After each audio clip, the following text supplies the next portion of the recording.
Chapter 1857. Normally, no one would be able to tell that there was poison on the skeleton as long as it did not explode.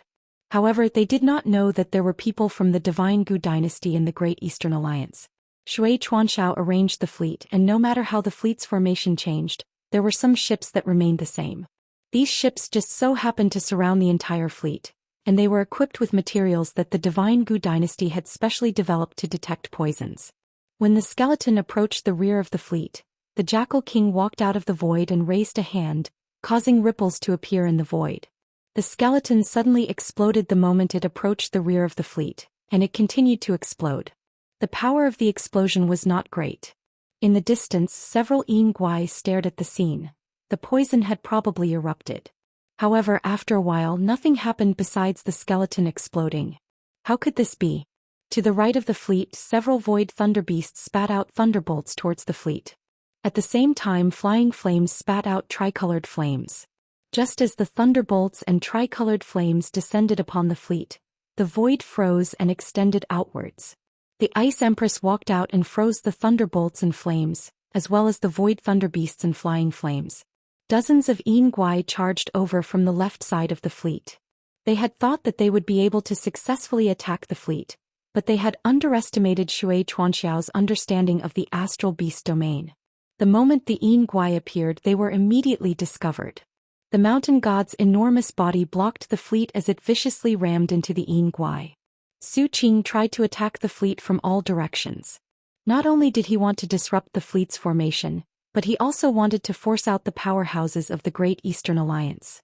Seeing the Ice Empress and the mountain god attack, Su Qing waved his hand. "It's your turn." Countless beasts roared and the sound waves shook the heavens. Lu Yin looked ahead and saw several incomparably large creatures charging towards the fleet. Fire! The warships fired a volley, but it was useless. The giant creatures hugged their legs and formed a sphere that rammed into the fleet. Their defenses were astonishing. Lu Qinjue walked out and sliced through the void with his sword, causing the void to distort. All of Lu Qinjue's attacks were blocked, and the giant creatures had the power to resist. Lu Qinjue was astonished and attacked again, but all of his attacks were devoured. In the distance, Su Qing sneered. How could he be killed so easily? "It's a Na Yuan beast," Shui Chuanxiao said. "It's ranked 4th on the heavenly beast list and can divert attacks with a power level of less than 200,000. It can also divert Lu Qinjue's battle techniques." Lu Yin quickly relayed Shui Chuanxiao's message to Lu Qinjue. Lu Qinjue gripped the hilt of his sword tightly. No wonder it looked so familiar. His attack had not been swallowed, but rather, it had been redirected. In front of them, those incomparably huge beast-shaped spheres were about to crash into them. Once they were hit, the entire fleet would be scattered. The Na Yuan beast had been shifting its attacks in front of the beast-shaped balls. Due to its small size, it could not be found yet. "Tin Huang!" Lu Yin barked. In the fleet, the giants straightened their backs and stepped forward, blocking the front of the fleet. They faced the beast-shaped spheres and battle aura imprints and roared. Su Qing was astonished. "Really is a giant." The beast-shaped sphere was about to hit the fleet. Qin Huang was in front of it and grabbed it with one hand. His shoulder felt a sharp pain. It was the Na Yuan beast's attack. At that moment, Lu Qinjue slashed out with his sword. Facing Qin Huang and Lu Qinjue at the same time, even the Na Yuan beast could not do anything. It could only divert Lu Qinjue's attack. Qin Huang blocked the impact of the beast-shaped spheres, but his body was knocked back. Although the beast-shaped spheres were not at the level of an emissary, their defenses were frighteningly strong. The Celestial Beast Empire had specially nurtured them for this purpose. They charged into the human formation. This was the first time that Su Qing had taken action, and he had thought that he would be able to accomplish something. However, he had not expected that the Great Eastern Alliance would have an army of giants. If one giant could not handle the beast-shaped spheres, 2 more would come. Qin Huang blocked one of the beast-shaped spheres by himself, and he roared as he lifted it up and smashed it back the way it had come. Qin Ling, Qin Jian, Qin Ji and the other giants were unable to smash it back, and the beast-shaped spheres were pushed aside. Su Qing's expression turned ugly. 4 emissaries have appeared. The Great Eastern Alliance is ruthless. He then waved his hand. "All 4 of you. They're hiding 1 or 2 emissaries at most, so there's nothing to be afraid of. Keep an eye on Lu Yin. It said that this kid can challenge an emissary by himself. Leave him to me. A shadow distorted and then vanished. Following Su Qing's orders, countless astral beasts charged towards the Great Eastern Alliance's fleet. Lu Yin's gaze turned cold. Fire. The warships shot out beams of light that filled space and bombarded the surface of the countless astral beasts. The beasts in front of them had power levels that surpassed explorers and were not something that the beams of light could deal with. Gradually, the beasts and the fleet collided. Boom. There was a loud explosion as the ships shook. Countless astral beasts died tragically from the very start of the battle. These astral beasts could fly through space not because they were explorers, but because their bodies were unique. The Great Eastern Alliance had more than 200 space-exploring cultivators and 3 special legions, so they were able to easily kill many of the astral beasts. The Great Eastern Alliance's fleet did not fare well either, as the endless horde of astral beasts crashed into them and destroyed over 1,000 large spacecraft. Fortunately, Lu Yin had already made all of the cultivators below the space-exploring realm wear universal armor, so they could survive and fight even if they left their spacecraft. A bird's-eye view of the entire fleet appeared on the screen, and all that could be seen was red. Spacecraft after spacecraft had been destroyed, and an endless number of astral beast corpses were strewn across space. Lu Yin clenched his fists. He had participated in 2 wars against the astral beast domain. The first time had been at erudite flow zone's border, but he had been a small fry there. Even though he had made some contributions, he had not been of much use. At that time, even enlighters rarely appeared, let alone emissaries. The second time had been at Ironblood Weave's battlefield, where he had turned the situation around and experienced what cruelty was. This was the third time, and it was also the first time that he had faced off against the astral beast domain alone. This war would not last for too long, but it was far more tragic than anyone could imagine. Don't we need to act? Emperor Lu could not help but ask. Lu Yin answered, no rush. The Great Eastern Alliance's fleet faced the onslaught of countless astral beasts. Flying Blaze, Void Thunder Beast and Celestial Ice Phoenix all sent out emissaries. Ling Qiu Able Phoenix and the Elders all stepped out. Every time the astral beast domain sent out an emissary, the Great Eastern Alliance would send out an emissary as well. Su Qing was dumbfounded. How is this possible? How did the Great Eastern Alliance get so many emissaries? He had originally thought that the Great Eastern Alliance's fleet would be completely scattered after a single charge, but he had never imagined that the Great Eastern Alliance would send out so many emissaries. At this moment, a report came in and Su Qing looked over with an ugly expression. Most of the emissaries that had appeared were the leaders of the Innerverse 8 Great Flow Zones. It was rumored that Lu Yin's Great Eastern Alliance had unified the Innerverse and Outerverse, and it turned out that it was true. Lu Yin could actually mobilize so many emissaries. Su Qing ferociously stared into the distance. It was no wonder why they had dared to accept this battle. Did they really think that they could stop the astral beast domain with just these emissaries? Kill Lu Yin, Su Qing ordered. The eruption of the battle in the meteorite belt attracted the attention of the Hall of Honor and the 6th Mainland's Daoist sect, especially the Daoist sect. At first, they had not thought that the Great Eastern Alliance would be able to fight against the astral beast domain. They had expected that the astral beast domain would send out 3 or 4 emissaries at most, and that the Great Eastern Alliance would be able to send out 3 or 4 emissaries at most. The outcome of this battle would depend on the battle between those 7 or 8 emissaries. However, when the battle in the meteorite belt erupted, more than 10 emissaries had appeared, which caught the attention of the 6th Mainland. This was not only because of the astral beast domain, but also because of the Great Eastern Alliance. An enlighter that had only been established a dozen years ago had actually sent out so many emissaries to participate in this battle. This was something that the 6th Mainland had never expected. Many people in the Hall of Honor were similarly astonished, as this battle might not be as simple as they had thought. From the very beginning, this battle had not been simple.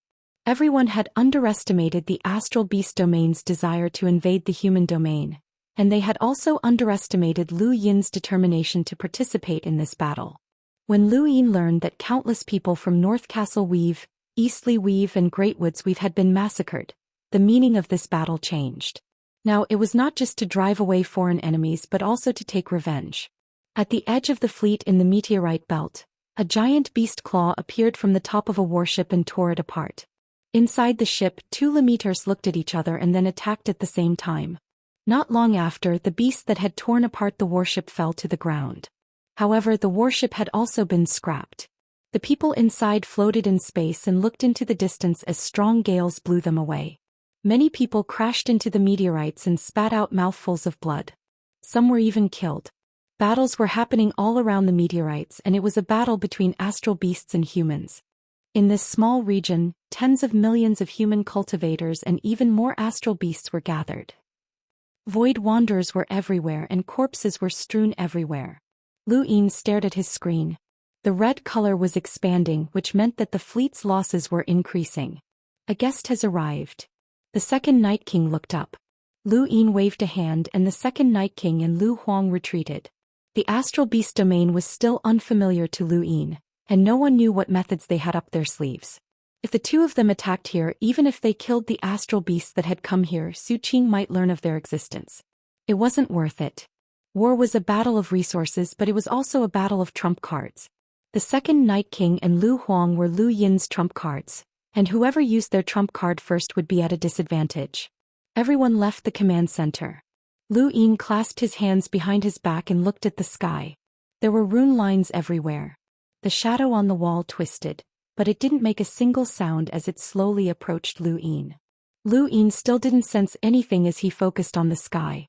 The shadow suddenly condensed and turned into a sharp spike that shot towards Lu Yin. The spike successfully pierced Lu Yin, but aside from his clothes being torn, not a single drop of blood was left behind. The shadow changed again and turned into a curtain that covered Lu Yin. I've read many records about the astral beast domain. If I'm not wrong, you're called the Shadow Beast, Lu Yin said calmly, allowing the curtain to cover him. This attack was similar to the Black Coffin secret technique, but the Black Coffin was a secret technique. If not for the Shadow Beast being at the level of an emissary, this attack wouldn't even have been able to touch Lu Yin. Only the Shadow Beast knew what had happened behind the curtain. As the shadow faded, Lu Yin was still completely unharmed. This was the cognizance realm of the cognizance realm. Lu Yin negated the damage that the Shadow Beast could cause to the ground beneath his feet. As long as he didn't damage the ground, he was one with the ground and wouldn't be harmed. This was the mystical cognizance realm of the cognizance realm. Only those who had experienced that civilization would be able to understand it.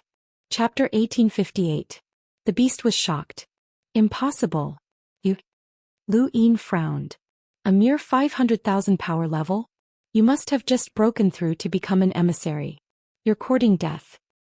He didn't seem to do anything, but the Shadow Beast was distorted by an invisible palm, and its shadows were scattered. Suddenly, Lu Yin felt a sense of danger, and he subconsciously moved away from his original position. However, at some point in time, his body had been immobilized by the Shadow Beast's scattered shadows. He couldn't move and the star energy in his body quickly dissipated. Alliance Master Lu, the commander wants me to pass on a message. You can't afford to play this game. A black shadow then descended from above Lu Yin's head and stabbed towards his forehead. This shadow was the Shadow Beast's true body, and it was a shadow that could split up and recombine. Its true strength was over 800,000, and while the scattered shadows were not as strong, they still had a power level of 500,000. Others would not be able to distinguish between them. This was the reason why Zhou Xian had sent the Shadow Beast to ambush Lu Yin. A creature with a power level of 800,000 had ambushed Lu Yin, and while the Shadow Beast's strength could not compare to the mantis, its assassination abilities were far superior. Its main advantage was that its methods were strange. Just as the shadow was about to stab Lu Yin's forehead, a sword appeared from the void and blocked the shadow's attack 3 inches above his head. The sword vibrated and the shadow distorted, unable to control itself. The Shadow Beast was shocked. An absolute powerhouse? It immediately fled without a second thought. However, since Emperor Lu had already appeared, he would not allow it to leave. Currently, Emperor Lu's battle power had already recovered to over 1 million. Under the edge of his sword, the screen beast was directly cut into countless pieces. Every piece of shadow could possibly be the screen beast, and every piece of shadow fled in all directions. Lu Yin's expression sank. The astral beast domain's assassination methods were extremely strange, and there were definitely more than one creature like the Shadow Beast.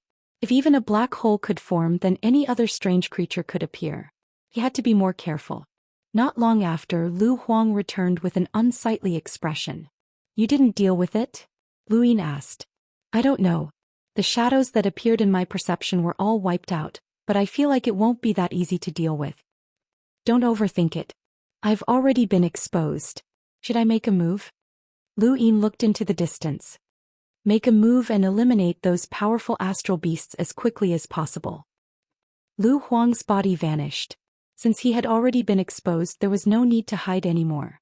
Emperor Lu walked out of the void and slowly raised his long sword. In an instant, the starry sky suddenly froze, and countless people felt an indescribable sharpness descend, causing their bodies to feel a chill. In the distance, Su Qing's expression changed. Not good. He turned into thunder and vanished. Emperor Lu raised his sword and slashed out. In an instant, 5 slashes were sent towards the 5 giant beasts that were stronger than emissaries. The Na Yuan beast was the first to be killed. It tried to divert Emperor Lu's attack, but Emperor Lu was far more powerful than Lu Qianjue. How could it divert over 1,000,000 battle power? It was killed by a single sword strike. The second one was Flying Flames, who was fighting with the Ice Empress. It had melted the frozen Void Thunder Beast and Flying Flames tribe members. Facing Emperor Lu's sword strike, it was killed without any resistance. The third, fourth, and fifth strikes were all neutralized by the lightning. Void Qing transformed into a Void Thunder Beast and rushed towards Emperor Lu. "You're courting death." Emperor Lu's gaze turned cold. There was actually an expert with a combat power of over 1,000,000. He immediately walked out of the void and faced the Void Thunder Beast. As the two powerhouses with power levels over 1,000,000 clashed, Lu Yin immediately ordered the fleet to retreat. The countless giant beasts were also frightened by Emperor Lu and simultaneously retreated. The appearance of a powerhouse with a power level of over 10,000 caused this battle to undergo a qualitative change, and it completely attracted the attention of the Sixth Mainland's Dao Source sect. They had not expected that the Great Eastern Alliance would have powerhouses with power levels over 1,000,000. Su Qing and Emperor Lu's battle ended in a draw. Emperor Lu gave Su Qing his 14th sword strike, which caused Su Qing to spit out blood. Su Qing also used his lightning to leave an eternal mark on Emperor Lu's body. The battle temporarily stopped, and the Great Eastern Alliance's fleet retreated southwest while countless giant beasts retreated northeast, resulting in a stalemate. Su Qing had not expected the Great Eastern Alliance led by Lu Yin to be so powerful, which had caused him to suffer heavy losses. His biggest miscalculation had been that the enemy had powerhouses with power levels over 1,000,000. When he thought of this, he immediately ordered for information on the Great Eastern Alliance to be collected. In the past, he had not cared too much about the Great Eastern Alliance, but now he needed to have a clear understanding of it. Lu Yin's fleet had also suffered heavy losses, but fortunately he had not lost any emissaries. Even so, Lu Qianjue and the others were terrified, especially the mountain god, who immediately sought out Ling Qiu. "You want to retreat?" Ling Qiu was astonished. The mountain god solemnly replied, "You saw it yourself." Emperor Lu instantly killed 2 emissaries. What if that Void Thunder Beast had attacked first instead of Emperor Lu? Which one of us would have survived? Ling Qiu fell into deep thought. The mountain god continued, "This war should not have been fought by us in the first place. If the astral beast domain had invaded the Innerverse, we could have joined in, and at worst we would have died. But it would not have been worth it to die now. The astral beast domain was able to fight against the human domain for so many years because they have more than just these powerhouses. Otherwise, the behemoths in the Neoverse would have destroyed them long ago. You don't want to die for no reason, right?" Ling Qiu looked at the mountain god. "When you agreed to join Lu Yin, what conditions did he give you?" The mountain god hesitated for a moment before answering, "A strange item and a defensive power vessel that can withstand an attack from a powerhouse with a power level of 700,000. Ling Qiu's eyes flashed. "It seems like everyone's the same." "It's not the same," the mountain god replied. "The sword sect's conditions are different from ours." At this point he suddenly recalled the Lingling clan's ancestor Ling Taizu. "Your conditions are different from mine as well." Ling Qiu did not answer. Instead she said, "If you withdraw now, let's not talk about whether or not you'll be able to. Even if you do, how will you face Lu Yin in the future? Do you think that he'll definitely die in this battle?" Don't forget that the second Night King has yet to make a move, and there's still Master Yuan in the Outerverse. Also, no one knows what kind of background Lu Yin has in the Neoverse, but there's at least one person we can be sure of. She paused. The Interstellar Court's head inquisitor. With each person that Ling Qiu mentioned, the mountain god's heart sank. When the words head inquisitor appeared, he immediately turned to leave. Withdrawing from the war? That was temporarily impossible unless they were all facing a life or death crisis. For now they still had the upper hand. The mountain god's discussion with Ling Qiu quickly reached Lu Yin's ears, but he did not care.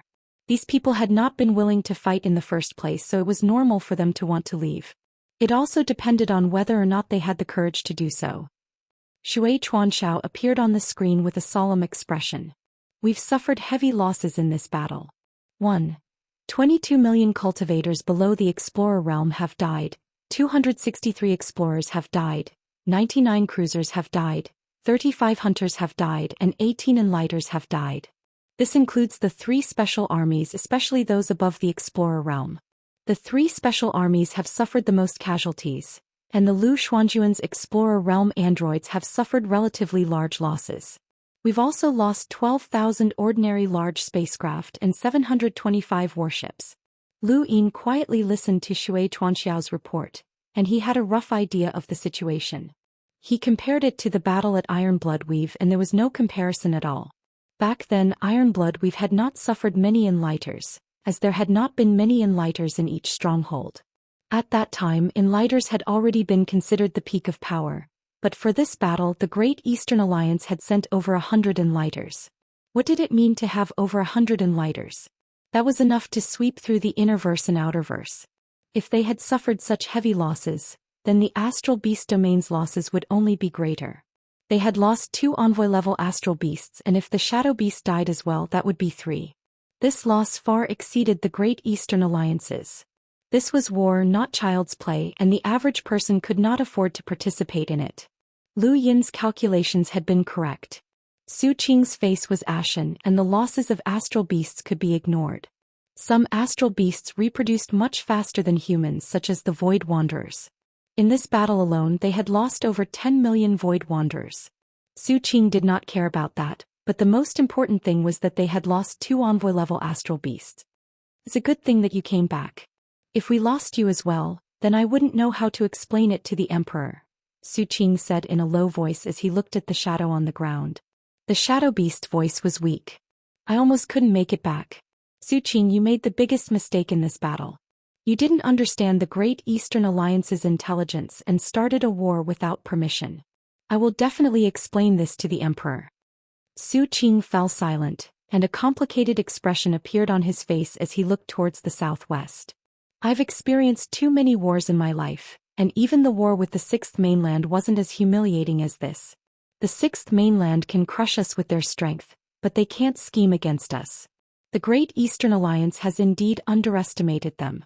Don't worry, once we win this war and return to the Empire, I'm willing to accept any punishment. The shadow beast disappeared and did not speak again. Su Qing calmly stood atop an asteroid, not in a hurry to start the war. He had already suffered once, and this time he wanted to thoroughly understand the Great Eastern Alliance's intelligence. He wanted to know just how powerful their enemy was. Su Qing was not in a hurry to start the war, but Lu Yin did. He knew that Su Qing was definitely gathering intelligence on the Great Eastern Alliance, so he had to take advantage of this opportunity to obtain as much information as possible and eliminate as many astral beasts as possible. The warship's beams swept across the area, signaling the start of the war. Countless astral beasts roared in anger. Lu Qinjue, Ling Qiu, the mountain god, Qin Huang, the ice empress, and the other emissaries walked out and charged towards the northeast under Emperor Lu's lead. The emissaries' power levels caused the asteroid belt to seethe. Su Qing looked up with a ferocious expression as he leaped up. A total of 3 void thunder beasts appeared. Su Qing faced Emperor Lu while the other 2 barely surpassed 500,000 power levels, and they faced the mountain god and Qin Huang respectively. The celestial ice phoenix faced Ling Qiu, the Yin Guai attacked the ice empress, and the shadow beast attacked Lu Qinjue. Zhou Xian had purposely delayed the battle between the Great Eastern Alliance's fleet and the countless astral beasts so that the Great Eastern Alliance's fleet could not directly clash with the astral beasts. Lu Yin frowned. The spirit ancestor, the elders and Abel Phoenix all appeared and crossed the astral source universe to enter the horde of astral beasts and slaughter them. Zhou Xian was furious as he had not expected the Great Eastern Alliance to have 3 more emissaries. How could there be so many of them? He had believed that the 7 emissaries he had brought with him were enough to invade the human domain. Unless the 6th mainland sent out 2 cosmic imprints, they would not be able to resist. He had not expected that the Great Eastern Alliance would be able to stop them and even be at a disadvantage. Chapter 1859. The battle between the emissaries caused the asteroid belt to collapse, and the shockwaves from the battle between Emperor Lu and Zhou Xian spread out, causing the stars in the nearby Eastleigh Weave and North Castle Weave to change. If nothing unexpected happened, the 3 emissaries would be able to kill countless astral beasts. Lu Yin had been waiting for this moment. If the Great Eastern Alliance wanted to win, they would have to rely on their superior numbers and catch them off guard. However, their advantage did not last long.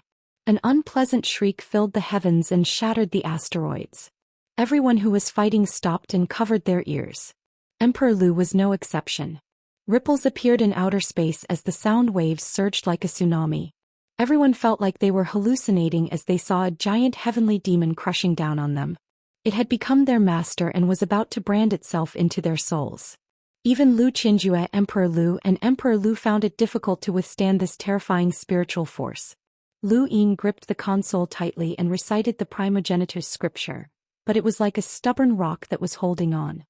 His face was deathly pale, and even with the scripture, it was difficult for him to face this spiritual force head-on. Most of the people in the fleet had already fainted, and if they continued to endure it, they might become the living dead. Heavenly demons were born as hunters and fed on spiritual force. They looked like humans with bat wings and were royalty of the celestial demon empire. Throughout the history of the human domain and the astral beast domain's wars, the celestial demons were the most feared on the battlefield.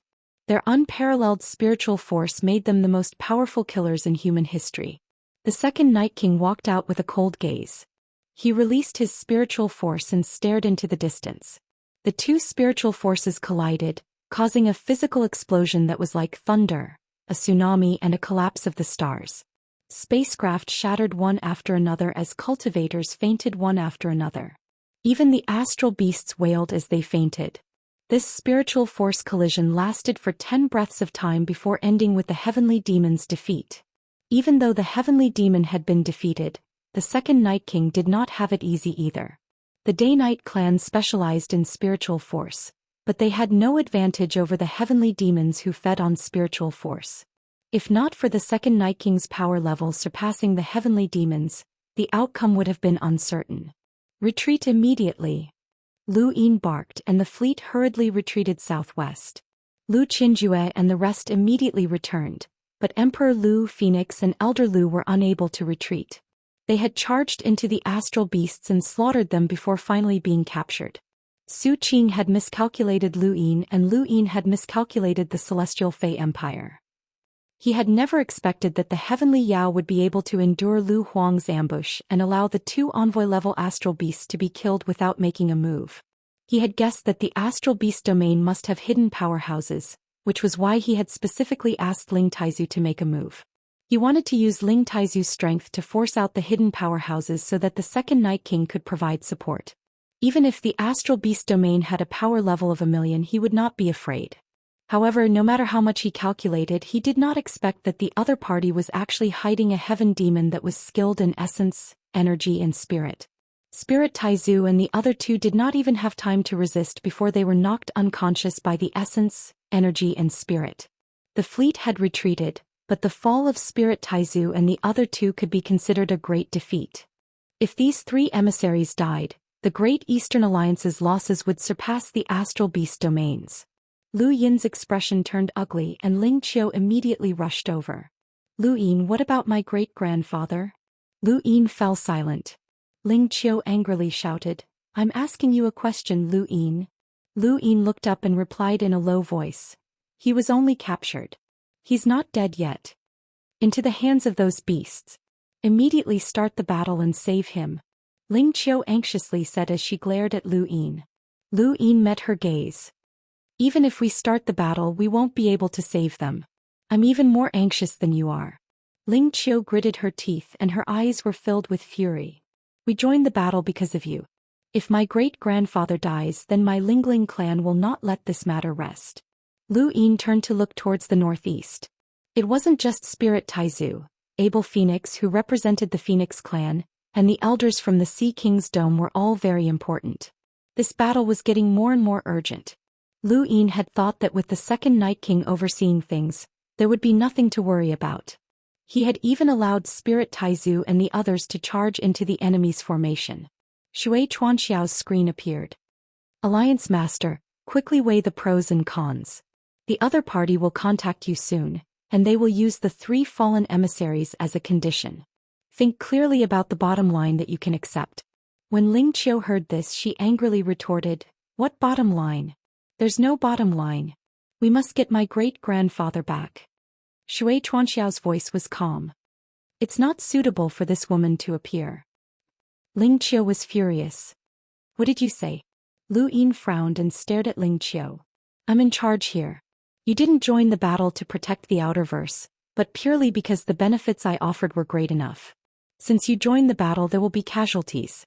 Do you think this is child's play? Ling Qiu panted heavily and clenched her fists, her gaze growing colder. Lu Yin stared at Ling Qiu for a while and then waved his hand. Let's go back first. I'll handle this. I promise you that I'll do my best to save them. Ling Qiu took a deep breath, snorted and then turned to leave. Lu Yin's eyes narrowed as he looked at Shui Chuanxiao. What do you think they'll ask for? Shui Chuanxiao replied, based on my understanding of Su Qing, he'll not only ask for conditions, but he'll also use them as a weapon to suppress us. What do you mean? Lu Yin did not understand. Shui Chuanxiao explained, the reason why Su Qing is the commander of the Celestial Beast Empire is because he's always on the battlefield, but he's also a rare beast that excels at scheming. Just like your subordinate Wei Rong, he's adept at using every factor to defeat his opponent, whether it's on or off the battlefield. His methods are hard for ordinary people to think of, and they're very difficult to deal with. What do you think he'll do? Lu Yin frowned. Shui Chuanxiao thought about it. You should ask Wei Rong that question. Lu Yin ended the call and contacted Wei Rong. Wei Rong was currently on Xenu Star, and since the Great Eastern Alliance was gathering, he had naturally come as well. Alliance leader, you were looking for me? Lu Yin recounted everything that had happened and then he asked, if you're Su Qing, how do you plan on using these 3 to negotiate with me? And how do you plan on dealing with me? Wei Rong was astonished. Me? Lu Yin solemnly said, Commander Shui said that Su Qing is just like you and is adept at scheming. So if you're Su Qing, what do you plan on doing? Wei Rong muttered to himself for a moment, and then he looked up with a serene gaze. I'll place these 3 envoys in my army and kill one of them who is of no importance. Then I'll slowly kill the other 2. I'll use my bloodthirst to motivate my own troops and also bait them into coming to my rescue. Cutting flesh with a blunt knife? These words appeared in Lu Yin's mind. It's not a great move and it's very common. Many people would use such a method. Wei Rong smiled.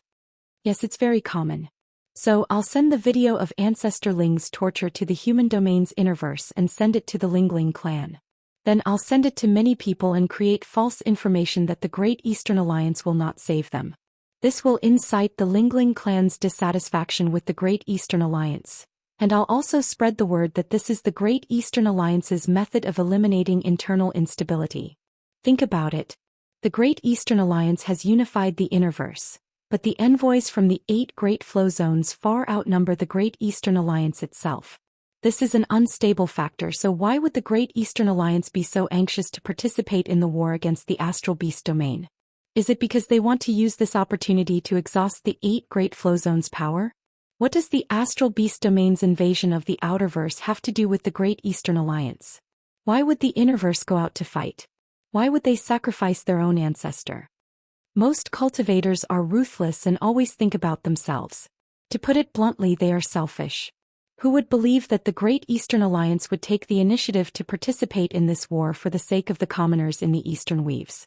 Lu Yin's frown deepened as this was indeed a psychological attack. The Great Eastern Alliance had come from the Innerverse, and many people felt that it was unreasonable for them to fight against the astral beast domain. Even the Board of Governors and Elder Chan had asked about this, and the Sixth Mainland definitely could not figure it out either. If they really did as Wei Rong said, then Lu Yin did not know what the outcome of this battle would be. However, the Innerverse would definitely be thrown into chaos, and the Lingling clan would be the first to fall into chaos, which would then affect the Hall of Honor. Lu Yin would be in a very passive position in this battle, as the mountain god and the others had already thought of retreating. Lu Yin's eyes flickered. Is there any way to deal with this? Wei Rong's gaze hardened. We either have to think of a way to save them or we have to think of a way to destroy them. In any case, we can't let Su Qing use them to make a fuss. Otherwise, we'll definitely lose this war and our Great Eastern Alliance will lose the Innerverse and fall to rock bottom. There was something that Wei Rong did not say. He had never been optimistic about the Great Eastern Alliance's chances against the Astral Beast domain, as it would be too easy for them to make a fuss about it. The Sixth Mainland was not in a hurry to take over the Outerverse, but the Great Eastern Alliance was in a hurry to take over. If Lu Yin was the Great Eastern Alliance's enemy, then the Great Eastern Alliance's rear lines would have been thrown into chaos long ago. Now that the Astral Beast domain had captured Ling Taizu and the other two, it was a heaven-sent opportunity. As long as Su Qing was not stupid, then they would win this war easily. Lu Yin fell into deep thought. Saving or destroying them would not be easy. Alliance Master, there's actually another way, but it's a little risky, Wei Rong spoke up. Lu Yin looked at him. What is it? Wei Rong calmly explained, the leaders of the 8 Great Flow Zones are currently in the asteroid belt. Capture, imprison and kill some of the 8 Great Flow Zones in the Innerverse. As for the asteroid belt, seal off the news. Once the war is over, who knows how many of them will survive. As long as we cut off the Innerverse influence on the Great Eastern Alliance's fleet, then it doesn't matter what the Astral Beast domain does. Lu Yin ended the call. Wei Rong's move was too ruthless, and it was the same as forcing the Great Eastern Alliance into a dead end. If Ling Qiu and the others died, then the Innerverse would be his, and a single word from him could determine the direction of the entire Innerverse. However, would he be willing to send Ling Qiu, Lu Qianjue and the others to their deaths? Impossible, as the Astral Beast domain was a great enemy of the human race, and the Everlasting Race was also a great enemy. Furthermore, Wei Rong had other goals for this war. We've really been forced into a passive position, Lu Yin muttered to himself as he looked towards the northeast. What would Su Qing do? Lu Yin thought about it and then smiled bitterly. No matter what he did, Wei Rong had already come up with the most ruthless and decisive move. Lu Yin also had a plan and now he just had to wait for Su Qing to contact him. Lu Yin did not have to wait for long before his gadget beeped. It was Su Qing. Lu Yin accepted the call and his expression was calm. Su Qing appeared on his screen and looked at Lu Yin with interest. He was currently in a very good mood and he was no longer vexed over his defeat. He even had the leisure to tease Lu Yin. Alliance Master Lu, you don't look too well. What's troubling you? Tell me. Chapter 1860. When he saw Su Qing's relaxed expression, Lu Yin teased.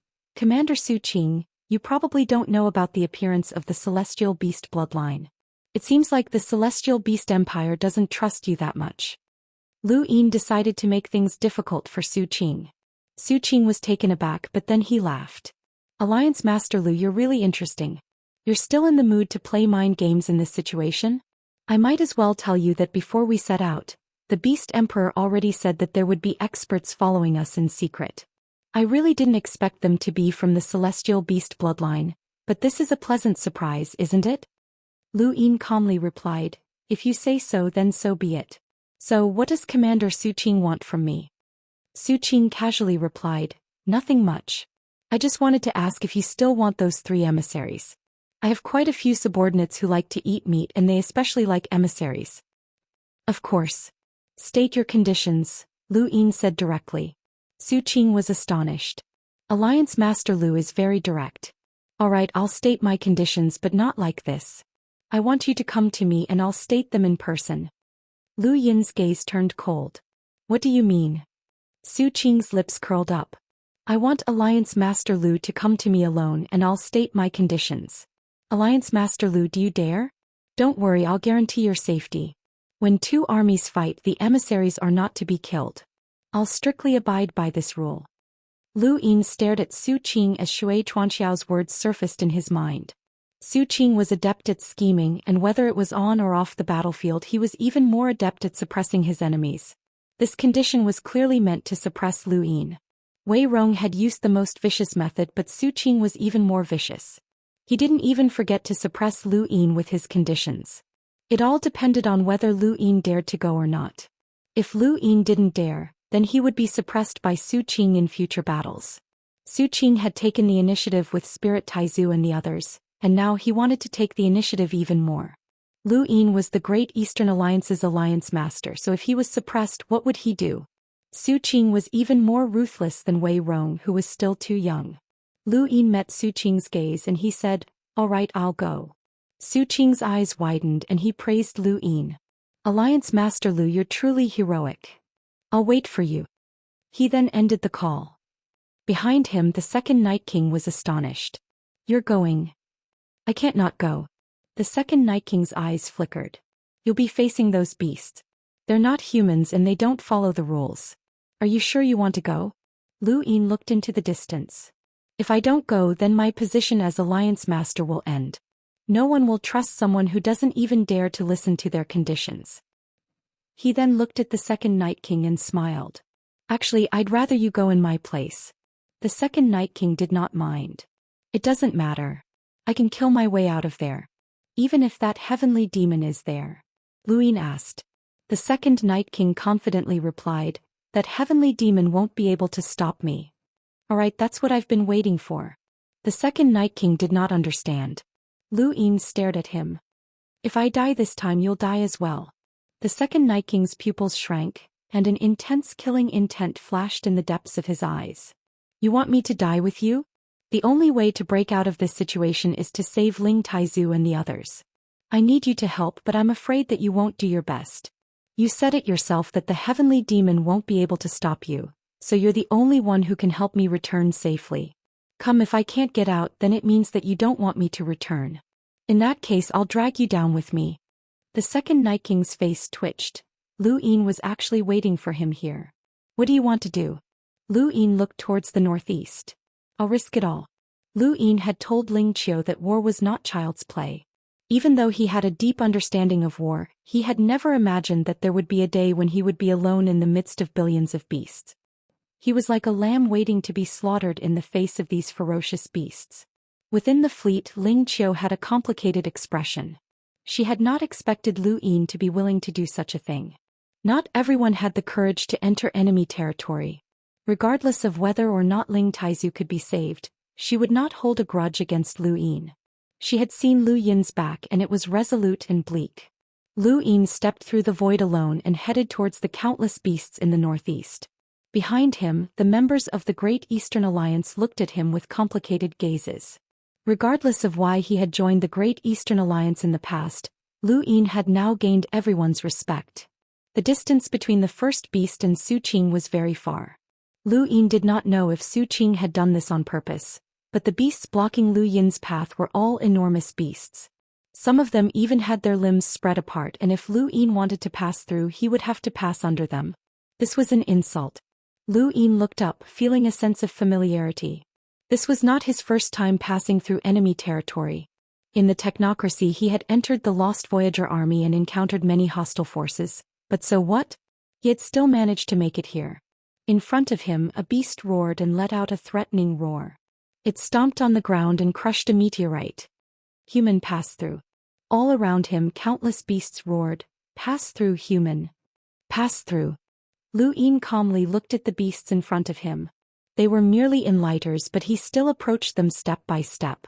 With each step, his domain and spiritual force grew stronger, and each step landed on the hearts of the beasts.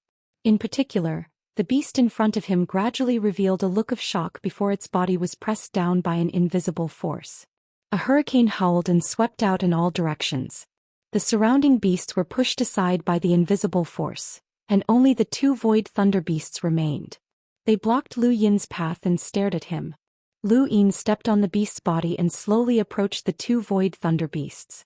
He did not notice that in the distance Yao Gu was also staring at Lu Yin in shock. This little bug that he had once not even bothered to look at was now able to directly face the tribe leader. His growth was inconceivable. Lu Yin stepped on the meteorite as he approached the two void thunder beasts. The two void thunder beasts' eyes were filled with murderous intent. If possible, they really wanted to slaughter this human. However, they could only dream about it. The more powerful an astral beast tribe was, the more rules they had. Sometimes their rules were even stricter than those of humans. They considered themselves superior to humans and had their own dignity, so they disdained to act in such a situation. Lu Yin approached them step by step, and when he saw the murderous intent in the two void thunder beasts' eyes, he raised a brow. Scram! One of the void thunder beasts stepped forward, lightning crackling. What did you say, human? Lu Yin was disdainful, and he continued forward as if he did not see this void thunder beast. The void thunder beast blocked Lu Yin's path. Lightning crackled and distorted the void. Its figure was faintly discernible as it shuttled between the real universe and the astral source universe. Lu Yin walked in front of the void thunder beast and did not stop. Instead, he directly crashed into it. Lightning exploded, and the void thunder beast was forcefully pushed back by Lu Yin. A strong gale shattered the meteorite and caused it to explode in outer space, pressing down on the group of astral beasts. A furious roar shook the heavens and even reached the distant fleet. Countless people heard it and their expressions changed. They did not know what Lu Yin was up against. The void thunder beast that had been pushed aside was unwilling to accept this outcome. Its eyes widened and lightning crackled around it as it stepped forward again, wanting to resist Lu Yin. Lu Yin sneered. Trash. His footsteps did not change as he continued forward. There was a crack as space exploded. The void thunder beast had used all of its strength to collide with Lu Yin's lightning. There was a loud boom as the meteorite was completely shattered. Lu Yin's hair danced in the wind as his entire body was bathed in lightning. However, he was not afraid and continued to steadily push the void thunder beast away. With every step he took, the void thunder beast was forced back a step, which was a great humiliation for it. The other void thunder beast wanted to help, but it forcibly restrained itself. It could not do anything as two envoy-level void thunder beasts were fighting against an enlighter. Regardless of whether they won or lost, it would still be embarrassing, and if news of this spread, the void thunder beast race would become a laughingstock. The astral beast domain was not a monolithic entity, and there were internal conflicts as well. The competition for the celestial beast list was just as bloody. Even further away, Su Qing stood at the peak of an asteroid and looked into the distance. Beside him was an incomparably handsome youth and a middle-aged woman with a noble aura. The youth was from the celestial beast race, and he had the spiritual force to contend with the second Night King. He was a powerhouse whose power level exceeded 1,000,000. The woman was from the celestial ice phoenix race. The celestial ice phoenixes were ranked 7th on the celestial beast list, and they possessed extreme cold and tricolored light that could melt everything. If that was all they had, then they would not be qualified to stand alongside Su Qing and the celestial beast imperial family. Only a few astral beasts knew that the celestial ice phoenixes had received special treatment from progenitor Wuxiang, and it was said that he had left behind some sort of mission. This had given the celestial ice phoenixes an extremely high status in the astral beast domain, and even the Skymender imperial tutor would often meet them. This had also nurtured the celestial ice phoenixes' arrogant personalities. This Lu Yin is indeed quite outstanding. Yao Xian can't compare to him, the celestial beast imperial family man praised, but his eyes were filled with killing intent. On the other side, the celestial ice phoenix woman coldly said, "If nothing unexpected happens, then this kid will become a great enemy of the celestial beast empire once he becomes an envoy. If possible, it's best to kill him." Su Qing shook his head. Envoys are not killed in a battle between two armies unless he takes the initiative to attack. The celestial beast imperial family man sneered. He's not an idiot, so why would he take the initiative to attack? Once he does, even a half-ancestor from the Hall of Honor might not be able to save his life, let alone those people from the Great Eastern Alliance. Su Qing glanced at the man who was too arrogant. A half-ancestor's strength was unfathomable, and his words fully demonstrated the man's ignorance. However, the celestial beast imperial family was still a celestial beast imperial family. Even someone like this could cultivate to such a realm. How's your investigation of the Great Eastern Alliance coming along? The celestial beast Imperial family man suddenly asked. Su Qing calmly replied, I've already received information that the Great Eastern Alliance has unified the Innerverse and Outerverse. This time, most of the powerhouses from the Innerverse 8 Great Flow Zones are participating in the battle, including the genius from the Sword Sect, Emperor Lu, who should have died a long time ago. There's also... He paused and his expression turned serious. The Second Night King. The Second Night King? The Celestial Beast Imperial family man and the Celestial Ice Phoenix woman cried out in surprise.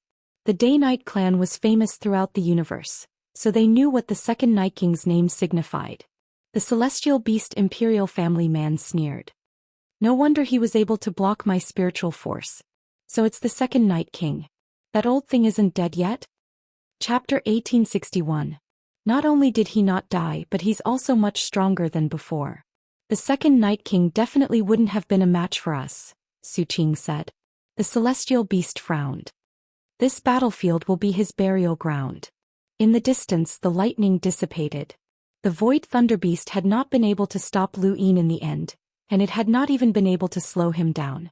It had been forced back by Lu Yin, and Lu Yin's gaze crossed the distance to meet Su Qing's. Do you two plan on staying behind to chat with this young man? Su Qing asked. The Celestial Beast Emperor disdainfully replied, Since you're already here, don't expect to leave this battlefield alive. There's nothing to talk about.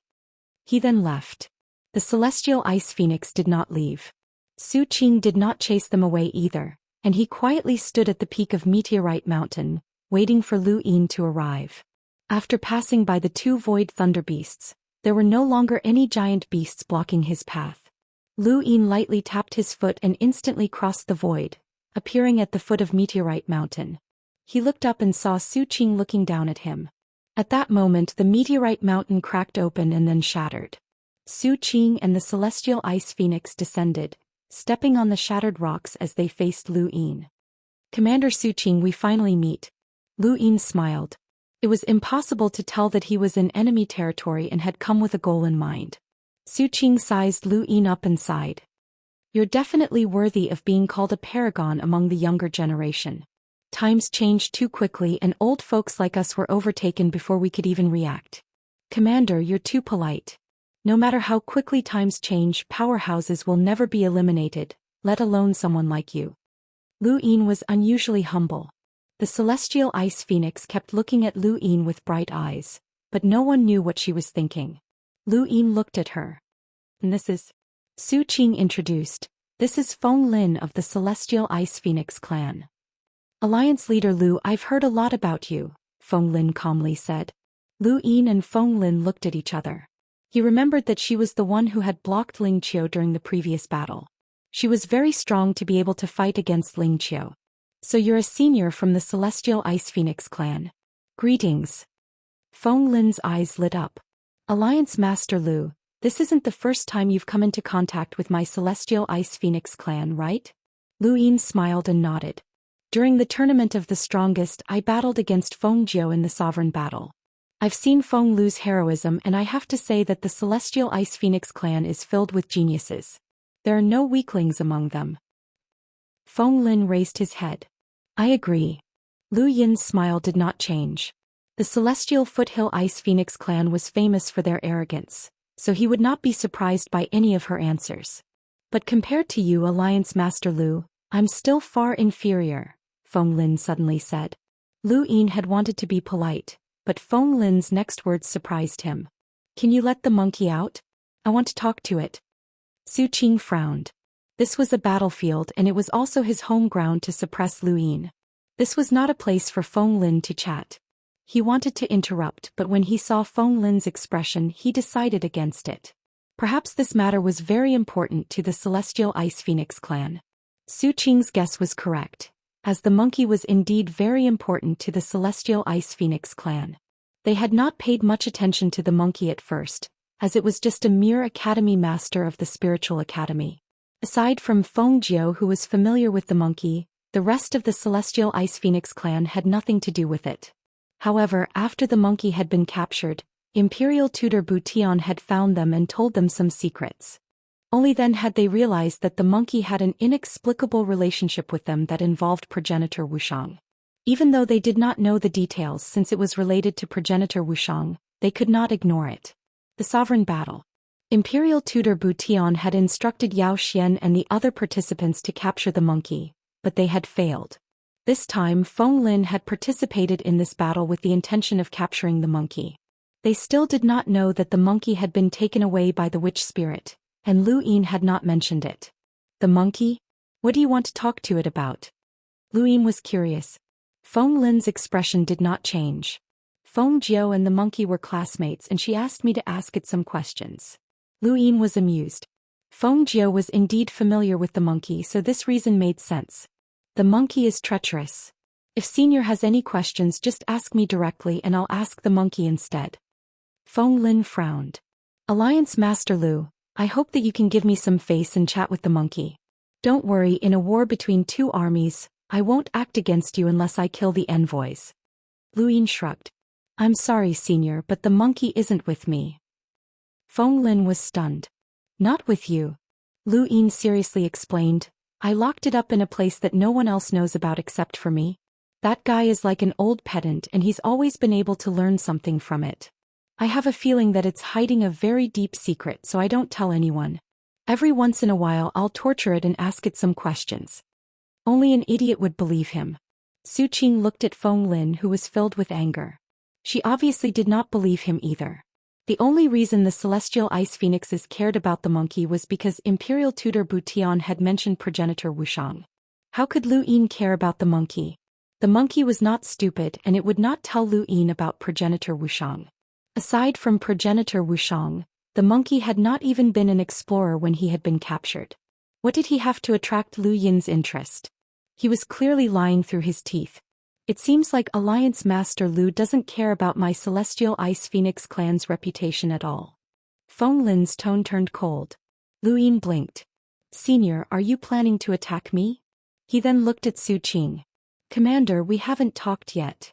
Su Qing said, Alliance Master Lu, just treat Feng Lin's words as a condition. As long as you allow the monkey to chat with her, I won't torture the other three for now. How about it?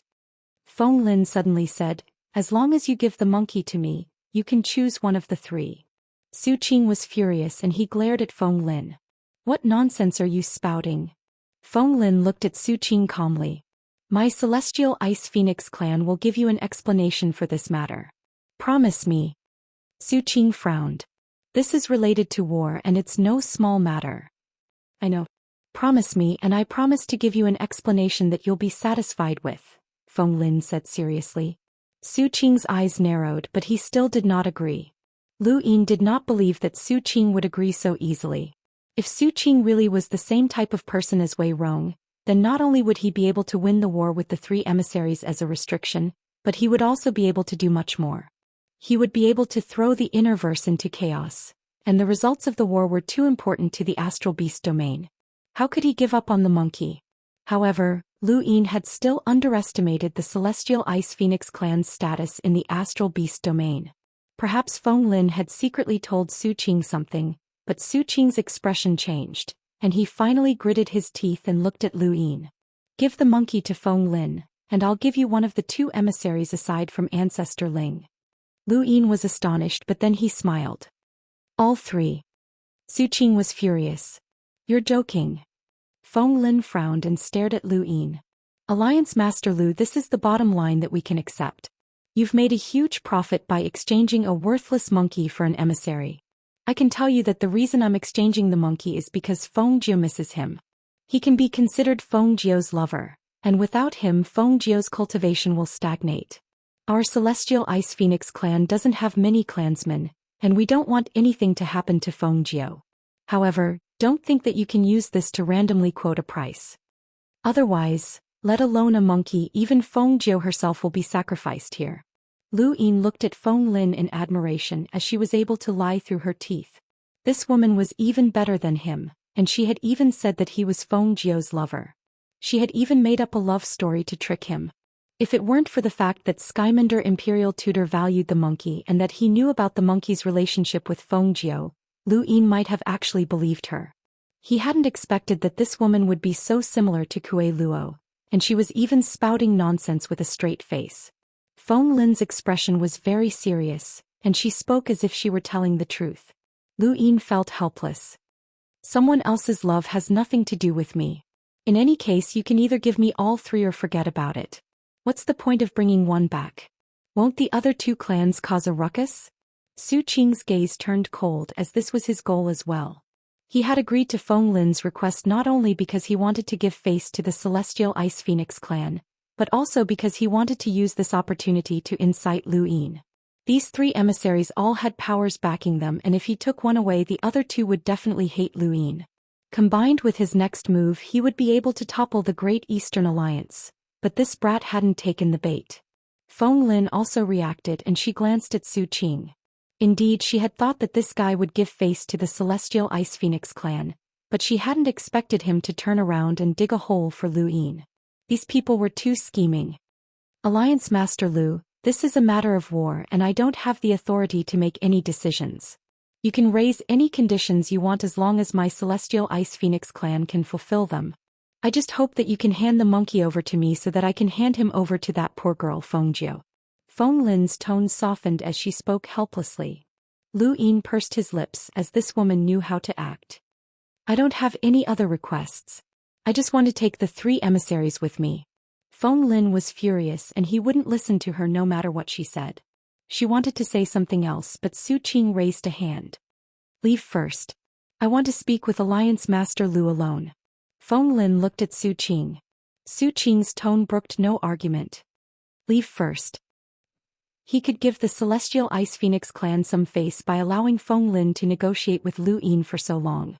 He could even use the captives as a condition to obtain something for the Celestial Ice Phoenix clan. However, he had already given the Celestial Ice Phoenix clan face, and if Feng Lin could not reach an agreement, then it would be his turn next. Feng Lin was helpless and she gave Lu Yin an unwilling look before leaving. Only Su Qing and Lu Yin were left behind. Lu Yin was much more solemn when facing Su Qing, as they were the actual opponents on the battlefield. At this moment, the stench of blood in his nose became much thicker. Actually, I never thought that Alliance Master Lu would dare to come before me alone, Su Qing praised. Lu Yin shrugged. There's nothing I can do about it. My people are in your hands and they're in a passive position. Su Qing smiled. Then what price does Alliance Master Lu plan to pay in exchange for them? Lu Yin replied, I don't know. It all depends on what price Commander Su Qing wants. Su Qing's lips curled up.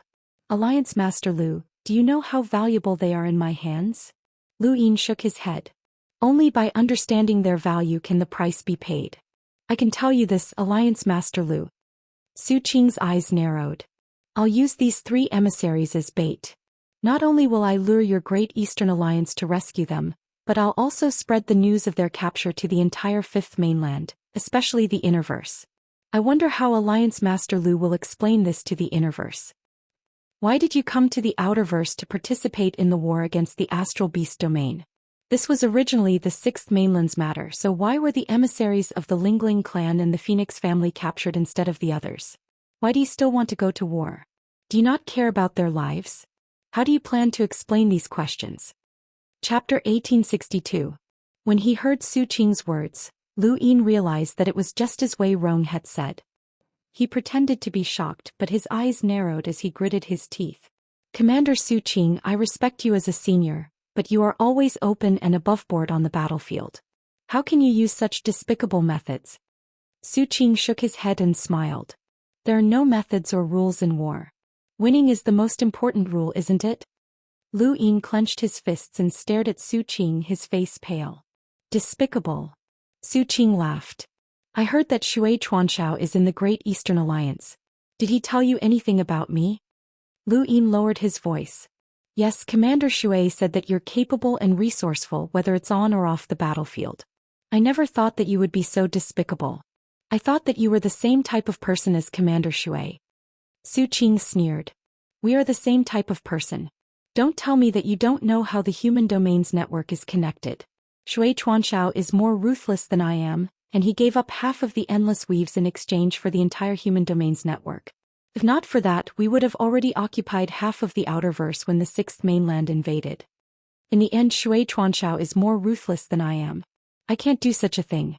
But you're more despicable than he is. Su Qing clasped his hands behind his back. Kid, let me teach you a lesson. War is war and there's nothing despicable about it. If you win, you'll be a great commander for all eternity, but if you lose, you'll go down in history and infamy. My burden is no less than yours. Now, do you understand the value of those 3 emissaries in my hands? Lu Yin struggled, not knowing what to do. Su Qing said, it seems that you understand. Then you should know the consequences of my actions. Tell me, what price do you plan on paying in exchange for those 3? You're willing to let me take them? Lu Yin stared at Su Qing. He was no longer as calm as he had been when he had first arrived. Su Qing nodded calmly. Why else would I have asked you to come here? What price do you want? Lu Yin asked anxiously. Su Qing believed that he had the initiative, so he said, first, hand Ghost Monkey over to Feng Lin. Lu Yin did not object. Second, hand over the inheritance of your unparalleled technique from the Sovereign Tournament. Lu Yin did not object. Su Qing continued. Third, you have to leave the outerverse. I can allow you to do so, but those are the only 3 conditions. Lu Yin stared at Su Qing unwillingly. You think you can force me to submit just because you've captured 3 of my emissaries? Su Qing sneered. You don't have to agree. Go back and have a chat with Shui Chuanxiao. See if you can handle the consequences of my actions. Once I do that, at the very least your Great Eastern Alliance will be disbanded and you will definitely lose this war. Lu Yin knew the consequences of his actions. He had known this from the moment Wei Rong had mentioned it, but he had also believed that it would not be that serious. As long as the Hall of Honor was suppressing the situation, the inner verse would not fall into chaos the moment he appeared before Su Qing alone. I don't understand. You should know that the power I used in the last battle of the sovereign competition was death energy. Why do you still want it? Could it be that the astral beast domain has death chi? Su Qing's eyes flashed. So it's death aura. Then it's not that valuable. Lu Yin continued to stare at Su Qing's eyes. But it doesn't matter. My main goal is for you to leave the outerverse. That inheritance is just a gift, Su Qing said casually. Lu Yin could not tell if Su Qing was lying or if the astral beast domain was truly dead. He could not be sure, as Su Qing was the commander of the astral beast domain. How could Lu Yin easily see through his expression? I want to see the 3 of them, Lu Yin said weakly. Su Qing calmly asked, you agree? Lu Yin clenched his fists. My technique is very difficult to pass on. No matter how difficult it is, I still want it. After all, you're invincible and defeated the 3 Yang ancestral chi. Perhaps you can also get the Hall of Honor to hand over the 3 Yang ancestral chi's cultivation method. I'll agree to it all the same, Su Qing said confidently with a hint of anticipation. Lu Yin felt bitter. You think too highly of me. I'll agree to all 3 of your conditions, but you have to let me see the spirit ancestor and the others first. How do I know if they're dead? I don't trust you guys since you're astral beasts. Su Qing's tone was cold. You humans are also beast. You have rules and so do we. There's no need to be so despicable if there are rules, Lu Yin retorted. Su Qing snorted. Naive. Ripples appeared in the void nearby but nothing could be seen. Bring Alliance Master Lu to see the 3 captives, Su Qing said. Lu Yin looked at him in surprise. You're asking Yin Guai to bring me there? Su Qing replied, if I remember correctly, Alliance Master Lu also cultivates the symbol progenitor's power. Yin Guai, you can see for yourself. Lu Yin's eyes flickered. All right. Su Qing had asked Yin Guai to bring him there so that he could keep an eye on him. There was nothing better than Yin Guai to keep an eye on him. Before they could get far, Lu Yin suddenly asked, is the astral beast that tried to assassinate me dead? Su Qing answered, no. Lu Yin was disappointed and left with Yin Guai. After Lu Yin left, Feng Lin arrived and hurriedly asked, what did he say? Su Qing replied confidently, he's waiting to receive Ghost Monkey. Feng Lin was delighted. He agreed. Su Qing grunted and then looked at Feng Lin. He scolded, you were too anxious. Why didn't you tell me in advance? You didn't take the initiative in front of him, and you even showed him how important Ghost Monkey is to you. If I hadn't taken him down this time, you would never have been able to obtain Ghost Monkey. Feng Lin also knew that she had been too anxious. I'm sorry, Senior. I was too anxious. Su Qing was puzzled. Is a mere ghost monkey that important to you? Feng Lin seriously replied, this involves Imperial Tutor Skymender, so forgive me for not being able to say anything.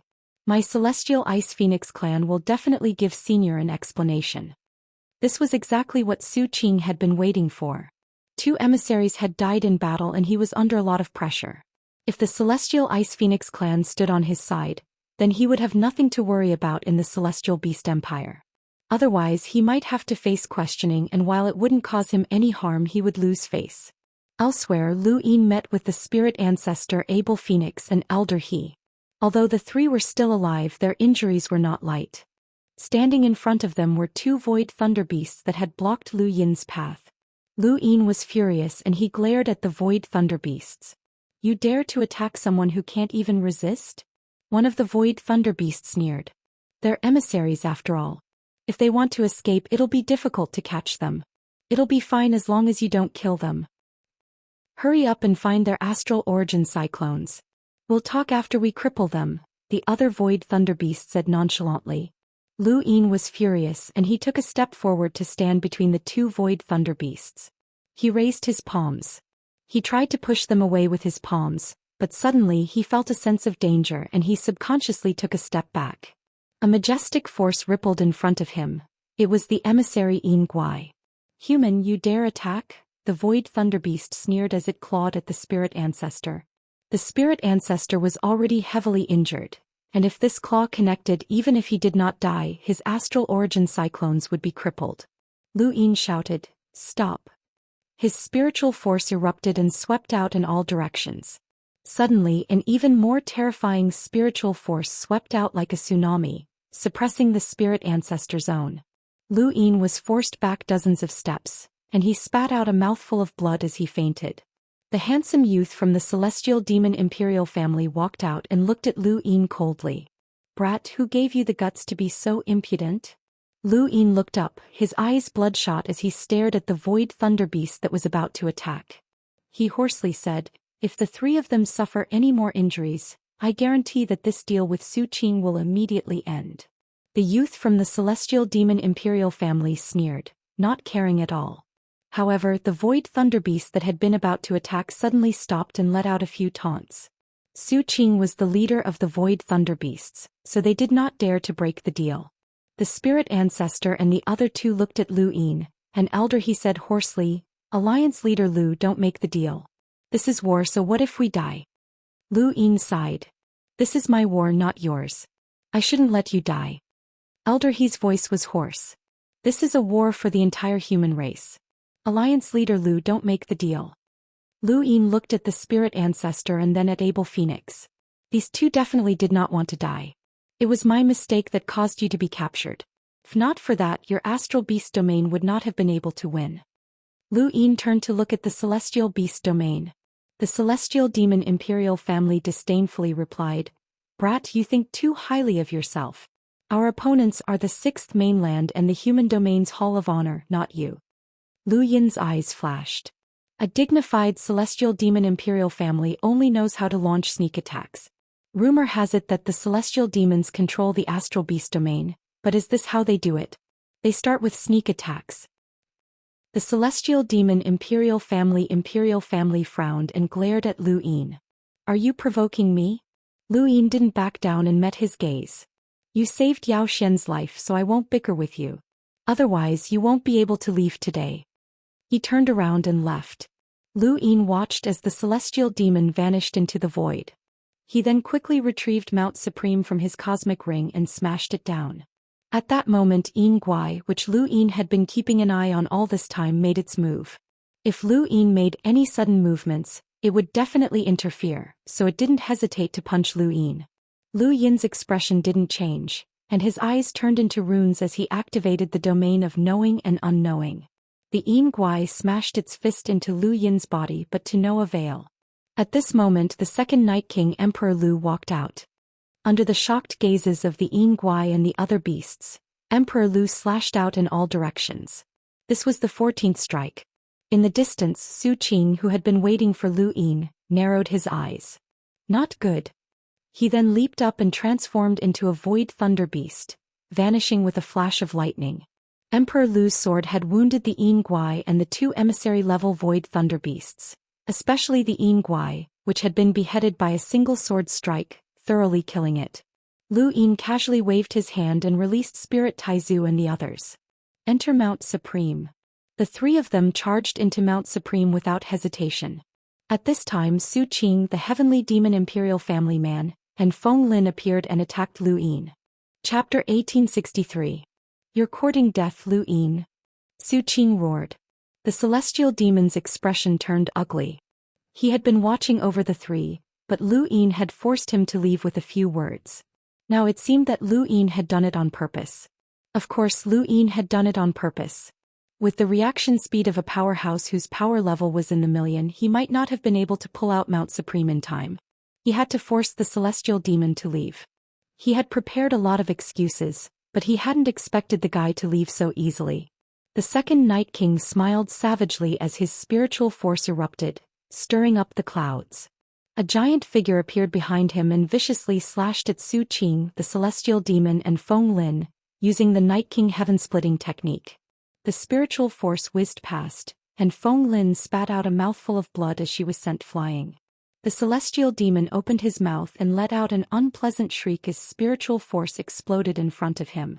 Divine explosion. Boom. The meteor shattered and the countless beasts around it were reduced to fragments. Lu Yin felt dizzy, but he quickly recited the primogenitor's scripture and put away Mount Supreme. Retreat. The clash between the second Night King and the heavenly demon's spiritual force prevented Su Qing and the others from getting close, and the beasts around them were similarly unable to get close. The Lu Emperor grabbed Lu Yin and charged southwest, slaughtering countless beasts along the way. Not a single one of them could withstand the Lu Emperor's sword. Su Qing was furious, and he activated his natal lightning to pierce through the void. He ignored the spiritual force interference and chased after the Lu Emperor, slashing down with a claw.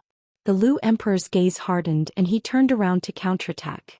The sword collided with the claw and the sharp shockwaves pierced Lu Yin.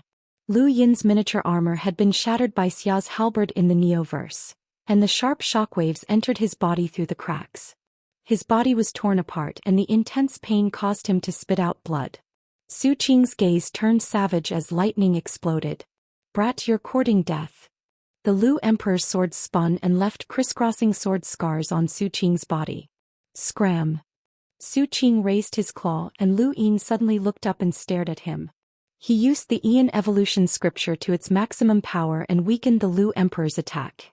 Su Qing had calculated everything perfectly, and he had been able to attack Lu Yin ahead of time. Lu Huang would not give up on Lu Yin, and Su Qing had used this opportunity to force Lu Huang to change directions. At the same time, Su Qing had also been able to heavily injure or even kill Lu Yin with the aftershocks. How could the aftershocks of an attack with a power level of 1,000,000 be something that this brat could withstand? However, Lu Yin had cultivated the Aeon Evolution True Scripture to the Knower realm, which had weakened Su Qing's attacks to a certain extent. This weakening was not obvious and it could still easily kill Lu Yin. However, it had reduced the speed of Su Qing's attacks. Even if it was just a tiny bit, it would still be fatal in a battle against someone on the same level. Emperor Lu's sword was faster than Su Qing's. Under Su Qing's incredulous gaze, the sword pierced through the sharp claws and stabbed towards Su Qing's head. Su Qing had no choice but to retreat. The sword chi within his body was wreaking havoc and he had no choice but to suppress it. He could only watch as Emperor Lu fled with Lu Yin. Just as Lu Yin was about to heave a sigh of relief, boundless rune lines suddenly appeared at the corner of his eyes. They came from the astral source universe and he shouted, "Be careful." Emperor Lu turned around and slashed out with his sword, causing terrifying flames to descend and envelop the two of them. The temperature was definitely above 700,000, but it posed no threat to Emperor Lu. His sword rotated and with a whoosh the flames were torn apart. Just as Emperor Lu slashed out, a palm-sized golden rat appeared in another direction.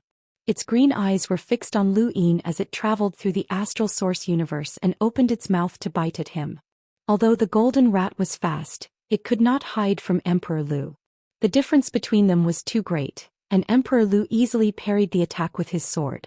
He had thought that he would be able to force the golden rat back, but he had not expected the golden rat to attack him. Emperor Lu was stunned when the rat bit down on his sword, as he had never seen such a battle style before. Lu Yin recognized the golden rat. Hua Yishou, it's said to be able to devour all things. He had recognized it because the Spiritual Academy, which had represented the astral beast domain in the Tournament of the Strongest, had a principal who was Hua Yishou. It was rumored that Hua Yishou had once devoured a member of the Phoenix family and was their mortal enemy. Emperor Lu's gaze turned cold, and the sword that had clearly been bitten once again exerted force, tearing apart half of Hua Yishou's body. In another direction, flames enveloped the area once more, and Emperor Lu heavily injured Hua Yishou. He then slashed out with his sword, causing a sharp slash that tore through space and slashing out a flame mink that was about the same size as Hua Yishou. These two beasts had attacked, and although they did not pose any threat to Emperor Lu, they had managed to delay him, allowing Su Qing to catch up. Su Qing had originally given up, but he had not expected that there would be another hidden beast. It had most likely followed the celestial beast emperor here. But there was no time to think. Lightning covered his body as he clawed at Emperor Lu. At that moment the second Night King rushed over, scaring Su Qing into retreating. He did not have the courage to face both Emperor Lu and the second Night King at the same time. The second Night King blocked Emperor Lu's back and faced the northeast. He then used the Night King heaven-splitting technique again before leading Emperor Lu and Lu Yin to the southwest. Su Qing's eyes widened and he roared in rage. His great opportunity had been ruined, and he had thought that victory was within his grasp. The three emissaries had taken the initiative, but they had been rescued right under his nose. Even though he was the commander and had experienced many battles, he still could not help but roar in rage. This was a disgrace that would haunt him for the rest of his life. The Celestial Beast Emperor's face turned ugly, as he was largely responsible for this failure. If he had not left on his own accord, then Lu Yin might not have been able to rescue Hua Yishou so easily. This human was despicable. Feng Lin felt that it was a pity that she had been rescued. Who would have thought that this human would be able to hide a living person in a cosmic ring? This defied common sense. Otherwise, Feng Lin would not have been able to rescue Hua Yishou. The monkey was so close and she did not know when he would succeed. In contrast to the astral beast domain's furious roars, the Great Eastern Alliance's fleet was cheering. Lu Qinjue and the rest watched in admiration as Lu Yin returned. He had actually succeeded. The humans had fought with the astral beast domain for countless years, and there had been many victories and defeats. However, there had been very few instances of someone rescuing an enemy, especially in such a grand battle. In this current battle there were 4 powerhouses with power levels over 1,000,000, and there were more than 20 emissaries. This was an unimaginably grand battle that surpassed any battle at the border. Even when the 6th mainland had joined forces with the technocracy to invade the Endless Weaves, there had not been so many powerhouses involved. If not for the outside world being busy dealing with the Neo-Human Alliance, then this battle would definitely have attracted the attention of the entire world. Even now, it had attracted the attention of countless people, and they were all waiting for the results. Lu Yin took out Mount Supreme and released Spirit Taizu and the others. He then ordered them to be on guard against the Astral Beast Domain's crazy counterattack and brought Abel Phoenix into the spacecraft. Everyone was curious as Abel Phoenix had not interacted much with Lu Yin. Why was Lu Yin meeting him alone? Shouldn't Lu Yin be recuperating right now? Abel Phoenix was at a loss and he followed Lu Yin into the cabin. He watched as Lu Yin took out a red stone and said something that made him doubt his life. Come, breathe fire at it. Seeing Lu Yin's expectant gaze, Abel Phoenix's face twitched. What do you mean, Alliance leader? Lu Yin replied, this is a skyfire stone that can absorb fire. I need a high temperature, the more the better. Abel Phoenix understood, but he was speechless. Can't you be more specific? Breathe fire. He wasn't a beast and the mere thought of that made him unhappy. How about a fire battle technique? Lu Yin grew impatient. Do whatever you want. Fill it up and the higher the temperature the better. It needs to be at least 700,000 power levels. Abel Phoenix was shocked. Alliance leader, I only have a power level of 500,000. How can I use flames with a high temperature that surpasses 700,000? Lu Yin was taken aback. You're that weak. Abel Phoenix was aggrieved and he wanted to attack Lu Yin, but after some thought he realized that he couldn't beat Lu Yin. Sorry to disappoint you, Alliance leader. Lu Yin frowned and looked towards the northeast. He had forgotten that Abel Phoenix's strength was only average. If he had remembered earlier he would have captured that fire-breathing mink. That fellow's flames definitely exceeded 700,000 power levels. What a pity. Does your Phoenix family have extreme heat? The kind that even you can't handle? Lu Yin asked. Abel Phoenix replied, yes we do. The reason why our family stays in the day-night flow zone is because our ancestral land has limitless heat. We don't know exactly how high the temperature is or else we would have left long ago. After all, the day-night clan was too tyrannical back then. Lu Yin dismissed Abel Phoenix and took out some pills to heal his injuries. Fortunately, the cracks in his armor weren't too large, and even though the shockwaves had torn his body apart, they were only superficial wounds that quickly healed. He had originally planned on using Abel Phoenix's flames to cultivate, but it seemed that he had miscalculated. The heavens trembled as countless beasts attacked, and the first to bear the brunt of the attack was the Xianxia's spiritual energy battle technique, Divine Explosion. The second Night King faced the Sky Fiend. You dare to come again, Boozer? The Sky Fiend growled, despicable humans will become our food. He then unleashed his spiritual energy once more. Countless beasts attacked and clashed with the Great Eastern Alliance. The envoys had their own battles while the fleets had their own battles. Su Qing was still facing off against Emperor Lu. When Lu Yin walked out of the cabin he was greeted by the sight of an endless slaughter. The Great Eastern Alliance's envoys had originally outnumbered the beasts, but with the addition of the Shadow Beast, the Flaming Mink and Hua Yishou, the gap was even. These three beasts each had a power level of around 800,000. Especially the Shadow Beast. It had been able to survive Emperor Lu's attack, and with Spirit Taizu and the other two being heavily injured, the Great Eastern Alliance's chances were not looking good. This was also why Su Qing had dared to launch such a crazy counterattack. Lu Yin's gaze swept across the heavens and fixed in one direction. There flames filled the sky and occasionally fell from Astral Source Universe to burn the fleets. That was the Flaming Mink's battlefield and its opponent was Ling Qiu. Lu Yin stepped into Astral Source Universe, and Sword Qi swept past him from Lu Qinjue as he faced off against the Shadow Beast. When Su Qing saw Lu Yin appear he was the most surprised. He clearly remembered that Lu Yin had been hit by the shockwaves, and that had been the shockwaves of a powerhouse with a power level of 1,000,000. How could he be fine? Even the slightest contact should have left him severely injured. Emperor Lu glanced at Lu Yin but did not pay him any mind. Lu Yin had too many secrets, and in truth, even if he had been hit by a half-ancestor, Emperor Lu still doubted that Lu Yin would have died. This guy's background was unfathomable. The star chessboard appeared beneath Lu Yin's feet, and he moved to where Ling Qiu and the Flaming Mink were fighting. He then used a clear void palm on the Flaming Mink. Chapter 1864. The Flame Sable had not expected Lu Yin to attack it. Its flames transformed into a curtain that covered the entire area, but it was too late. The void palm viciously struck the flame sable's body, sending its palm-sized body flying. The flame sable was enraged and it let out a sharp shriek at Lu Yin. Its beady eyes were filled with murderous intent, and the flames on its body surged wildly. It was only the size of a palm, but in the blink of an eye, it had transformed into a flaming mountain. It raised its claws, one aimed at Lu Yin and the other at Ling Qiu. In terms of battle prowess, Ling Qiu was no match for the Flame Marten. However, as a member of the Lingling clan, her innate battle skills were unparalleled. The Lingling clan had the ability to split into 3 clones, each of which had the strength of the original body. Unless one was absolutely crushed, it would not be easy to defeat a member of the Lingling clan. Back then, Spirit Great Ancestor had been absolutely crushed by Emperor Lu's battle prowess. One was over 1,000,000 while the other was around 800,000.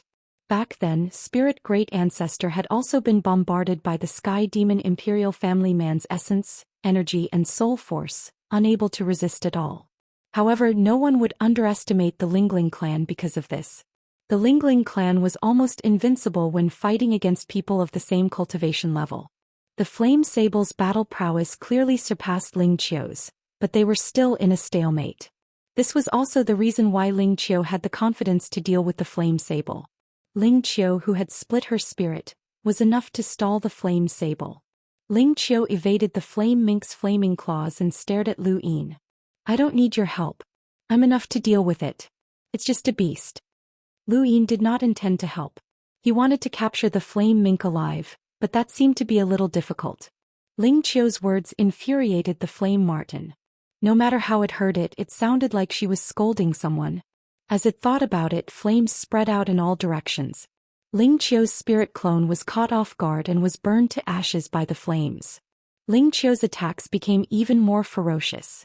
Leaves began to fall from the sky. This was Ling Qiu's innate gift. The most frightening thing about the Lingling clan was their innate talent. Their 10 innate talents combined into one was incomparably mysterious. Ling Qiu's innate skill was autumn intent. Just like her name, fallen leaves drifted down, overflowing with autumn intent. They were clearly fallen leaves, but the flame marten's high-temperature flames were actually unable to burn them. It was like the rain of leaves, inconceivably extinguishing the flame marten's mountain-like flames. The flame sable raised its head, its sharp whistle filled with anger as it glared at Ling Qiu. Lu Yin's gaze turned cold, and the star-scattered chessboard appeared beneath his feet once more. He moved directly to the top of the flame marten's head. Then, under Ling Qiu's shocked gaze, he visualized the immovable heavenly king elephant and lowered his palm. Emptiness palm. The flame mink did not pay any attention to Lu Yin at first, and it had been staring at Ling Qiu. It had felt a sense of danger, especially when Ling Qiu's innate gift had appeared. However, Lu Yin's clear sky palm had landed squarely on its head, stunning it. The power of this palm was too great, and even though it had a power level of over 700,000, it could not withstand it and was sent flying out of the astral source universe. Taking advantage of this opportunity, Lu Yin barked, "Attack!" As he spoke, he struck out with his palm, not giving the sable any chance to retaliate. Ling Qiu had not expected Lu Yin's palm to be so powerful. What was that behind him? An elephant? Without much time to think, Autumn Spirit's star origin transformed into a spear, stabbing towards the flame sable from both sides. The flame sable's body was pierced by the spear, causing blood to spurt out. The intense pain woke it up, but Lu Yin's palm struck again. This time the emptiness palm not only contained a huge amount of overlaying stacks, but also a domain and spiritual force. The flame sable might be able to withstand overlaying stacks and a domain, but its spiritual force was its weakness. The emptiness palm's unbridled attacks left it unable to retaliate. In the distance, Feng Lin transformed into a celestial ice phoenix, her tricolored light sweeping over. Lu Yin grabbed the flame sable and used it as a shield, but the tricolored light ruthlessly swept over and forced both Lu Yin and the flame sable back. Feng Lin's power level was only around 600,000, so she could not break through Lu Yin's defenses. However, the tricolored light melted the flame sable's fur. Despicable! Feng Lin angrily rebuked. Opposite her, the Ice Emperor raised a hand, causing the 5-ringed plum blossom to scatter. "Let's see if you can melt this move." Feng Lin stared at the Ice Empress. "My clan's tricolored light can melt everything. You have no chance of winning against me." With that, her tricolored light swept out. The flame sable was frantically attacked by Lu Yin and Ling Qiu, and it was suppressed to the point where it could not even retaliate. A shadow suddenly appeared and wrapped around the flame sable, trying to drag it away. It was the shadow beast. Lu Yin was immediately enraged. Intercept. The star energy in his hand transformed into a sword, and he slashed out, but he was unable to tear apart the shadow beast's shadow. In the distance, Lu Qinjue's sword slashed down, directly severing the shadow beast's control over the shadow. Ling Qiu's spear pierced through the shadow, nailing it to the void. The shadow beast's interference had successfully allowed the flame sable to catch its breath, allowing it to break free from Lu Yin's clear void palm's suppression. The flame sable's surging flames crazily spread across its body and swept towards Lu Yin. At this point, its hatred for Lu Yin far exceeded Ling Qiu's. Even though Ling Qiu's fallen leaves drifted away once more, they were unable to suppress the flames. Lu Yin was not in too much danger against the flame sable's surging flames, as his microarmor was able to withstand them. Even though there were cracks in the armor, the temperature of the flames that could penetrate the cracks and reach his body would not be too high. Lu Yin had always relied on high temperatures for his cultivation, so his resistance to high temperatures was much higher than the average person's. However, defense was one thing. What he wanted was to capture the flame sable alive. Otherwise, there would be no point in participating in this battle, and it would be better for Ling Qiu to fight alone. As he thought about this, a black and white fog enveloped his chest, forming a giant cocoon that wrapped around him. Ling Qiu appeared in front of him and swept away the flames. She stared at the black and white cocoon in shock. What is this? At this moment, countless people looked over, including Feng Lin, the Ice Emperor, Lu Qianjue, the Shadow Beast, and even the Lu Emperor Su Qing, the Celestial Demon, the Second Night King, and the others. The moment the black and white fog appeared, a strange feeling pervaded the air. It was like an ancient desolation that caused everyone to unconsciously look over. The flame sable stared at the black and white cocoon with fear in the depths of its eyes. It was not afraid of Lu Yin but rather of that power.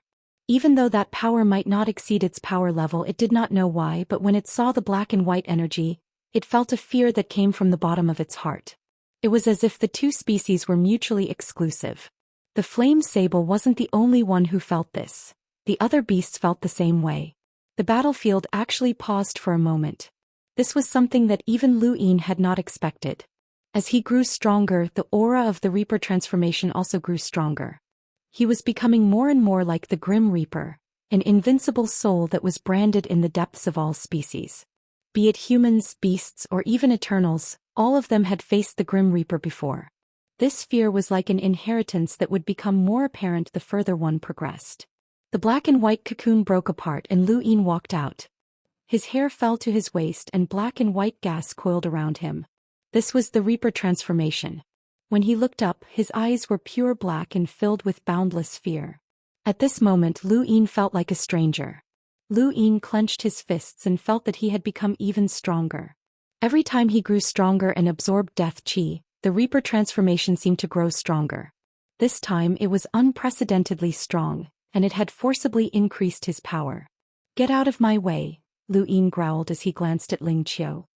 He lightly tapped his feet and raised his hand, sending a giant Golian slashing at the flame sable. The flame sable seemed to be frozen in place as it watched the giant Golian slash at it. It did not resist at all and half of its body was torn apart, its blood spilling out into space. Lu Yin was flabbergasted. Was this guy stupid? Why wasn't it resisting? In the distance, the Shadow Beast's shadow distorted as it tried to drag the flame sable away again. However, Lu Yin was prepared and the Golian slashed at the Shadow Beast. This time Lu Yin actually managed to block the shadow. There was clearly a huge difference between their power levels, but Lu Yin was still able to block the shadow. The Shadow Beast was stunned. Impossible. Based on his power level alone, this brat definitely could not block the shadow. There was something strange about that Golian, or rather, there was something strange about this brat's power. It actually terrified the Shadow Beast and it did not dare to look directly into those eyes. The flame sable finally reacted, and it endured its heavy injuries as it tried to flee. The chains around Lu Yin's body pierced through the astral source universe and bound the flame sable. He then charged towards the fleet. Stop them. From the moment Lu Yin entered the Reaper transformation to when he caught the flame sable, the entire process had only taken a few seconds. However, the shock it brought was especially intense. Regardless of whether it was the flame sable's fear or the Shadow Beast's inability to block the shadow, the entire astral beast domain was deeply shaken. The celestial beast domain was proud and they devoured spiritual force. They considered themselves the rulers of the astral beast domain and disdained humans. However, when the celestial beast domain saw Lu Yin's Reaper transformation, he could not help but feel fear. It was not towards Lu Yin but towards that power. What kind of power was this? Was it able to surpass the difference in power level and bring fear to the depths of one's soul? Su Qing stared at Lu Yin's back with a burning gaze. This was the power that suppressed those of the same generation. This was the power that Su Qing wanted and he had to obtain it. When Lu Yin completely disappeared, the countless astral beasts finally reacted. The flame sable had been captured. Su Qing angrily shouted, "Lu Yin, release the flame sable." He then tried to charge towards the fleet, but he was stopped by Lu Huang. When he turned around, he saw that the countless astral beasts no longer had any fighting spirit in their eyes. Su Qing's heart sank as even they felt fear. let alone the other astral beasts. When he thought of this, he immediately decided to retreat. If they continued to fight, they would only be at a disadvantage, and they would also have one less power level. As the countless astral beasts retreated, victory naturally belonged to the Great Eastern Alliance. Actually, to the participants of the Great Eastern Alliance, not retreating meant that they had won. However, Lu Huang and the others all had strange expressions. Victory was victory, but why had Lu Yin captured the flame sable and fled? No one could figure out what Lu Yin was trying to do, and only Abel Phoenix could vaguely guess. At the center of the Great Eastern Alliance's fleet, Lu Yin broke through the astral source universe and walked out. The flame sable that was bound by the chains struggled frantically, but it had been attacked by the Hollow Palm and Ling Qiu, and then heavily injured by the Reaper transformation, Go Lian. At this point, the flame sable could only display a power level that was comparable to Elder He's, which was around 500,000. This was not enough to escape from Lu Yin, let alone when he was in the Reaper transformation state. Lu Yin took out a heaven firestone and placed it next to the flame sable's mouth. Spitfire. The flame sable's small eyes stared sharply at Lu Yin with killing intent, but there was also an indescribable fear in the depths of its eyes. I said Spitfire. Lu Yin barked. Human, are you trying to humiliate me? The flame sable spoke for the first time, and its voice was as sharp as its gaze. Lu Yin calmly replied, if you don't Spitfire, you'll die. The flame sable angrily replied, those 3 human envoys were captured, but we didn't kill them. We just didn't kill them for now. Su Qing intends to use them to break down my Great Eastern Alliance's will to fight, which is even more despicable than killing them. Furthermore, for their sake, I walked up to Su Qing alone. Do you think that Su Qing would have the guts to do such a thing for you? Lu Yin mocked. Chapter 1865. The sable was furious. That's because you can bring those 2 experts over. Even if I can't bring them over, I'll still walk over to Su Qing, Lu Yin said confidently. The sable snorted. Human, I won't believe anything you say. You're too despicable. I've heard of you, Lu Yin. Greedy, power-hungry, despicable and shameless. Who told you that? Lu Yin raised an eyebrow and slapped the sable's head. Who told you that? He was furious. Was this his image in the astral beast domain? Someone must have deliberately sabotaged his image. How was he supposed to conquer the astral beast domain in the future? The sable's ferocious eyes flashed coldly. The entire celestial beast empire knows. Let me tell you, I didn't need to participate in this battle, but because you contacted Su Qing, the emperor sent us to secretly support you. He said that you're despicable and that you must have made preparations to take on this battle. He even told us to kill you if possible. Lu Yin was astonished.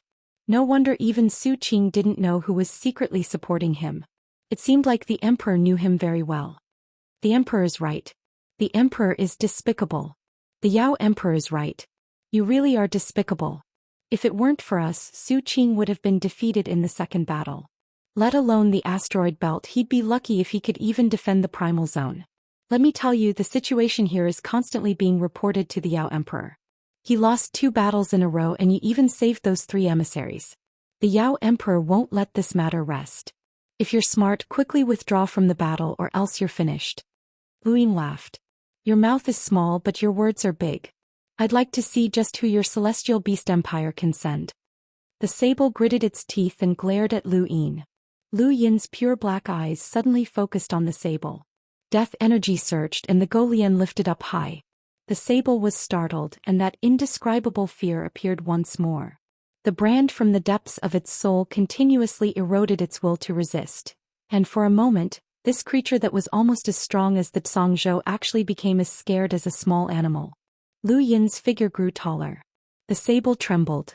What kind of power is this? It's definitely not your power. It's not human. Lu Yin's eyes narrowed. His Grim Reaper transformation seemed to be quite useful against these beasts. He recalled the scene when he had absorbed the death energy in the Qi sect. It seemed that the Grim Reaper had left an indelible shadow on these beasts in ancient times.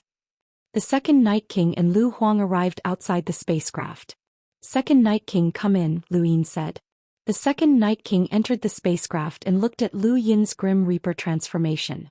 His eyes were similarly filled with shock and passion, as if he was trying to verify the legends.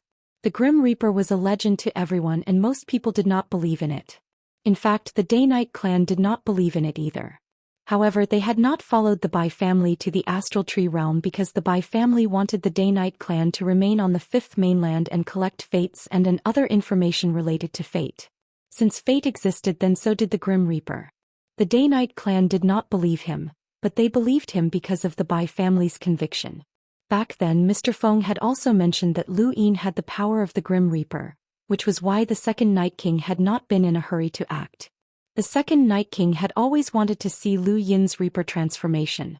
Lu Yin's pure black eyes looked at the second Night King. The deathly aura around his body retracted, and the Reaper's transformation faded away.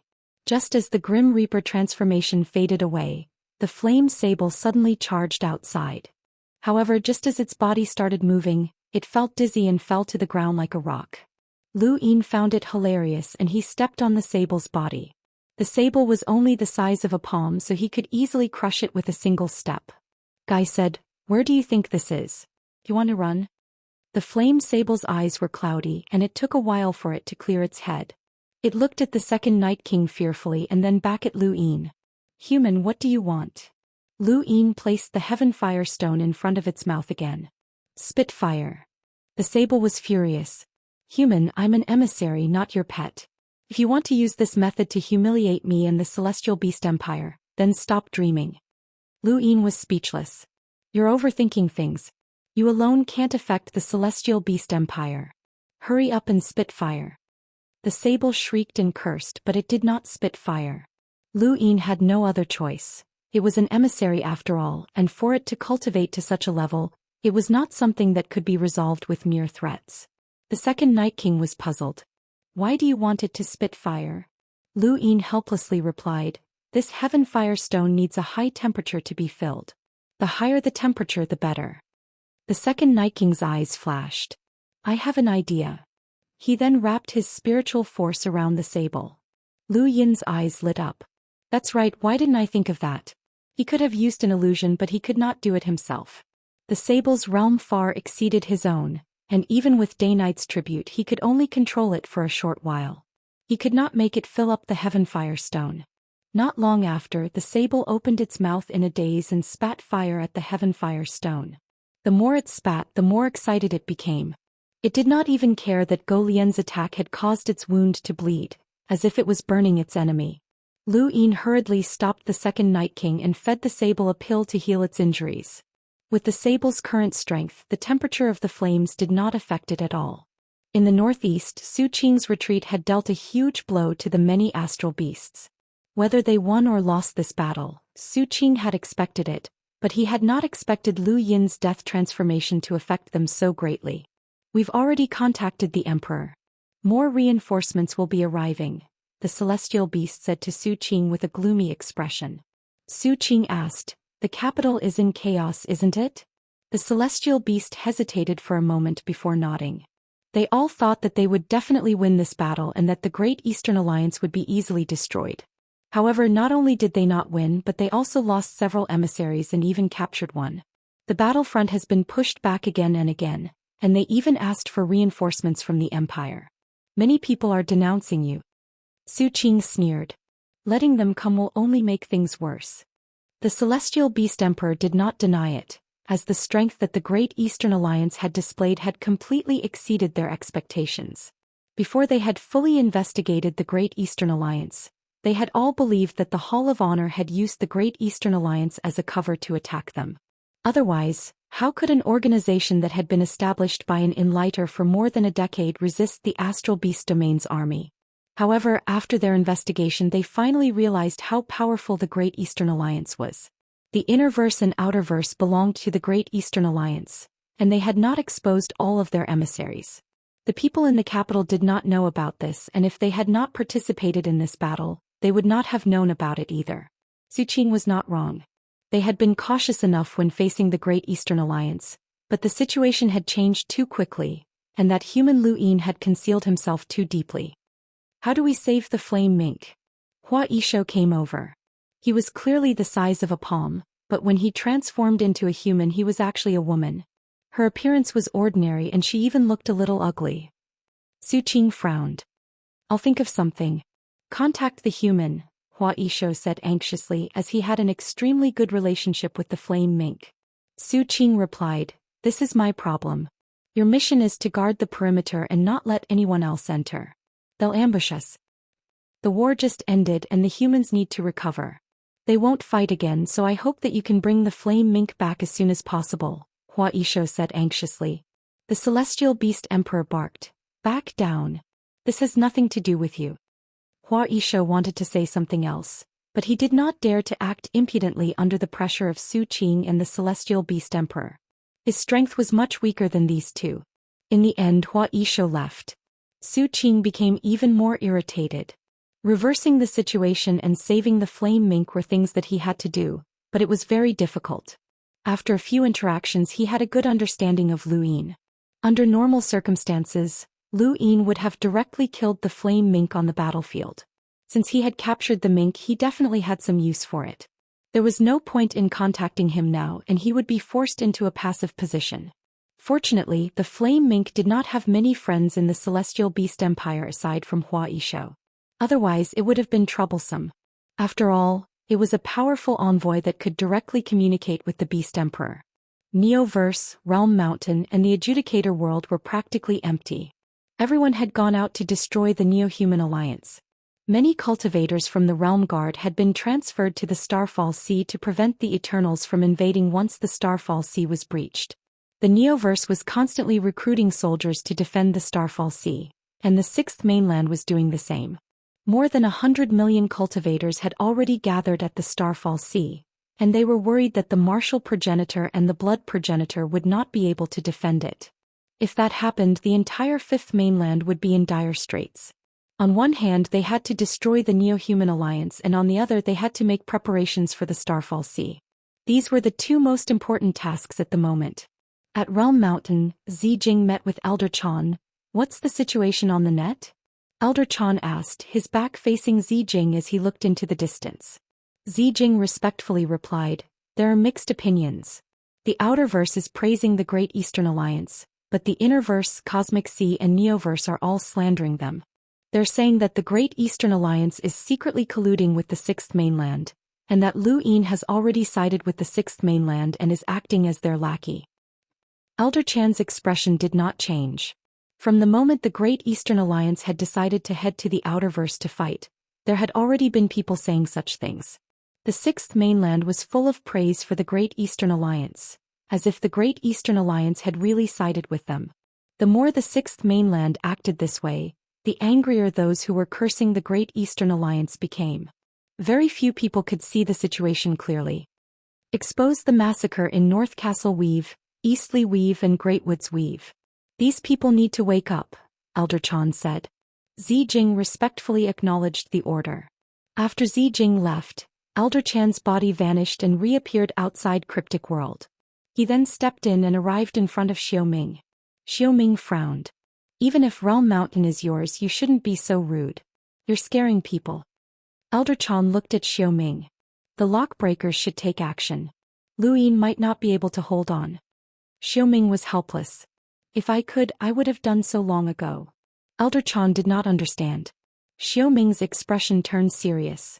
That place has gone out of control. Elder Chan's expression changed. Out of control? Didn't you say that it wouldn't? Xiaoming was helpless. Logically speaking, it shouldn't have gone out of control. Someone has already taken action. You should be able to guess. By Wuxian. Elder Chan's tone was gloomy. Xiaoming and Elder Chan exchanged glances. I've always felt that Bai Wuxian was the greatest threat in the Seven Gods' heavens. When that item was lost, we were nervous for a long time, and the Neo-Human Alliance did not do anything. It was only after the Burial Garden incident that the Hall of Honor and the Dao Source sect cleaned up the Neo-Human Alliance that Bai Wuxian took action. Iron Blood Weave should also have been one of her methods. Chapter 1866. Elder Chan frowned deeply. Iron Blood Weave should be one of her schemes, and she's trying to lessen the pressure on the Neo-Human Alliance. If the place you're guarding really goes out of control, then who knows what the situation will be like.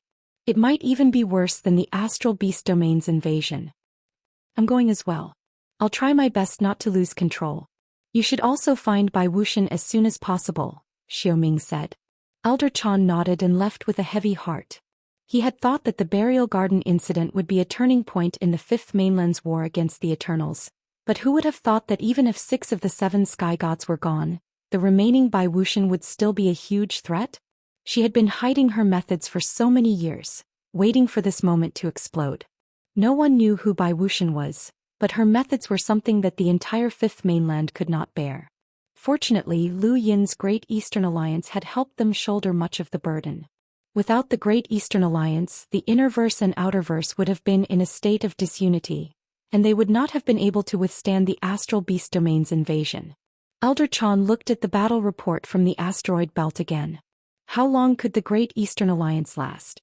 In the Outerverse, in Tyrannical Weave, the Corpse Keeper exited seclusion. He had been poisoned in Iron Blood Weave, and not only had he used up the corpse treasures of all the cultivators who had participated in the war, but he had also used up the corpse treasures of all the cultivators in the morgue upon his return. Only then had he barely managed to control the poison. The Corpse Keeper had never experienced such a terrifying poison before. It could be said that the entire morgue's power level had dropped by 70% because of this poison, and all the disciples had to refine their corpse treasures from scratch. The Corpse Keeper walked out of seclusion and bowed respectfully. "Master." The Corpse Keeper asked, "How's Iron Blood Weave?"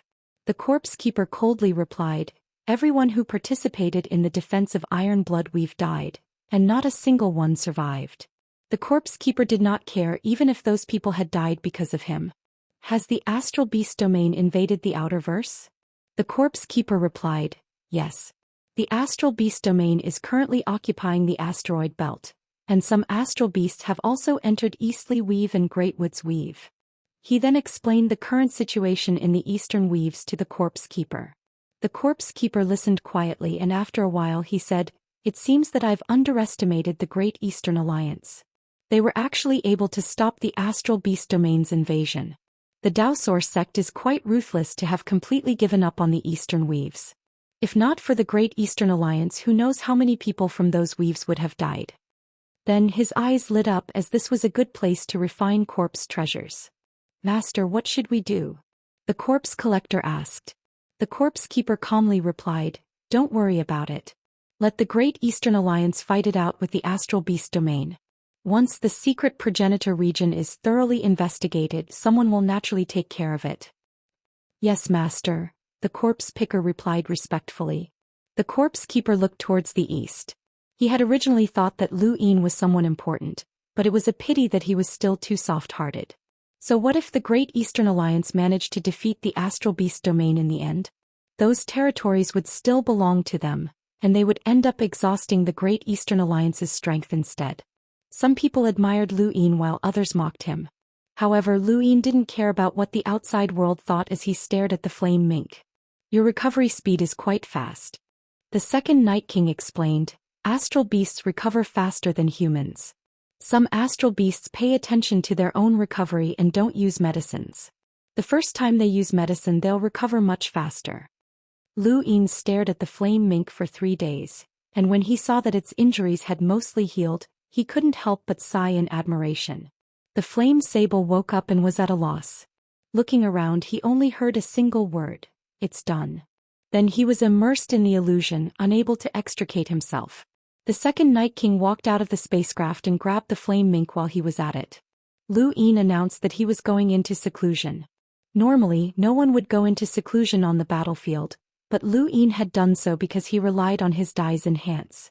1 year in seclusion was equivalent to 1 second in the outside world. After making sure that no one was watching, Lu Yin raised his hand and his Dai appeared. He tapped it and looked at it expectantly. On his first try it was 6. Lu Yin's vision darkened for a moment before returning to normal. He sighed in relief. Fortunately, he had left his cosmic ring nearby, or else he would have entered that strange space. On his second try it was 3 pips. He was very lucky, but unfortunately there was nothing that he wanted to upgrade. With his current cultivation he could actually upgrade his formcast model. Perhaps he would be able to use it when he broke through to become an envoy, but after some calculations he realized that upgrading his formcast model for the 6th time would give him 8,000 star essence. The 7th time would give him 100 million, and the 8th time would probably cost him 1 trillion. He didn't have that much money, so he could only set it aside. There was nothing else that he needed to upgrade. After thinking about it, he realized that he lacked a powerful weapon, but the weapons in his cosmic ring had already been upgraded to the max, so they were useless. Helpless, he continued to roll his die. At 4 pips, Zhou Xian entered the time-stop space. He picked up his cosmic ring and the scene before him changed.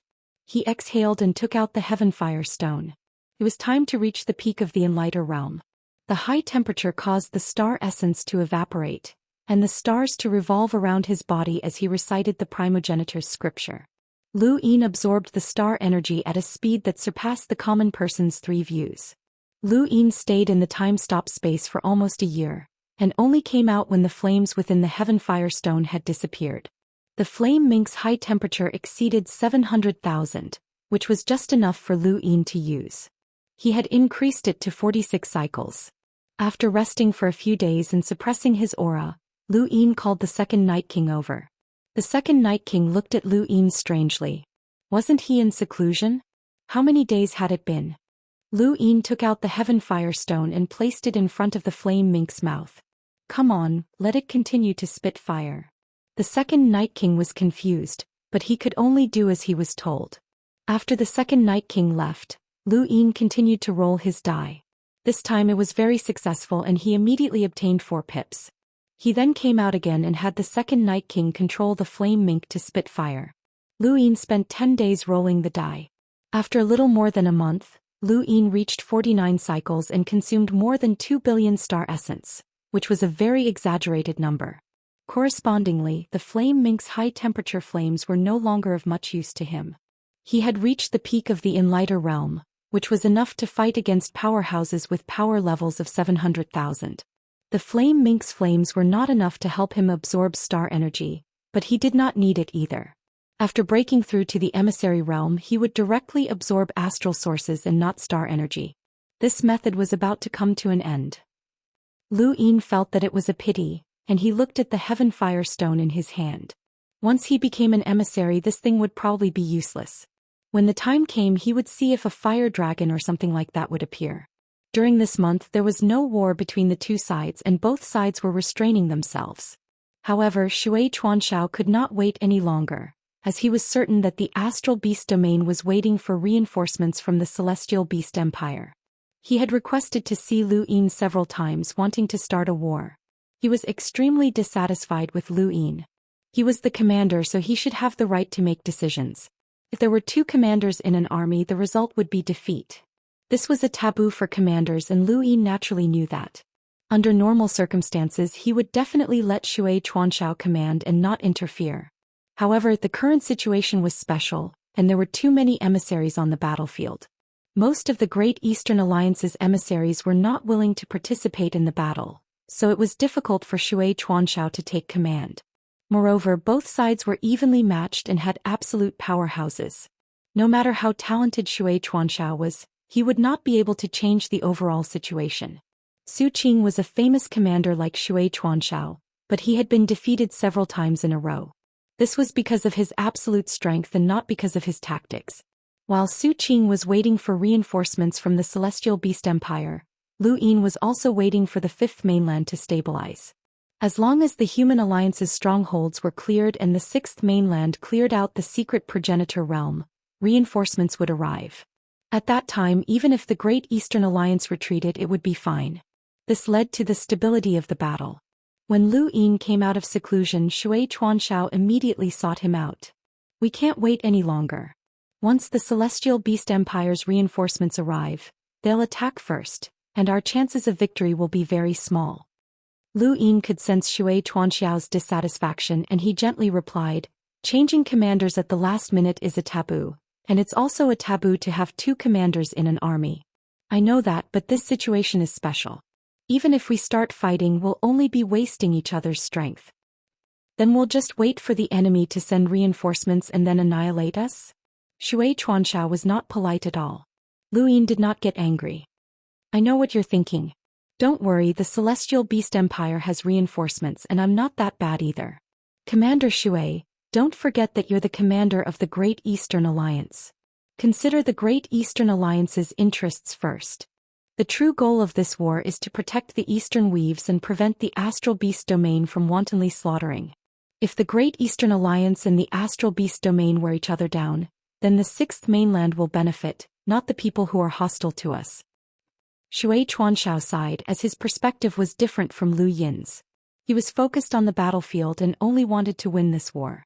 He was also looking at the situation from the perspective of the humans. He could sacrifice a region for the greater good, and he could even sacrifice himself. On the other hand, although Lu Yin was also looking at the perspective of the humans, he was still the Great Eastern Alliance's alliance leader and had to consider his own interests. If they immediately went to war, then they might win, but the Great Eastern Alliance would also suffer great losses. This was not what Lu Yin wanted. What he wanted was to protect the humans and repel the Astral Beast domain. Now was not the time to start a war with the Astral Beast domain. Back then, I promised the people of Ironblood Weave that I would one day lead them in a counterattack against the Astral Beast domain and invade the Primal Zone. The blood debt that the Astral Beast domain has caused in North Castle Weave, Eastleigh Weave and Greatwoods Weave will be repaid by me. I will never forget this grudge, but now is not the time, Lu Yin slowly said. I can ignore the mockery that the Sixth Mainland has directed at me, but do you think that I don't know how the outside world is cursing me? They say that I'm a lackey of the Sixth Mainland. I can ignore them and only care about protecting the people of the Outerverse, but that doesn't mean that I can sacrifice the entire Great Eastern Alliance. Do you understand? Shui Chuanxiao met Lu Yin's gaze and his tone softened. I was too impatient. It's already rare for the Alliance leader to lead the Great Eastern Alliance to hold back the Astral Beast domain. Lu Yin knew what Shui Chuanxiao was thinking, and he seriously said, I'll say it again today. One day we will invade the Primal Zone and take our revenge, but now is not the time. Right now what I need is stability. I need to hold back the Astral Beast domain and wait for reinforcements. That's all. Shui Chuanxiao nodded. I understand. He paused for a moment before continuing. However, as the commander of the Great Eastern Alliance, I need to understand all of the powers involved. Otherwise, I won't be able to make reasonable arrangements. Not long after, Shui Chuanxiao left with his usual solemn expression. No one could tell what he was thinking. The second Night King returned with the flame mink in tow. Chapter 1867. He no longer needed the sable, but it was still a powerhouse with a power level of over 700,000. Is it possible to subdue it? The second Night King shook his head. They're very tenacious. Unless they're constantly controlled by illusions, they'll find a way to escape. Keep it under control first, Lu Yin said. After dismissing the second Night King, Lu Yin activated his gadget and contacted Su Qing. During this period, Su Qing had contacted him twice. Commander Su Qing, are you looking for me? Lu Yin asked in a relaxed tone. Su Qing asked calmly, Alliance Master Lu, how are your injuries? Lu Yin had gone into seclusion, but he announced that he was recuperating from his injuries. I'm fine. Thank you for your concern, Commander. Also, thank you for not being so heavy-handed. You won't be so lucky next time, said Su Qing coldly. Lu Yin frowned. Is that all you wanted to ask me? Su Qing fell silent for a moment. Cut the crap. Give me the monkey and the flame mink, and I'll withdraw from Eastleigh Weave and Grand Forest Weave. Lu Yin narrowed his eyes. A deal. You can say that. You can also see it as a threat, said Su Qing. What if I don't agree? Lu Yin's tone sank. Su Qing laughed coldly. You wouldn't. Didn't the Great Eastern Alliance mobilize all of its forces to save the people of the Eastern Weaves? Dongli Weave and Dazhong Forest Weave are also within the scope of your rescue. If you don't agree, then the slaughter will continue. You can't afford to pay such a price. Lu Yin's expression turned completely cold. Ever since the start of the battle, he had been avoiding talking about the Eastern Weaves with Su Qing. The moment the topic was brought up, he would be at a disadvantage. He also wanted to send people to chase away the astral beasts from the other weaves, but that was not practical. He could only attack Su Qing's forces head-on in an attempt to gain a tactical advantage so that the other astral beasts would come to his aid. However, after several battles, they did not have any advantage. There were victories and defeats, and it was very difficult for them to force Su Qing to call back all of the giant beasts to resist. Fortunately, there was not much killing in those two weaves, especially in the Great Forest Weave. The flying willow leaves had appeared out of nowhere to stop that mantis beast. so he was not in such a hurry. He had not expected Su Qing to use those 2 weaves as a threat. Once the behemoth started killing again, the casualties would be great. You're the commander of the Celestial Beast Empire, yet you're threatening me with the lives of ordinary people. Is this how you Su Qing fight? Lu Yin suppressed his anger. Su Qing sneered. That's right. A war shouldn't involve ordinary people, but who told us to invade? Don't forget that this is an invasion, not a war. We're 2 different species. I can abide by the basic rules, but I won't be pedantic and waste time with you. This is my war and Shui Chuanshao hasn't taught you enough. Lu Yin raised his head, his eyes filled with coldness. Su Qing retracted his gaze and calmly replied, using this to threaten the Great Eastern Alliance into retreating is obviously impossible, so I won't infringe upon the Great Eastern Alliance's interests. If it's just the ghost monkey and the flame mink, I can still make concessions. You can even destroy the flame mink's astral origin cyclone and turn it into a piece of trash. It won't cause any harm to you. So you only want the monkey? Lu Yin asked in a low voice. Su Qing nodded. That's right. The Celestial Ice Phoenix clan specifically asked for the monkey. As long as you give him to me, I'll immediately retreat to Dongli Weave and the Great Forest Weave. All of the astral beasts in Dongli Weave will not invade unless we win this war. This condition was not excessive. If Lu Yin had the monkey and he did not know how important the monkey was to Skymander Imperial Tutor. Under the premise that he knew the monkey, Lu Yin could hand it over and it would not affect him at all. However, he did not do so. The monkey had already been taken by the witch spirit, and even if he told Su Qing about this, Su Qing would not believe him. Your request is not excessive, Lu Yin said with a sigh. Su Qing's gaze trembled. You agree? Lu Yin shook his head. I refuse. Su Qing frowned. Alliance Master Lu, are you willing to sacrifice countless lives for a monkey? Then what's the point of you participating in this war? Lu Yin was helpless. I don't care if you believe me or not, but the monkey is not with me. What did you say? The monkey is not with you? Feng Lin's voice rang out as she had been by Su Qing's side this entire time. Su Qing asked, the monkey is not with you? Lu Yin replied, if it was, I could give it to you. It has no value to me and I would have been happy to help it and Fengjiu. Unfortunately, it was taken from me. Impossible. The monkey is your tamed beast and it's branded on your arm. We know that very well.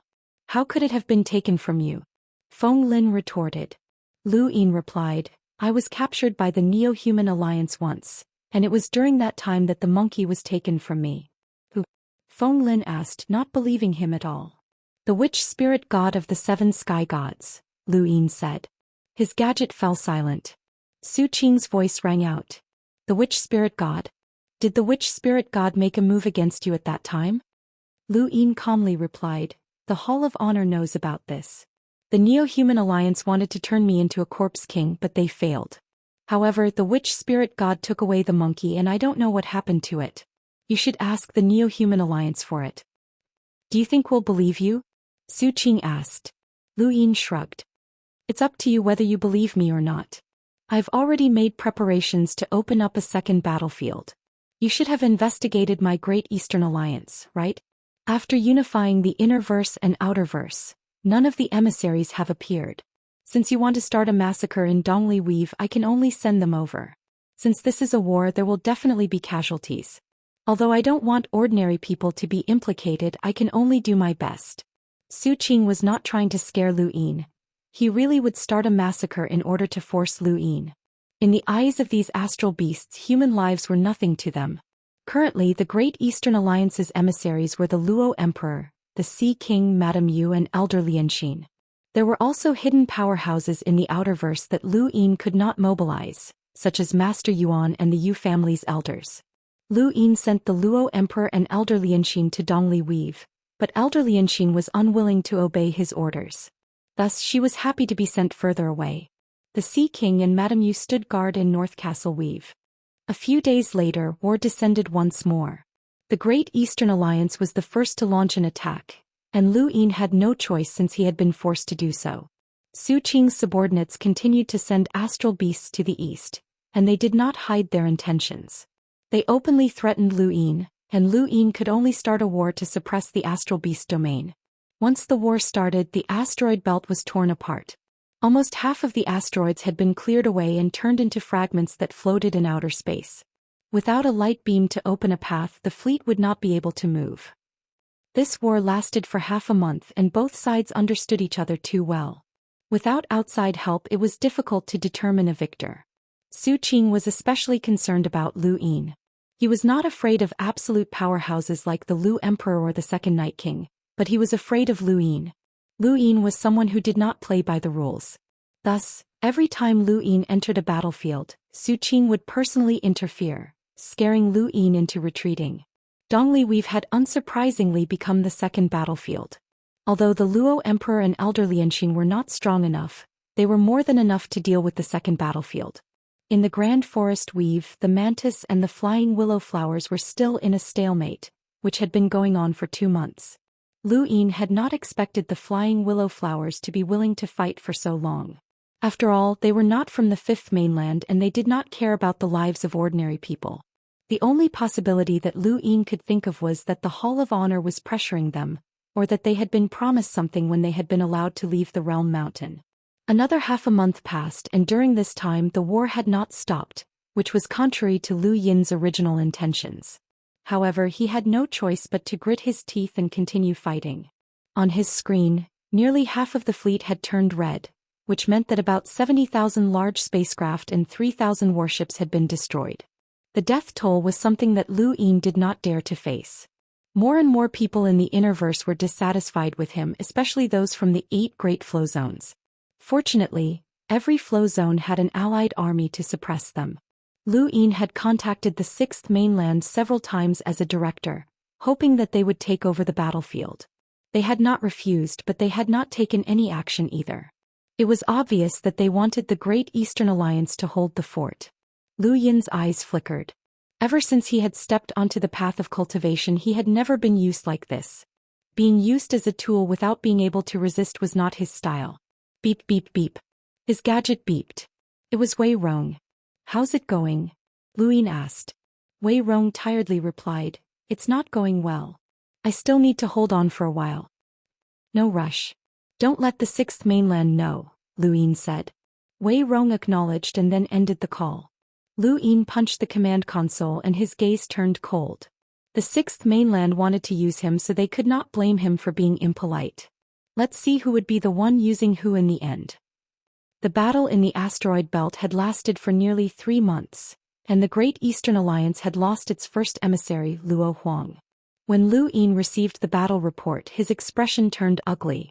Luo Huang and Elder Lianxin had been fighting in Eastly Weave since the beginning, and Luo Huang had died at the hands of the Mantis Beast.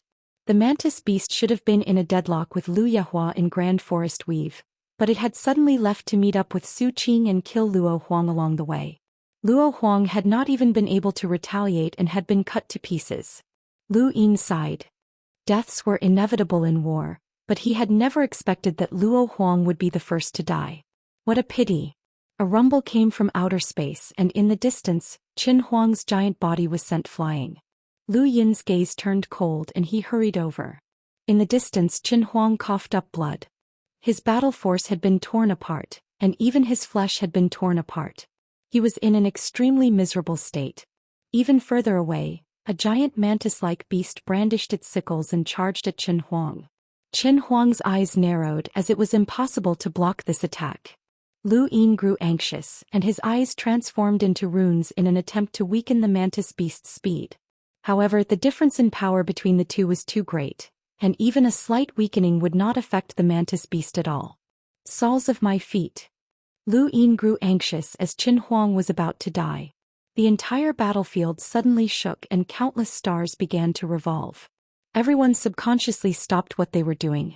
The mantis beast had slashed at Qin Huang with its scimitars, but it was forced back by the exploding stars. It quickly fled, having sensed danger. Chapter 1868. Su Qing's expression changed. Serious art? This was a war between the Great Eastern Alliance and the Astral Beast Domain, and no one had expected such a terrifying serious art to appear. This was the symbol of the Sirius sect. In outer space, Elder Zhou Xian walked out with an ugly expression and glared at Lu Yin. "Kid, what nonsense are you spouting?" Lu Yin relaxed as Qin Huang had almost been finished off. That praying mantis had been too fast, and its murderous aura had been quite threatening. Lu Yin hurriedly said, "Elder, please take care of that praying mantis. That thing is a threat." Elder Zhou Xian angrily replied, "I'm not your hired thug." Lu Yin smiled. "Sorry to trouble you, Elder." Elder Zhou Xian snorted. His face was very young, but Su Qing looked at him as if he was a ghost. "Serious sect, Elder Zhou Xian? Why are you here?" Elder Zhou Xian turned to look at Su Qing. "I'm just passing by." Su Qing's expression changed and he was furious. "Passing by? Does he think I'm an idiot? Who would pass by a battlefield?" The second Night King and Lu Huang were not surprised, as this old man had arrived half a month ago and had been hiding his tracks. Others might not have been able to detect him, but they could. Elder Zhou Xian glanced at the second Night King in an unfriendly manner, as he had almost been killed by the second Night King. It would have been fine if they had fought normally, but he had been heavily injured by the shockwaves of a progenitor's power. Now that he saw the second Night King again, he wanted to take revenge. The second Night King did not mind, as his strength was on par with Elder Zhou Xian's. "Elder Zhou Xian, as a Neoverse Serious Sect Elder, why do you need to participate in this Outerverse war?" Su Qing asked as he looked on warily. The appearance of such a terrifying expert gave them too much pressure. Elder Zhou Xian stared at him. "Who said that this is an Outerverse war? This is a war between two domains, and I've already said that I'm just passing by." Su Qing was furious. "Since you insist on participating, then you should be prepared to die on this battlefield." Elder Zhou Xian's eyes flashed with killing intent. Lu Yin spoke up at this moment. "Senior, that guy is threatening you. Kill it." Elder Zhou Xian glared fiercely at Lu Yin. "Don't spout nonsense in the future. If you dare to do anything rash again, I'll kill you first." Lu Yin hurriedly responded, but he cursed inwardly. This old man was too pedantic. Xiaji had openly attacked him, so what was the point of hiding the secret of his feat? Elder Zhou Xian looked at Su Qing again. "Since you dared to threaten me, you must have someone backing you. Come out and let's see which old friend has arrived." Su Qing's expression darkened. In the distance, a pair of eyes opened. In the next instant, under everyone's shocked gazes, the starry sky split open, and a huge dark green sword appeared, directly pressing down on Elder Zhou Xian. Elder Zhou Xian's expression changed slightly. "This is the Sword King?" Emperor Lu, who was confronting Su Qing, was surprised. "Sword King? The wielder of the Astral Beast Domain's Sword Dao?" There were astral beasts in the Astral Beast Domain that could wield swordsmanship? Elder Zhou Xian sneered. "It's been a long time since we last met, old friend. I regret not killing you on the battlefield."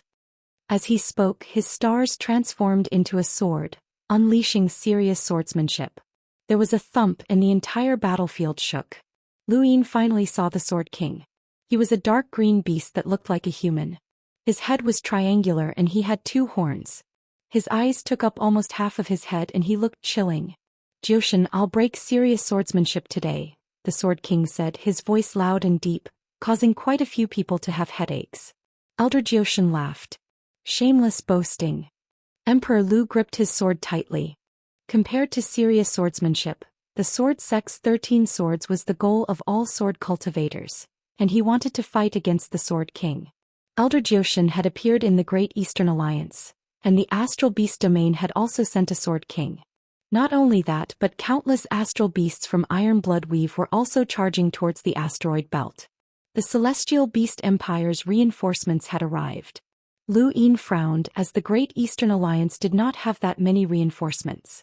Fortunately, there were quite a few emissaries, and since the Astral Beast had sent a large number of reinforcements, Lu Yin needed to increase the quality of their reinforcements. The Sea King and Master Yuan had arrived and 2 more powerhouses had appeared. Su Qing's eyelids twitched and he gritted his teeth. The Celestial Beast Empire's emissaries had all appeared, and there were even 3 more. A battle that shook the entire 5th mainland erupted. In this battle, the number of emissaries had exceeded 30, which was unprecedented. The Hall of Honor and the 6th mainland's Daoist sect all focused their attention on this battle. It was also at this moment that Lu Yin's influence was fully displayed. He had actually managed to mobilize so many emissaries, and there were even 4 powerhouses whose power levels exceeded 1 million, which shocked countless people. Lu Yin had not expected such a terrifying battle to erupt all of a sudden, and he immediately ordered his fleet to retreat. In a battle between emissaries, the slightest carelessness could affect his fleet, and he did not want his own fleet to become cannon fodder. The countless astral beasts under Su Qing's command did the same, and a fierce battle between emissaries unfolded. Lu Yin's opponent was a giant beast that resembled an octopus. It was not very powerful, but its defense was astonishing. Not only was its physical defense strong, but its domain, spiritual force, and even its spiritual force seemed to have no weaknesses. Lu Yin's emptiness palm was ineffective, as he had increased it to 49 cycles, which meant that he was a peak in lighter. The octopus beast had a power level of over 700,000, and in terms of defense, Lu Yin suspected that it could even block Lu Qinjue's attack. There were too many strange beasts in the astral beast domain, and the moment Lu Yin entered the battlefield, the octopus beast had already set its sights on him, as if it was deliberately targeting him. Lu Yin's advantage lay in his emptiness palm and his Reaper transformation. This octopus beast did not have any other abilities, but it could disperse star energy and isolate the void. Its defense was simply top-notch. For half a day Lu Yin could not do anything to it. If he was even the slightest bit careless, he would be counterattacked. The more times they fought, the more Su Qing became wary of Lu Yin. This octopus beast was completely capable of blocking Lu Qinjue, but he had chosen to use it to deal with Lu Yin. This showed just how much Su Qing valued Lu Yin. Lu Yin had not activated his Reaper transformation, so he could not use the black and white fog on his chest many times. Not long after, news of another death arrived. Abel Phoenix, the undying bird, had died to the Mantis Beast's sneak attack.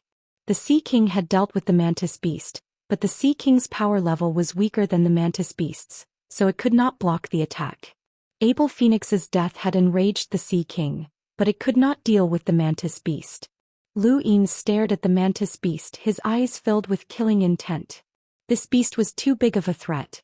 If only Flying Willow had come, then she would have been able to deal with it. But without her, who could deal with it? Even Master Yuan and the other experts had their own opponents. Suddenly, the Mantis Beast's cold gaze swept over Lu Yin and its figure flashed. It had received Su Qing's orders to kill Lu Yin. Lu Yin felt a chill run down his spine, and he knew that things were bad. He quickly broke into the astral source universe, where the octopus beast's tentacles had been drawn into the universe. However, the Mantis Beast swung its scimitar at it, and its sharpness shocked Lu Yin.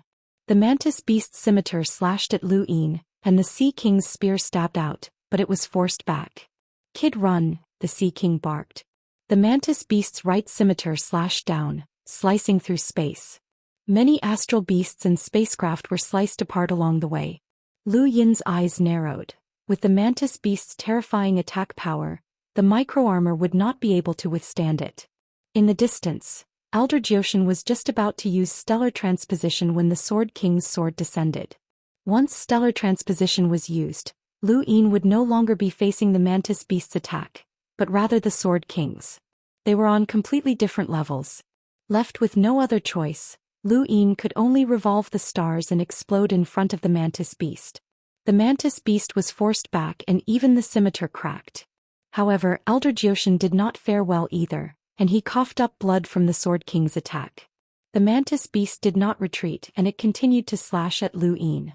The Sea King's spear rotated at a strange frequency, causing the Mantis Beast to sense danger. It turned around and slashed out. With a bang, a blue current appeared around the Sea King, and the Mantis Beast's battle technique flowed along the spear into the surrounding currents. The Sea King then guided the spear back to the Mantis Beast. The Mantis Beast was caught off guard and was forced back by the spear. Its ferocious eyes were filled with shock and confusion as it disappeared. The Sea King's face turned ugly and it looked up. "Kid, run." Lu Yin had seen the battle between the Sea King and the Mantis Beast, and it was probably the Sea King's innate gift. This was the first time he had seen it, and he had thought that the Mantis Beast would fight the Sea King. The Mantis Beast appeared in front of Lu Yin, moving so quickly that Lu Yin did not even see when it swung its scimitar. His microarmor could not withstand the attack any longer and shattered, and a bloody gash appeared on his abdomen. Blood sprayed out into space. This attack did not kill Lu Yin, and the Mantis Beast charged at him again. Lu Yin gritted his teeth as the octopus beast's tentacles descended from above, dispersing his star energy so that he could not dodge. At the critical moment, the tip of the spear swept past his neck and pierced towards the mantis beast. The mantis beast's right scimitar slashed away the Sea King's trident while its left scimitar continued to slash at Lu Yin. Regardless of whether it was his source box array, secret technique, battle technique, or the Aeon evolution true scripture, none of them could stop the mantis beast. The difference between Lu Yin and the beast was too great. It had suppressed the Sea King and was a powerful being that could fight against the World Imprinter, the Corpse Keeper. The mantis beast had a power level of 800,000 to 900,000, which was not something that Lu Yin could deal with. Its attack had exceeded the limits of his micro-armor. Elder Zhou Xian, Master Yuan, the Second Night King, Emperor Lu, and the other powerhouses were unable to provide support in time. At this moment, Lu Yin was very close to death, just like when he had been chased by Wang Si. That extreme sense of danger had descended upon him, so he took out the corpse he had obtained from the burial garden. It was a corpse that he could not harm no matter what. There was a loud clang as the mantis beast's left scimitar slashed at the corpse's neck. It tore through the void and swept across the battlefield, destroying many spacecraft and astral beasts. The Second Night King and the rest stared at Lu Yin. Some were anxious, some were hopeful, some were excited, and some were panicking.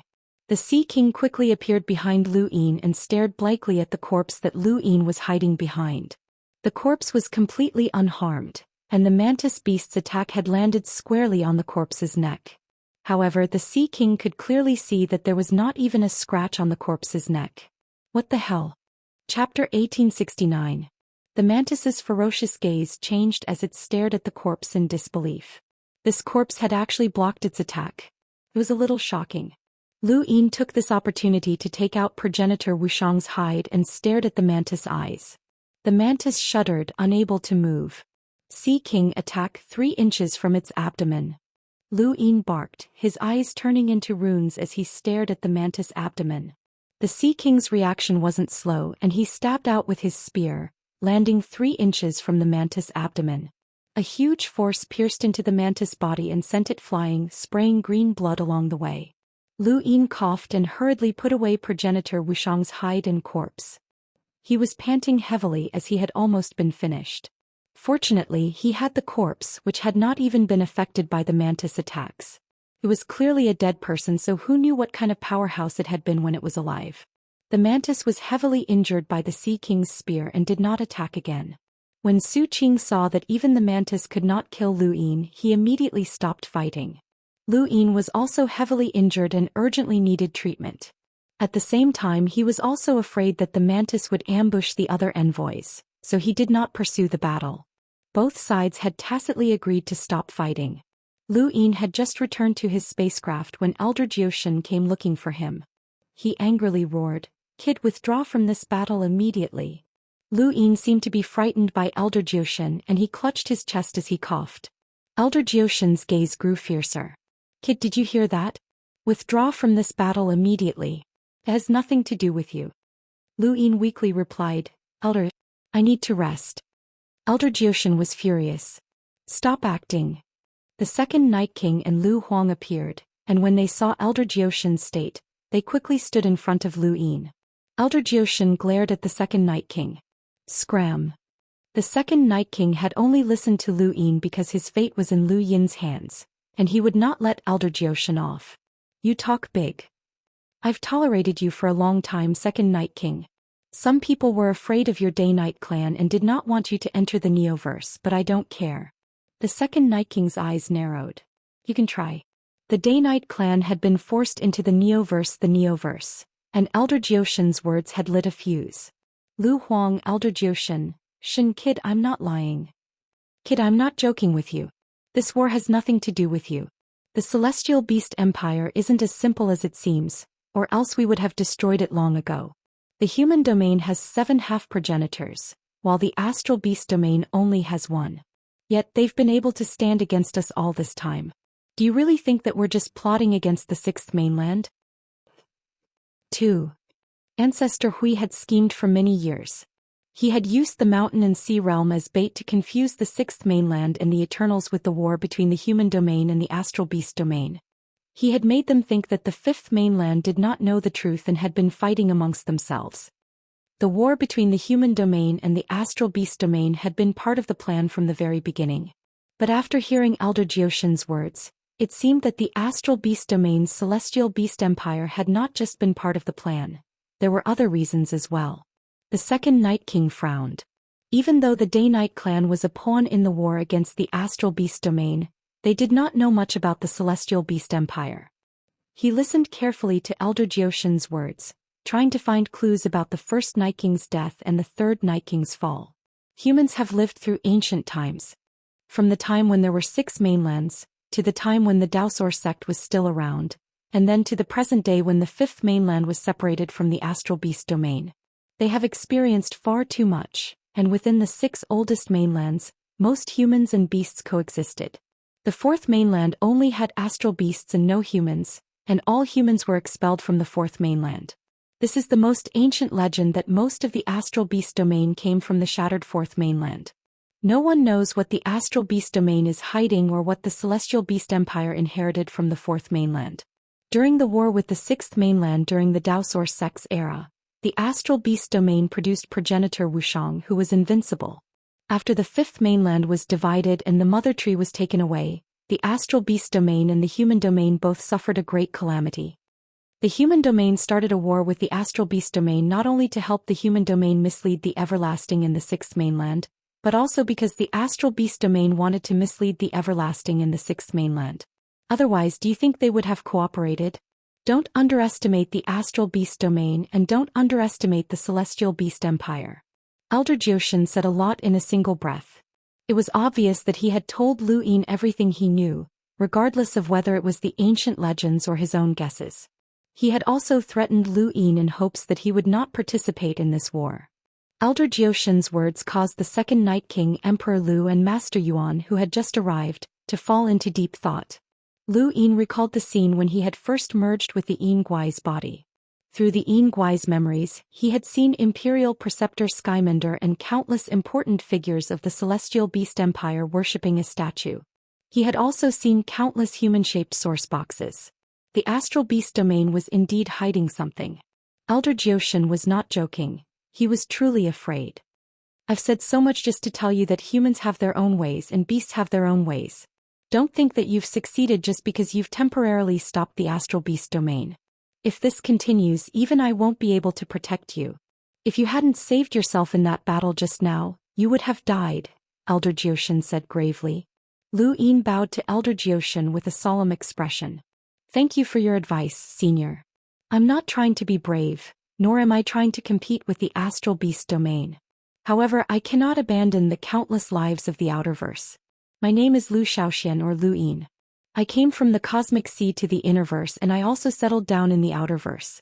I started off on that tiny Earth which is one of my homeworlds. If the Astral Beast domain massacred the Sirius sect, would Senior not care? Elder Zhou Xian face-palmed as he had wasted his breath. Ever since the start of the war, many people had tried to persuade Lu Yin to give up, but they had all been rendered speechless by Lu Yin's words. Were cultivators really heartless? Could they really treat human lives like dirt? Not necessarily. If they were truly heartless, then why would there be wars? War was a struggle for benefits, but it was also a means of protection. If Progenitor Qin did not care about the 5th mainland and its countless lives, then why would he fight to the death? Why would the Astral Tree domain resist the Eternals? At the end of the day, the essence of war was protection. If I can't save Lu Yin, then I'm willing to die in front of him. Master Yuan spoke up and looked at Lu Yin with admiration. Elder Zhou Xian glared at Master Yuan. Stop arguing. It's none of your business. Master Yuan smiled. You're still the same. No matter what you do, you're still better at defending yourself. Elder Zhou Xian sneered. Better than you. You haven't improved after all these years. I can send you flying with a single slap. But I've protected many people, Master Yuan continued to smile proudly.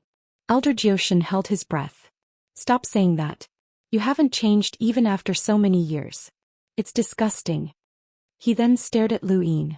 It's fine if I can't persuade you, but I'm warning you, there are some things you shouldn't say. Also. His eyes narrowed. If you really die, I'll take that thing with me. Master Yuan shook his head. Still the same. Lu Yin had the second Night King and Lu Huang leave. He then looked at Master Yuan apologetically. Senior, this war might not be as optimistic as I thought it would be. It's my fault for dragging you into this. Master Yuan waved his hand and looked at Lu Yin with admiration. Me coming here has nothing to do with you. Countless lives are at stake here, and even if you hadn't come looking for me, I would have come. You, on the other hand, were willing to take on this war alone. Lu Yin felt helpless. This used to be the Great Eastern Alliance's territory, and it's also my hometown. Countless people call me Alliance Master, and I can't let it go. Master Yuan sighed. Yes, I can't let it go. I can only fight. Even if I die, I have no regrets. Lu Yin walked over to the control panel and looked at the flashing red dot on the fleet. We've lost more than half of our fleet. After this war, the Great Eastern Alliance's strength will be greatly reduced. But that doesn't matter. What I'm most worried about is that we won't be able to contain the Astral Beast domain. Is the Astral Beast domain really as terrifying as Elder Zhou Xian says? Master Yuan's expression was solemn. You have to remember that humans are the best at expanding the universe. If the Astral Beast domain didn't have the ability, then no matter what the reason was, they would have been enslaved by the humans a long time ago.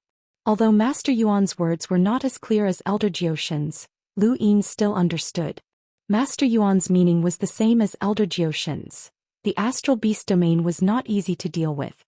Actually, if the Great Eastern Alliance hadn't come, then I would have been prepared to face the Astral Beast domain alone, even if I had to die. Speaking of which, you saved my life. Lu Yin smiled as well. We clearly won the war, but it's like we lost. Elder Zhou Xian really knows how to dampen the spirits of his own people. He's not a good comrade. You just got to know him? When I first met him, he was already like this. Compared to risking his life, he's better at protecting himself and occasionally dampening the spirits of his own people. If it weren't for his extraordinary innate gift, he would have been hung up and beaten a long time ago. Lu Yin was curious. Senior, please tell me more. Master Yuan was flabbergasted. You should heal yourself first. It seems like your injuries are quite serious. Lu Yin did not mind. I'll be fine soon. The Wisdom Gate constantly released his vitality, and with the help of pills, as long as his injuries were not too serious, he would be able to recover quickly. Lu Yin was the least afraid of competing with others in endurance. Unfortunately, with his strength, he would either crush others or be crushed. No one would compete with him in endurance. A day later, the Ice Emperor withdrew from the battlefield due to his severe injuries. He had fought several consecutive battles, but his opponent had always been Feng Lin, and his injuries had also been caused by Feng Lin. Lu Yin immediately suspected that the Ice Emperor had done this on purpose. The Ice Emperor was naturally at a disadvantage against Feng Lin. Both of them used ice, but Feng Lin had the tricolored light that could melt anything. The more they fought, the more the Ice Emperor was at a disadvantage, and in the end he was injured by the tricolored light. After the Ice Emperor withdrew, the Mountain God also withdrew. He had almost died in the previous battle as there had been too many experts. Even with his strength as an emissary, he was not confident that he could survive. Chapter 1870. Lu Yin looked at the Mountain God with interest. I'm curious, where did you get the courage to ask me to withdraw from the battlefield? Normally, the Mountain God would appear in the form of 1,000,000 mountains. However, on this battlefield he did not dare to do so. The 1,000,000 mountains were too big and too big of a target. Once he appeared, he would probably be dead. Therefore, he joined the battle with his original appearance, which was a small old man. Alliance Master Lu, it's not that I want to withdraw, but that I have no other choice. The Divine Great Hall has internal strife, and I have to return as soon as possible to quell it, the mountain deity said awkwardly. Since there's internal strife in the Divine Great Hall, then it should indeed be quelled. However, he then looked at the Mountain God, and when he saw the Mountain God's expectant gaze, he continued, let the 8th Allied Army take your place. The 8th Allied Army was formed by the Day-Night clan and the Outerverse cultivators, with Yen Yen as its commander. The 8th Allied Army had originally been stationed at Erudite Flow Zone, but since Erudite Flow Zone did not belong to the Great Eastern Alliance, it was now stationed at Beast Tamer's Flow Zone. The Mountain God's expression changed. Alliance Leader Lu, when we first joined the Alliance, the agreement stated that the Alliance Army was not allowed to interfere with the internal affairs of the major powers. Alliance Leader Lu, are you trying to break the agreement? Lu Yin replied, Of course not. It's just that Your Excellency Mountain God has a request, and the Alliance will definitely do its best to fulfill it. The Divine Great Hall has internal strife, but Your Excellency has no time to attend to it. You're worried about the internal strife, but you can't let go of the battlefield. Since that's the case, the Eighth Alliance can be put to good use, don't you think so? Your Excellency Mountain God. The Mountain God's face turned ugly. When did he ask for an alliance? The Mountain God gritted his teeth and resolutely said, Alliance Master Lu, the Divine Great Hall's internal strife is inevitable. Lu Yin suddenly slapped his head. I almost forgot. The Divine Great Hall's losses weren't small, and the Eighth Allied Army not only needs to quell the internal strife, but they also need to appease the people. How did they lose? The mountain deity's heart sank as the Divine Great Hall's greatest loss had been the burial gate. An unknown powerhouse had walked out and massacred all of the Divine Great Hall's cultivators around the gate. He had even destroyed the gate and left. The mountain deity thought that Lu Yin was unaware of this matter, but it wasn't that the mountain deity didn't know, he just didn't want to talk about it. Lu Yin had specially contacted the 8 Great Flow Zones, and each of them had at most one burial gate that could be freely entered and exited. The Divine Great Hall was no exception, and they had reported the only burial gate that could be freely entered and exited to the Great Eastern Alliance. As for the burial gate that had caused the accident, Lu Yin had secretly left it behind. If this matter was exposed, Lu Yin would have a reason to deal with him. Thinking of this, the mountain deity felt helpless. Thank you, Alliance Leader Lu. Lu Yin nodded as he watched the mountain god leave. The mountain deity was not the only one who wanted to leave. Lu Qinjue, Ling Qiu and the others all wanted to leave as well. He also wanted to, so he couldn't let the mountain god leave. Otherwise, once he opened his mouth, he wouldn't be able to stop it. The fleet had already retreated again and again, and the Celestial Beast Empire's reinforcements continued to appear. Lu Yin looked towards the northeast, hoping that Wei Rong would be able to make it in time. A few days later, the war broke out again. For the next month or so, the battles continued. The envoy-level battles attracted the attention of countless people on the Fifth Mainland. The Great Eastern Alliance had been defeated several times in a row. Abel Phoenix had died, and the Ice Empress had withdrawn from the alliance. Even though they had added Madame Yu to their ranks, they still could not stop their decline. The Mountain God and the others were not so much fighting as dealing with the situation. As a result, the battlefield had retreated from the asteroid belt to North Castle Weave. Lu Yin had been ambushed by the Mantis several times, but he had learned his lesson and made sure not to stray too far away from Elder Zhou Xian and the other powerhouses whose power levels were in the millions. Although the Mantis was fast, Lu Yin was able to survive with the help of the other powerhouses. The Hall of Honor had finally made a move a few days ago, and they had sent 2 envoys. The size of the fleet was far smaller than the Great Eastern Alliances, but the fact that they could provide reinforcements still made Su Qing apprehensive. The battlefield had calmed down considerably and Su Qing watched from the sidelines. If the Hall of Honor sent more reinforcements, then he could only wait and see. The Astral Beast Domain and the Human Domain were 2 behemoths. Once a war broke out, it would be like a bottomless pit. Thus, from the beginning to the end, there were very few wars that involved an unlimited number of people. The battlefield in Iron Blood Weave, the border battles in Erudite Flow Zone, and so on had almost no envoys. Both sides had maintained a tacit understanding.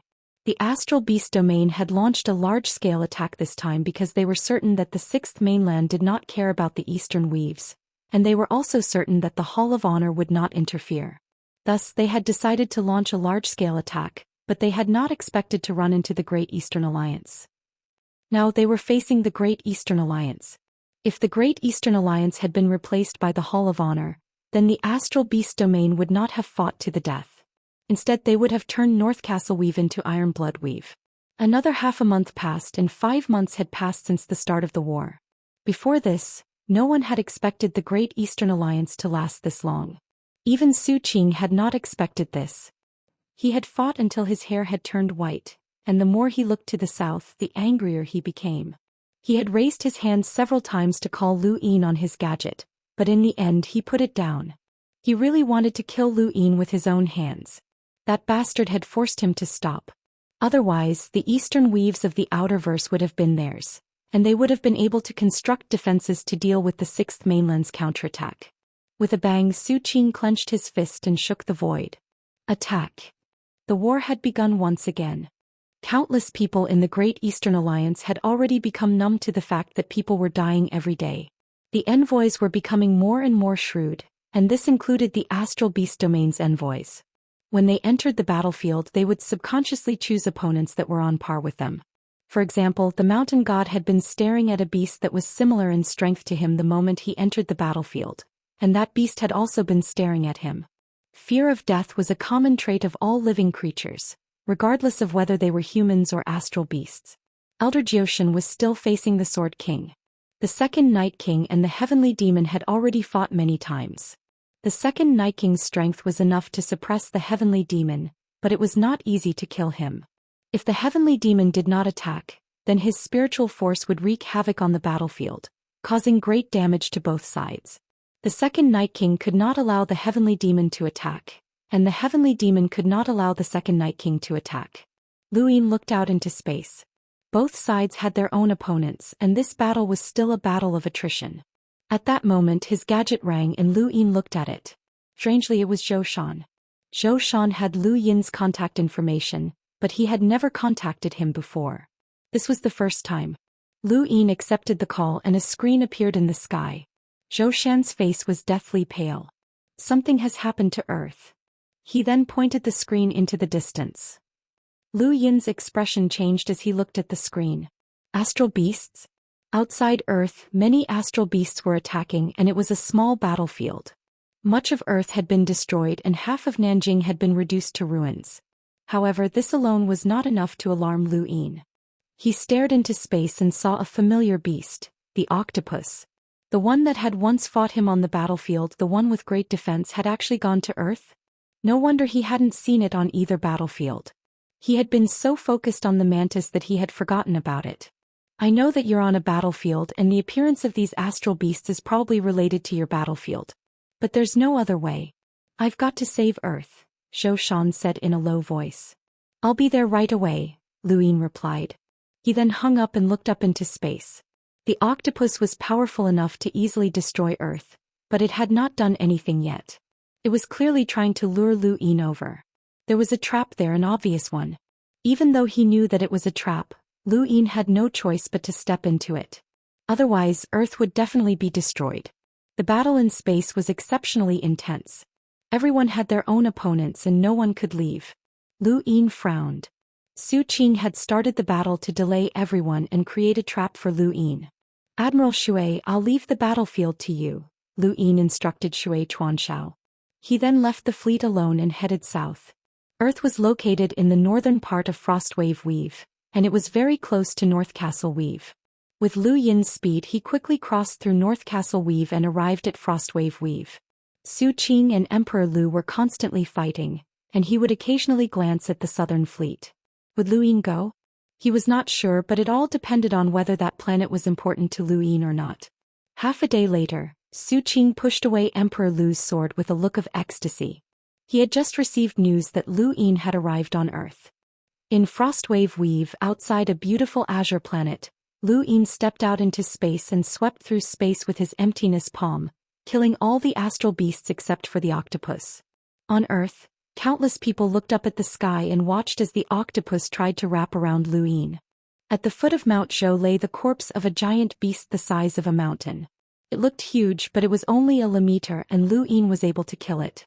Every city and ocean on Earth had been invaded by giant beasts, causing incalculable losses. However, now was not the time to deal with such matters. The battle in outer space was the most important. This was not Lu Yin's first time fighting this giant octopus, and it was very troublesome. He did not even know how to kill it. Zhou Xian could not have just sent one to deal with him, so Lu Ying remained vigilant. Lu Yin's battle with the octopus stirred up space and caused Earth's oceans to boil. No one doubted that Earth could be destroyed at any moment. Gradually, Lu Ying purposefully led the octopus away from Earth and closer to Jupiter. There was a loud boom as Jupiter's observatory exploded, and the people inside fled ahead of time. Lu Ying stood atop the ruins of the observatory as the octopus beast viciously charged towards him. His eyes turned into runes as he stared at his surroundings, but there were no rune lines. This was impossible. How could a single octopus beast deal with him? After Lu Yin retreated, the observatory was smashed to pieces. In the distance, in an unnoticed part of space, a creature the size of a fingernail slowly turned around and faced Lu Yin. This was a death bug, a race ranked second on the celestial beast list. Legend had it that it was born from the body of an ancient progenitor and could ignore physical defenses. It was incomparably tough and extremely fast. Even though there were very few of them, this race was still ranked second on the celestial beast list, which showed their status in the astral beast domain. This death bug was Zhou Xian's method to deal with Lu Yin. A death bug had appeared in the Sovereign Tournament before, but Drunkard had used his arcane creation realm star energy to toy with it. This was actually the most effective way to deal with the death bug, as it would have been very difficult to win otherwise. Even Lu Yin's death transformation could not destroy the death bug. An envoy-level death bug working together with the octopus was enough to kill Lu Yin. This was Zhou Xian's plan. Chapter 1871. Death Bug and the Sword King were from the same batch of astral beasts as reinforcements, but they had been hiding all this time in order to kill Lu Yin at a critical moment.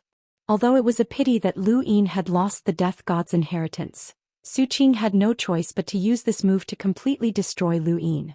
Death Bug was ready to charge out at any moment. With its speed and strength as an envoy, Lu Yin would not be able to dodge. Moreover, the octopus beast was disrupting the star energy, making it even more impossible to dodge. Just as Death Bug was about to charge out, the octopus beast disappeared. Death Bug was stunned and flapped its shell. Where was the octopus? Gone. It had watched as the octopus beast crashed into a yellow planet and never come out again. How could this be? Lu Yin should not have been able to kill it. Outside of Jupiter, Lu Yin sighed. He had thrown the octopus into Jupiter, and once it entered, it would not be able to leave. Even with his current strength, he did not dare to enter, even if he knew that this place might lead to the cosmic tree. Zhou Xian would never have dreamed that such a place existed outside of Earth. Lu Yin did not even need to defeat the octopus beast. All he needed to do was trick it into entering. Death Bug was stunned for a while, but the octopus beast still did not come out. Lu Yin looked around and found it strange. The octopus beast could not have been the only one ambushing him, but where were the other astral beasts? One was searching while the other was in a daze.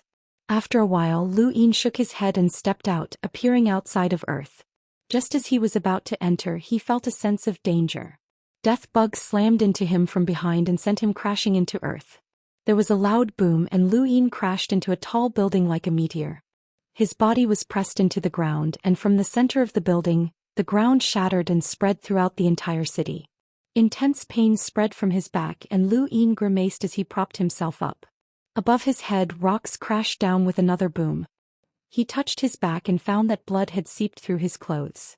He looked up and leapt out of the ground to look at the sky. At that moment he saw rune lines with a power level of over 600,000. Was that Death Bug? Lu Yin felt a chill run down his spine when he saw that it was Death Bug. Fortunately, he had thrown the octopus beast into Jupiter in advance, or he would have been in trouble if the two beasts had joined forces. His miniature armor had shattered and he did not have any special defenses. Fortunately, Death Bug's power level was not high, or that attack would have pierced through him. Even so, it was still a great threat to him due to its special species. The speed of killing insects was fast and they ignored physical defense. They were simply his nemesis. However, it wasn't without a solution. Lu Yin's eyes turned into runes. As long as the difference in power level wasn't too great, he could deal with a knower or unknowable cultivator. Suddenly, he turned to look in another direction, where he saw a familiar yet terrifying number of rune lines. It was the mantis. Lu Yin's pupils shrank when he saw two blades slashing down. This was Zhou Xian's true trump card. Earth's trap was too obvious, and even if Lu Yin had come, he would definitely have come prepared. The octopus had lured Lu Yin to Earth, and Dead Bug's sneak attack had been enough to draw out Lu Yin's backup plan. The real killer was the mantis. With the mantis speed, there was no way Lu Yin could dodge it. The truth was that Lu Yin could not avoid the mantis's attack. He watched as Saber Lian slashed down, and then the attack mysteriously disappeared. Lu Yin was pushed back by the force of the mantis's charge, but he was not injured at all. The mantis's ferocious eyes flashed with astonishment and it looked up. At some point in time, another person had appeared in the sky. It was an old man who did not seem to be anything special, but it was this old man who had redirected its attack. "You secret art, void transfer." The old man who had appeared was the Yu family's resident elder, the one who had led the Yu family out of the Neoverse and had survived despite being chased by the 7 sky gods. Lu Yin naturally could not charge into the trap alone, so he had found the Yu family's resident elder and awakened him so that they could come to Earth together. Fortunately, the Yu family's seclusion grounds were not too far from Earth. Lu Yin panted heavily, feeling a lingering fear. Thankfully, the Yu family's resident elder had not disappointed him.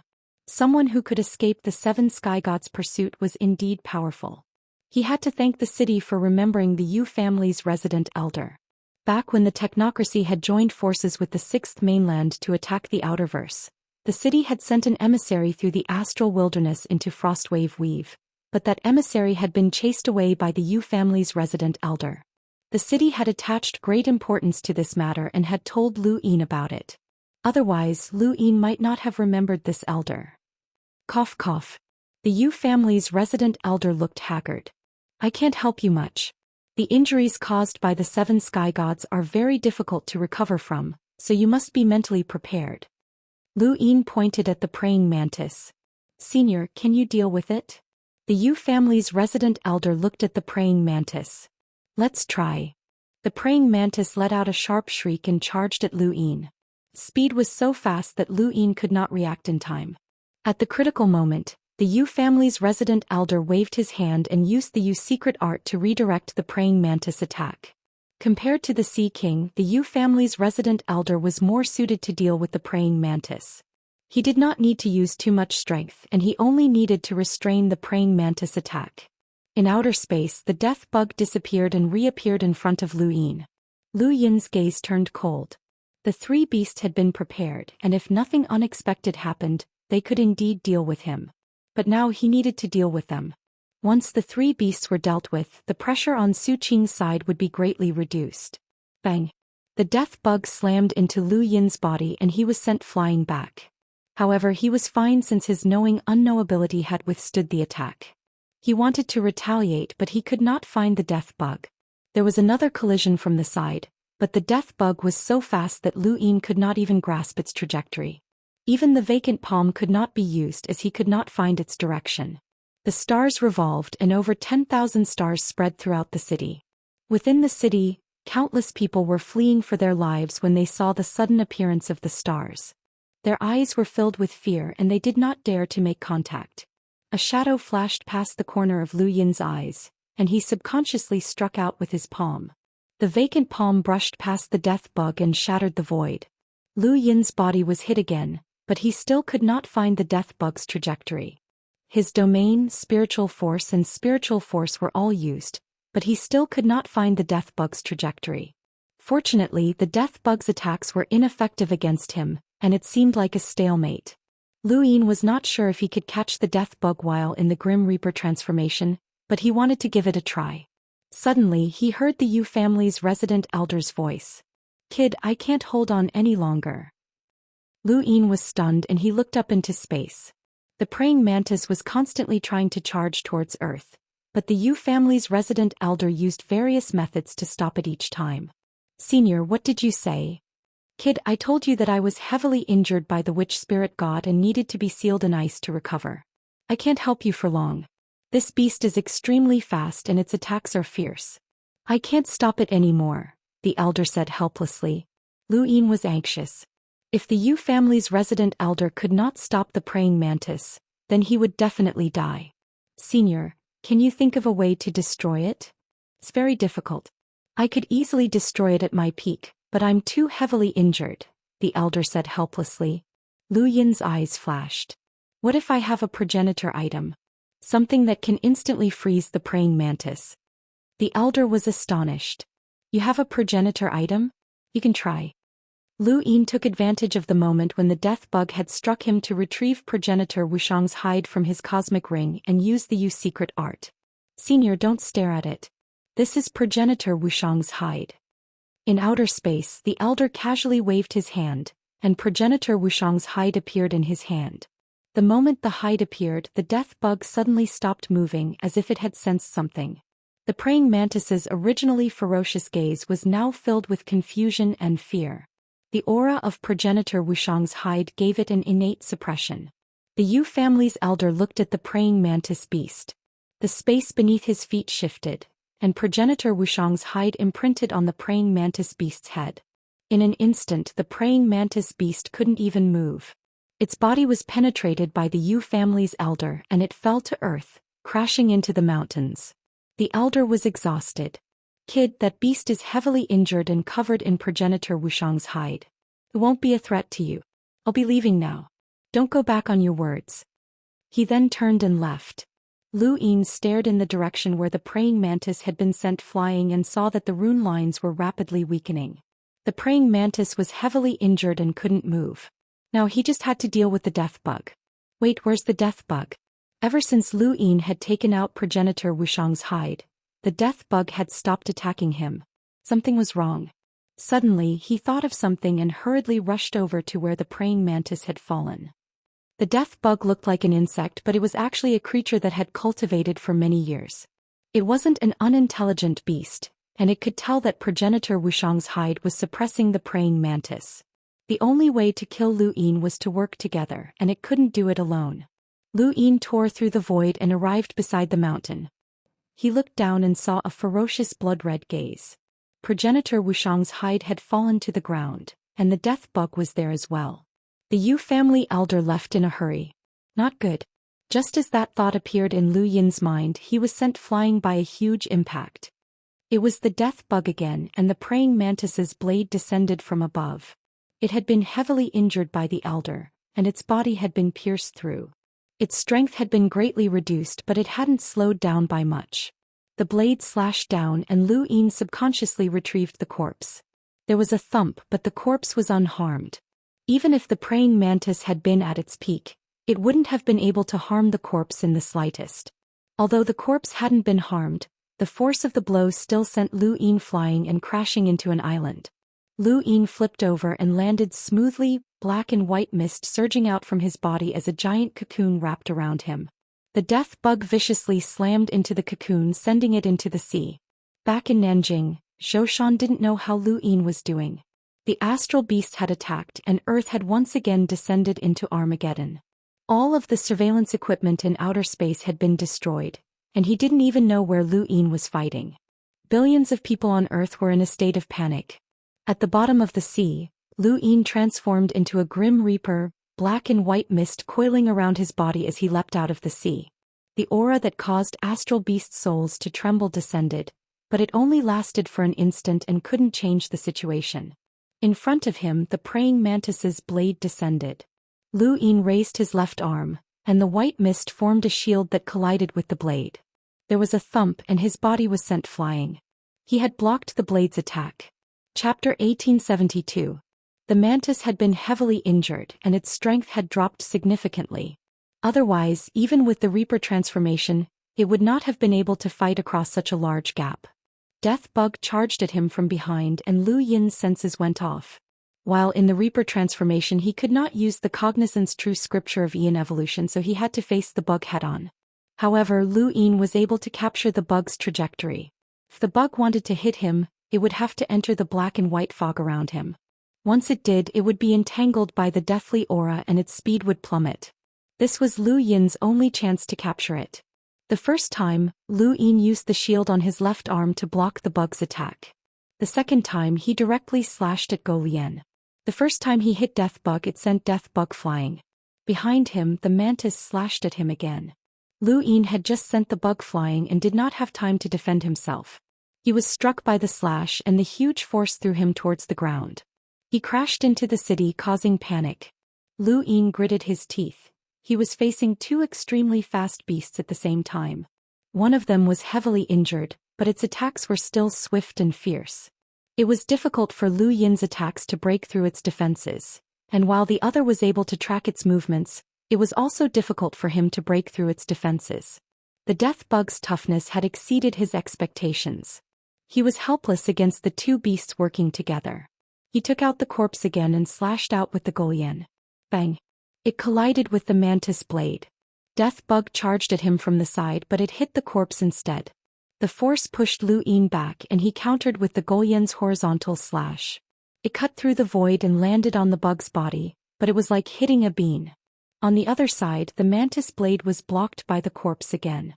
Carrying the corpse, Lu Yin was evenly matched with the two beasts. The corpse covered a large area and could easily block attacks, but the shield on his left arm was too small and difficult to defend against. This battle lasted for a full hour and Lu Yin did not have a chance to rest. The mantis gaze grew increasingly savage.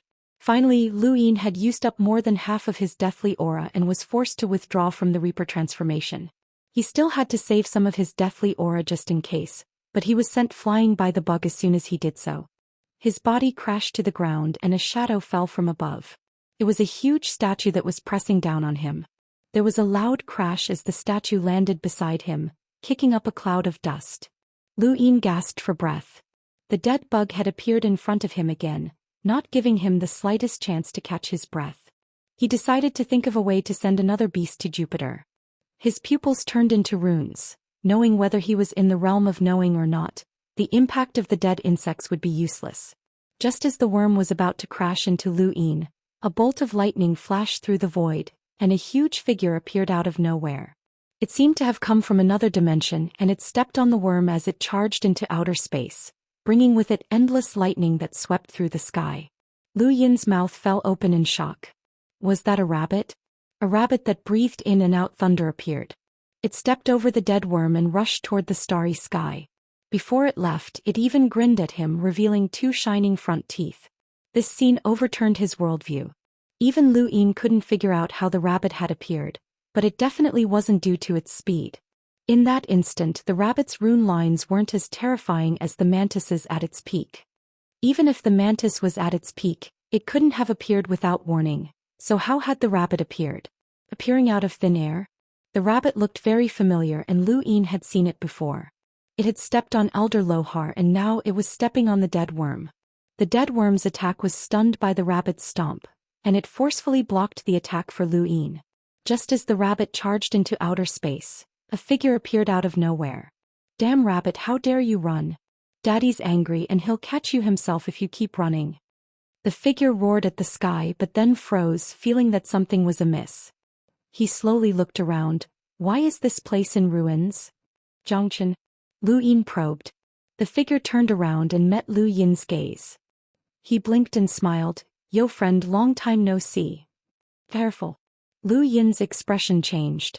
The mantis rushed over and slashed out with its blade, looking like it wanted to kill Xianxia at the same time. Xianxia turned around and saw the mantis blade. He let out a strange cry. Whoosh. Xianxia's body was flung away, but the mantis blade didn't slow down and continued to slash at Lu Yin. Lu Yin used the corpse as a shield and took another blow. His body was sent flying, landing right next to Xianxia. "Xianxia!" Lu Yin shouted, his heart sinking. He couldn't have been killed by the mantis, could he?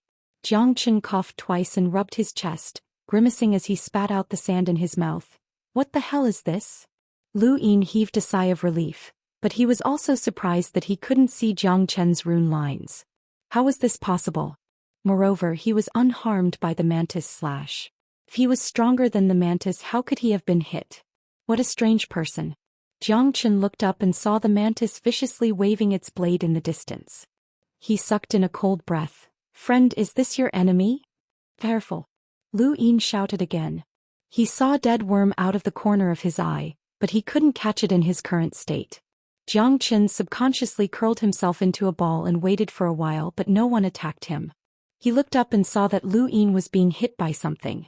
How could it be so fast? He almost couldn't see clearly. In the distance, the mantis swung its blade and slashed at him.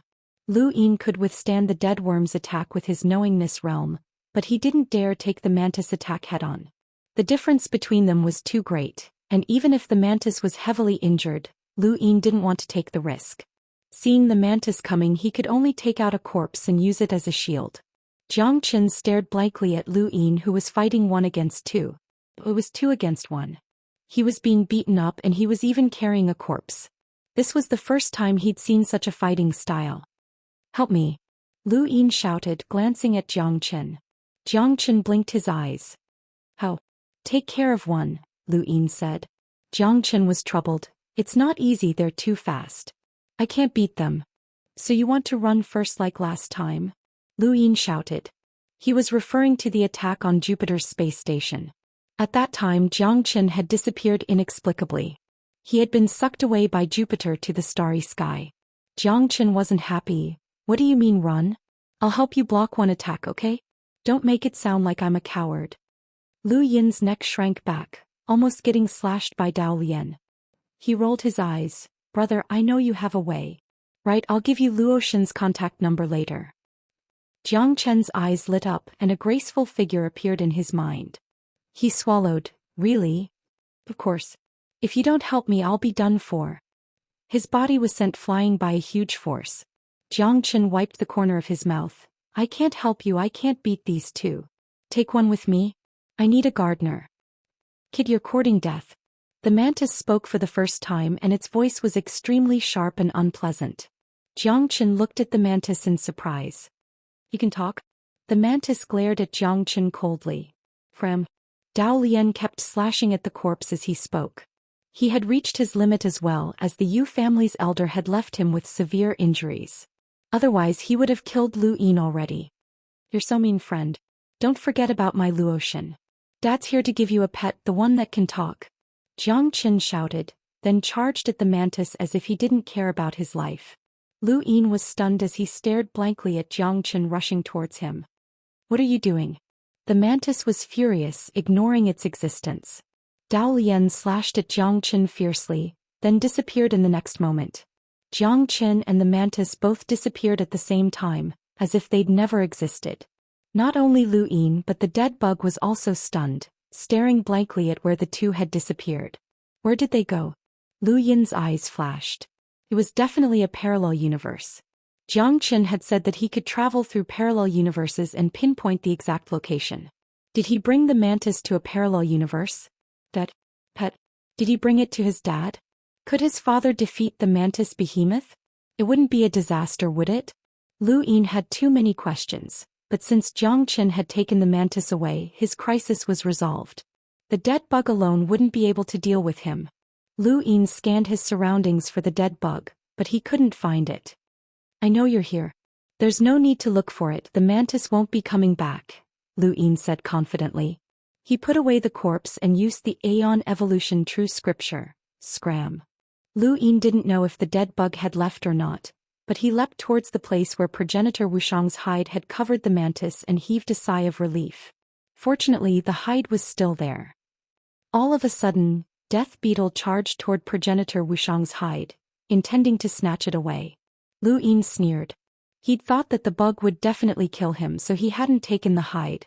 Now there was no chance. He put the hide away, but the dead bug slammed into him. "Why aren't you scramming? You can't deal with me." A voice rang out. "Kid, that hide came from progenitor Wuxiang, right? So what if it did?" Lu Yin didn't deny it. The bug was silent for a moment. "Leave it to me." Lu Yin laughed. "Is your brain damaged? You want me to give it to you?" The bug's voice was low. "Progenitor Wuxiang's hide originally belonged to my bloodline. Do you think that aside from my bloodline, who else would have the ability to tear it apart?" Lu Yin was astonished, as this was the first time he'd heard of the origin of progenitor Wuxiang's hide. "Does that mean that your bloodline knows where progenitor Wuxiang's corpse is? Little boy, give me progenitor Wuxiang's skin, otherwise my death insect branch will haunt you forever. Our ancestor can easily destroy you. Nobody can stop him, not even half-step ancestors." Lu Yin's heart skipped a beat. He didn't care about what others said, and he didn't even care about the threat of a half-step ancestor. However, the dead bug was different. The previous exchange had made him realize just how terrifying it was. This bug was much weaker than the octopus beast, but Lu Yin couldn't even retaliate. His attacks couldn't even break through the bug's defenses. Lu Yin had cultivated for a long time, and this was something that had rarely happened. He clearly had the strength to fight his opponent, but he just couldn't win. Chapter 1873. Now that he thought about it, Drunkard's star energy control during the Sovereign Tournament had been the only way to deal with Death Bug. Even the Reaper transformation had not been able to hurt it. Anyone who was targeted by this thing would be terrified. Kid, I'm not joking with you. Hand over progenitor Wuxiang's hide, Death Bug threatened. Lu Yin narrowed his eyes. Try me if you want to cause trouble. Even a half-step ancestor couldn't kill me. Do you really think you can? I hope you leave this battlefield alive, Death Bug said coldly. It didn't take long for him to lose track of it, but it seemed to have left. Lu Yin heaved a sigh of relief and sat on the ground. Su Qing's trap had been ruthless and he had almost died. The Yu family's elders had also been unreliable. If he had known this would happen, he would have brought the Sea King along. Since the mantis was missing, the Sea King would naturally be free as well. He had only been missing the Yu family's elders. Lu Yin had not expected that he would still be unable to catch the rabbit. He raised his hand and activated his gadget to contact Shui Chuanxiao. Alliance head, how are you? Shui Chuanxiao asked anxiously. Lu Yin replied, I'm fine. How's the battlefield? Shui Chuanxiao was helpless. We're still retreating. The mantis ambushed me, so it should have the advantage. Why is it retreating? That flame mink ran away. Lu Yin frowned. If he had known this would happen, he would have killed the mink. This battle should be over soon. Su Qing set up a trap for me. Alliance head, you're too reckless, Shui Chuanxiao said. I understand, Su Qing. Since he set up a trap, it usually succeeds. The flame mink's escape was just in time. Lu Yin was apprehensive. That person is a huge threat. Think of a way to deal with it in this battle. Shui Chuanxiao said, but it's also one of the few people in the Celestial Beast Empire who can use their brains. If it's dead and someone else is in command, the battle might not have ended up like this. Lu Yin thought about it and agreed. Su Qing and he had tacitly agreed to battle and minimized the losses on both sides, which was beneficial to the Great Eastern Alliance. If someone else had been in command, the Great Eastern Alliance's fleet would not have lasted this long. This was not to say that Su Qing's strategy was wrong, but rather that with the least amount of losses he would be able to deal with the Sixth Mainland and the Hidden Hall of Honor. The smarter a person was, the more apprehensions they would have. And this apprehension was beneficial to the Great Eastern Alliance. Lu Yin felt a headache coming on. I'll be back soon, he said before hanging up. Not long after, he arrived at Nanjing and met with Zhou Xian. Zhou Xian was overjoyed. Are you all right? Lu Yin nodded with a solemn expression. Earth suffered because of me. Don't worry, this won't happen a second time. Zhou Xian shook his head. If it wasn't for you, Earth would have been reduced to cannon fodder a long time ago. Don't think too much about it. Everyone is grateful to you. Lu Yin sighed. I'll be leaving first. I'll come back when the war is over. Zhou Xian grunted and watched him leave. I'm sorry that I couldn't help you, he said bitterly. We dragged you down. Even though the danger had been resolved, Lu Yin was not optimistic. His weakness had been grasped by Su Qing. If Su Qing could threaten him with Earth once, he could do it again. The battle came to a stop, and the Great Eastern Alliance's fleet continued to retreat toward the south. Countless giant beasts roared wantonly, and countless corpses were left behind in the starry skies. Lu Yin returned to the fleet with a solemn expression. The fleet wouldn't be able to hold out for much longer, and it was time to call in the Immerse allied armies. This was a war that involved the entire Great Eastern Alliance, and there were still many allied armies. The problem with the allied armies could be resolved, but the biggest headache was the emissaries, especially Xianxia and the others. They had no intention of fighting and were constantly retreating. The more he thought about it, the angrier he became. Lu Yin wanted to kill an emissary as a warning to others, but he was also worried that the Innerverse's great powers would retaliate. He glanced at his gadget and couldn't help but contact Wei Rong. How much longer? Wei Rong replied, it'll take at least 3 months. I can't wait any longer. Hurry up, Lu Yin said. He had previously told Wei Rong that he wasn't in a hurry, but he had neglected human nature and the astral beast domain's reinforcements. He had guessed that this force would only appear after the 3rd round of reinforcements, but he hadn't expected that the 1st round of reinforcements would force him to reveal all of his trump cards. He even had the spare energy to set up a trap. If he retreated any further, he would be in Frostwave Weave. A considerable number of people from North Castle Weave had already been arranged to evacuate to Frostwave Weave, but in such a short amount of time, there were still some who had not managed to escape. Lu Yin's heart clenched when he thought about this. All right, Wei Rong said. Lu Yin ended the call, and just as he put down his gadget it rang again. This time it was Su Qing. Congratulations, Alliance Master Lu. You've escaped disaster, Su Qing said in a relaxed tone. Lu Yin sneered. Are you happy, Commander Su Qing? 2 envoys have disappeared. How will you explain this to the Celestial Beast Empire? It's simple. This is why I'm looking for Alliance Master Lu. I heard that you have Progenitor Wuxiang's hide, so please give it to me so that I can explain it to my subordinates, Su Qing said. Lu Yin raised a brow. Was Death Bug really that close to Su Qing? So close that he had even told Su Qing about Progenitor Wuxiang's hide? No way. Did Death Bug tell you? Lu Yin asked. Su Qing was shocked.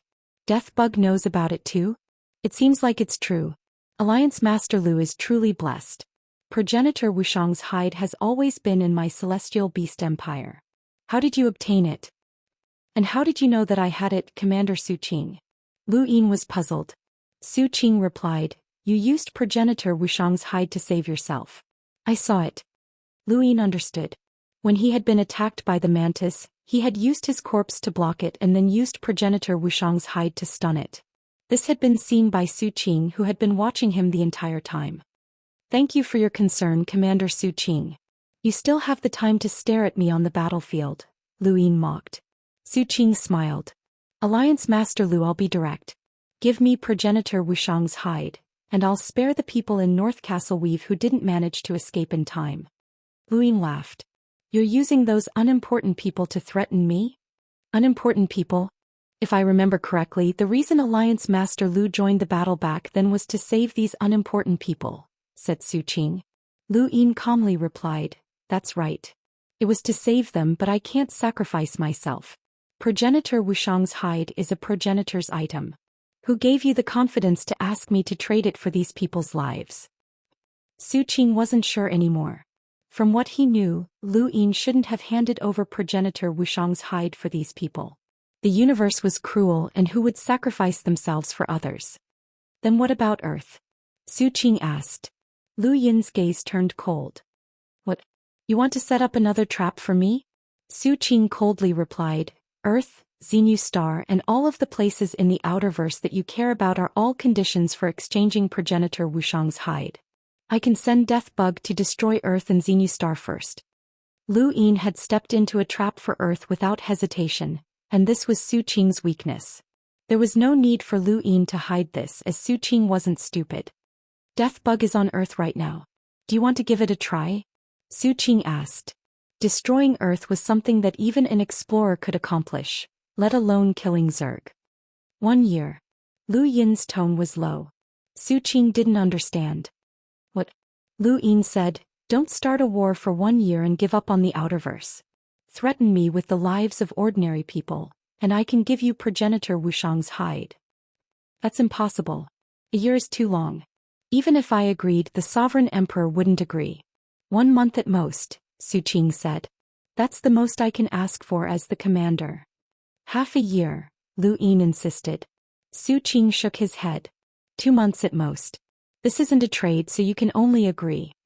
Lu Yin fell silent for a moment. The trade will take place in 10 days. I need to recuperate, and the trade will take place in Flaxen Weave.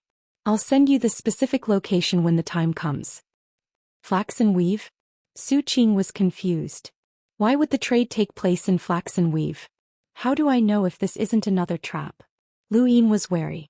Su Qing looked at his star chart. Flaxen Weave and North Castle Weave shared a common border, so it was a good idea. Deal. Progenitor Wuxiang's hide wasn't that useful to Lu Yin. If not for the fact that the blood-red bell had shattered, he wouldn't have needed it. However, it was different for the Astral Beast domain.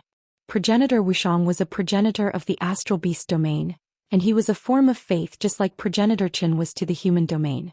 Xiaji had done everything he could to obtain Sirius's Jade Annulus because of Progenitor Chen's legacy. However, Progenitor Wuxiang's hide could also be related to Progenitor Wuxiang's legacy. The monkey had once said that he could use Progenitor Wuxiang's hide to find Progenitor Wuxiang's tomb. Lu Yin hadn't believed it in the past, and he still didn't believe it now. However, that didn't stop the Astral Beast domain from believing it. Su Qing agreed to the trade as progenitor Wuxiang's hide was extremely important to him. After ending the call with Su Qing, Lu Yin opened his gadget and searched for Qinghua's contact information. Alliance Master Lu, Qinghua said. Lu Yin's gaze turned cold. Senior Qinghua, how have you been? Qinghua replied lazily, not too good. After all, he's from the secret progenitor realm. Secret progenitor had betrayed the humans, and even the Sixth Mainland had investigated the secret progenitor realm. Even Qinghua, a heavenly imprinter, had not been able to escape, and he had been stripped of his position as one of the four sovereigns. When Lu Yin found out about this, his first thought was that the four sovereigns were gone. Of the Sixth Mainland's four sovereigns, Old Man Songqiong was dead, Mr. Guanxing was trapped in Burial Garden, and the remaining two were both from the secret progenitor realm. One was Qinghua and the other was the medicine Immortal. Since Qinghua had been stripped of his position as one of the four sovereigns, the medicine Immortal should be no exception. The Sixth Mainland had been at its peak, and the 410 elders had caused the Fifth Mainland to tremble. Now it had completely declined. Since Senior is able to communicate with this junior, you must have already passed the Daoist sect's inspection, Lu Yin said. Qinghua took a sip of wine. It doesn't matter. Why are you looking for me? Let me tell you, I can't help you with anything. I'm no longer in my position. Even if Qinghua had been in his position, he wouldn't have been able to help Lu Yin with anything. Back then, Lu Yin had thought that if he were to come clean with Qinghua, Qinghua would be able to deal with Old Man Songqiong and the others in the Sixth Mainland and cause some trouble. At the very least, he would be able to slow them down. However, he hadn't expected Qinghua to be completely useless. Qinghua was just like his image. Lazy, drunk, and idle. Chapter 1874. If it weren't for the fact that Lu Yin had obtained Qinghua's secret from Fan Shun, he would have ignored the man. Senior, you'll definitely be able to help, Lu Yin said, but before he could finish, Qinghua interrupted him. I can't help you, Alliance Master Lu. We're even now and there's nothing between us. Don't think that you'll be able to get any help from me. Of course, it'll be a different story if you capture those two idiots again. Lu Yin asked. What if it's related to a progenitor item? Qinghua fell silent for a moment before replying, I still can't help. He then hung up. Lu Yin's eyes narrowed. This old man was decisive, but since he had contacted Lu Yin, there was no reason for him to refuse. Lu Yin continued trying to contact the old man, but to no avail. Finally, he sent a message to Qinghua Shangren. Beep beep beep. His gadget beeped and Lu Yin glanced at it. Unsurprisingly, it was Qinghua. Senior, I thought that your gadget was broken and wanted to send someone to fix it, Lu Yin taunted. Qinghua's tone completely changed. How did you know? It's not difficult. After all, I'm the master of the Outerverse and there are many things that I know, even things that your Sixth Mainland doesn't know. Lu Yin's tone was relaxed as Qinghua Guru's reaction was within his expectations. Who else knows? Qinghua asked in a low voice. Lu Yin smiled. So you're willing to help me now, Senior? Qinghua was helpless. Alliance Master Lu, have you been eyeing me for a long time? No, it's just a coincidence. Then again, if you help me, you'll be helping yourself. It wasn't easy to find a celestial illuminator on the Sixth Mainland who's willing to help me. I won't harm you, right? What is it? Lu Yin's gaze turned serious. Senior should be aware of the war in North Castle Weave. I've made a deal with Su Qing. 10 days from now, I'll give progenitor Wuxiang's hide to Su Qing in flaxen weave. At that time, I hope that the Sixth Mainland will send someone to eliminate Su Qing. Qinghua was astonished. Progenitor Wuxiang's hide? That's the progenitor item you mentioned? That's right. The Sixth Mainland should be familiar with progenitor Wuxiang's reputation, Lu Yin said. Guru Qinghua sighed. Progenitor Wuxiang was once a near-invincible expert. He was as famous as Progenitor Qin and Talisman Progenitor in the Sixth Mainland, and he was extremely difficult to deal with. Who would have thought that Progenitor Wuxiang's hide would appear here? Are you trying to use it in exchange for the Sixth Mainland's help? The Outerverse belongs to the Sixth Mainland, and the responsibility for the war against the Astral Beast domain has always been yours. This junior hopes that the Sixth Mainland will take over all of the defenses, and in exchange Progenitor Wuxiang's hide will be the price. There are currently 3 half-progenitors in the Daoist sect, And I believe that these 3 half-progenitors will not be willing to give up on progenitor Wuxiang's hide. Sooner or later this war will be handed over to you, so why don't you do it now? Master Qinghua replied, I can contact a half-martial ancestor. Whether or not you succeed will depend on your luck. In the north, Su Qing put down his gadget as the celestial beast emperor stood in front of him. Do you believe that he'll obediently hand over progenitor Wuxiang's hide? Su Qing replied, I do, but it won't be that easy. He's willing to risk his life for a planet, and he definitely won't want any problems with this transaction. Thus he'll definitely hand over progenitor Wuxiang's hide to me. As for what happens after that, it will have nothing to do with him. The Hall of Honor? The celestial beast emperor guessed. Su Qing's eyes flashed. The 6th mainland. The celestial beast emperor frowned. He'll cooperate with the 6th mainland? Su Qing looked towards the south. The outer verse originally belonged to the 6th mainland. 10 days passed by quickly, and on the 9th day the astral beast domain started another war.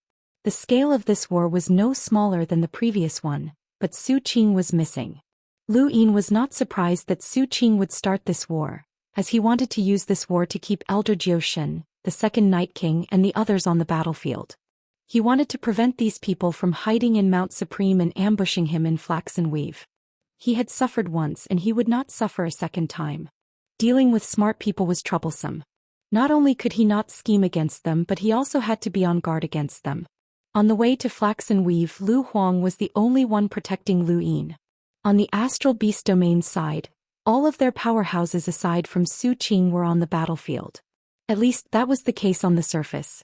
Even Death Bug was on the battlefield, which gave the astral beast domain an advantage. Flaxen Weave was west of North Castle Weave.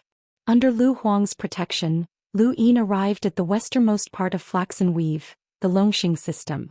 Further west was Armament Weave, and the westernmost part of Armament Weave was the border between the Great Eastern Alliance and the 6th mainland. This was where Master Yuan had once been stationed. This weave seems to have been moved, and there are many abandoned items in space. There are also some damaged spacecraft, Lu Huang reminded Lu Yin. Lu Yin grunted in acknowledgement and then landed on a gaseous planet. There was no solid land on this planet, but there were many meteorites rotating in the gas. Lu Yin landed on one of these meteorites, and there was a powerful airflow above him that could tear a spacecraft apart. Occasionally there would be a high temperature that could melt metal, but it did not affect the two of them. They waited patiently.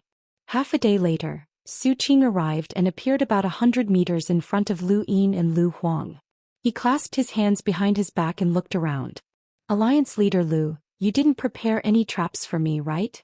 Lu Yin opened his eyes and his lips curled up. Even if I did, you would still come, wouldn't you? Su Qing met Lu Yin's gaze. If there really is a trap, then this transaction cannot be completed. Lu Yin stared at Su Qing and then smiled. Of course there's no trap. My people are on the battlefield and you should know that. Su Qing's eyes flashed and he reached out. This item. Lu Yin took out progenitor Wuxiang's hide, and Lu Huang's attention was drawn to it. He already knew that Lu Yin was dealing with a progenitor item. He coveted a progenitor item, as who did not want to become a progenitor. With a progenitor item, even if one could not become a progenitor, their chances of becoming a half-progenitor would be greatly increased. It was a pity that he had to give it to that astral beast. Lu Yin waved his hand and progenitor Wuxiang's hide disappeared. When it reappeared, it was in Su Qing's hand. Su Qing did not dare to stare at progenitor Wuxiang's hide for fear of being frozen. Su Qing was excited as he touched the hide. He immediately put it away and stared at Lu Yin. Alliance Master Lu, shall we go back together? No need. I'm afraid that Su Qing will go back on his word and send experts to ambush me along the way. You can leave first, Lu Yin said. Su Qing's eyes narrowed and he stared deeply at Lu Yin. After today, it will be very difficult for us to meet again on the battlefield. I hope that Alliance Master Lu can preserve his life, as I really want to defeat you on the battlefield in the future. With that, lightning flickered and his body vanished. Lu Huang frowned. You're letting him go just like that? What a waste of a progenitor item. Lu Yin looked to the east. What happened next had nothing to do with him. No one was stupid, and Su Qing's last sentence clearly indicated that he had guessed Lu Yin's intentions. Even so, he still dared to come, so Lu Yin wanted to know what he had up his sleeve. Lightning streaked through the heavens as Su Qing sped towards the east. He was certain that there was a problem and Lu Yin did not want to travel with him.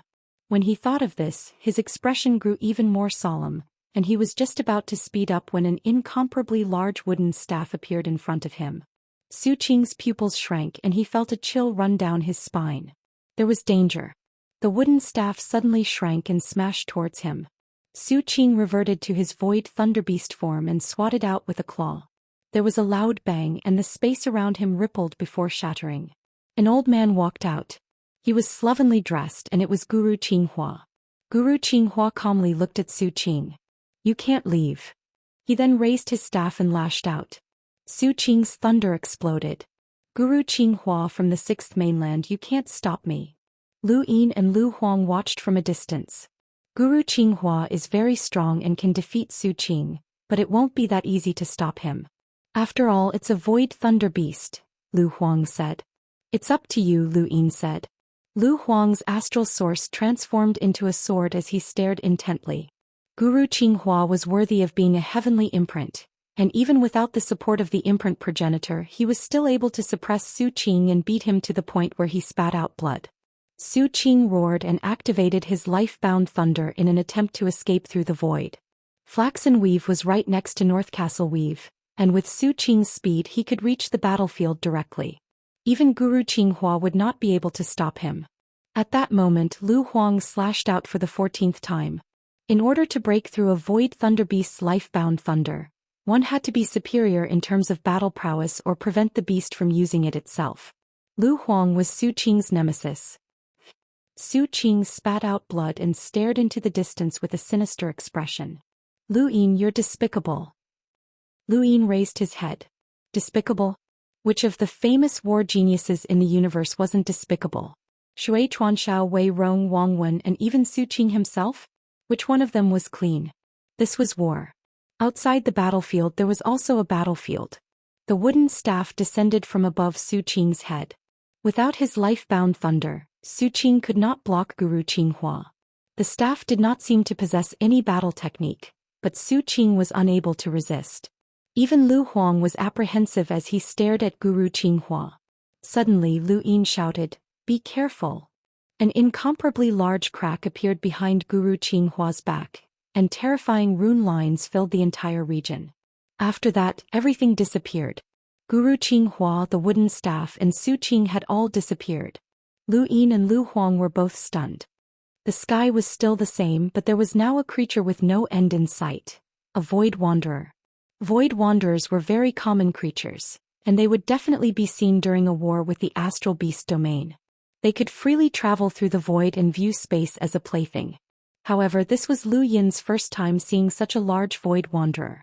Even Lu Huang was seeing one for the first time. A void wanderer ancestor. Lu Huang was in disbelief. Lu Yin's expression changed. A void wanderer ancestor? That's a void wanderer ancestor? That can't be wrong. Aside from a void wanderer ancestor, which other void wanderer can grow so large? And it can even swallow the celestial imprint in one gulp. Lu Huang was shocked. He raised his hand and slashed out with his sword at the void wanderer. The void wanderer suddenly vanished. Chapter 1875. It was so large that one couldn't see the end of it and could easily swallow a planet, but it could still instantly travel through the void. Even Emperor Lu couldn't hurt it. Emperor Lu slashed out dozens of times, but not a single one was able to touch it. Emperor Lu had a power level of over 1,000,000, and even if he hadn't reached the celestial imprint level he could still exchange blows. However, he couldn't even touch this void wanderer. The void wanderer tore through the void and disappeared before reappearing behind Lu Yin's group. Its enormous body crushed countless planets as it faced Lu Yin and opened its mouth. Lightning crackled as the void thunderbeast roared and swiped a claw at Lu Yin. "Don't even think about returning alive, Lu Yin." Emperor Lu blocked Su Qing's attack with his sword, but the void wanderer suddenly swept past Su Qing and Emperor Lu, swallowing Lu Yin in one gulp before vanishing into the void once more. It had truly come and gone without a trace. Emperor Lu raised his sword to block Su Qing's claw, but he was forced back by the enormous force. He stared at the Void Wanderer in bewilderment with a complicated expression. Across from him, Su Qing stared at Emperor Lu. Lu Yin is finished. He can't escape and he'll be taken to the Celestial Beast Empire. Once he disappears, there's no need for you to start a war with the Astral Beast domain. In the end, the war in the Outerverse has nothing to do with you. Emperor Lu frowned and looked at the Void Wanderer before looking back at Su Qing. You want me to let him go? Su Qing loudly replied. The Great Eastern Alliance was formed with Lu Yin as its core. The position of alliance leader can be chosen one after another, but as long as he's around, no one else can take the position. This is Lu Yin's organization, not yours. If Lu Yin disappears, the Great Eastern Alliance will disband, but the Innerverse will still be the Innerverse. The Sword Sect might even become the strongest power in the Innerverse because of you, and it might even be possible for you to enter the Neoverse in the future.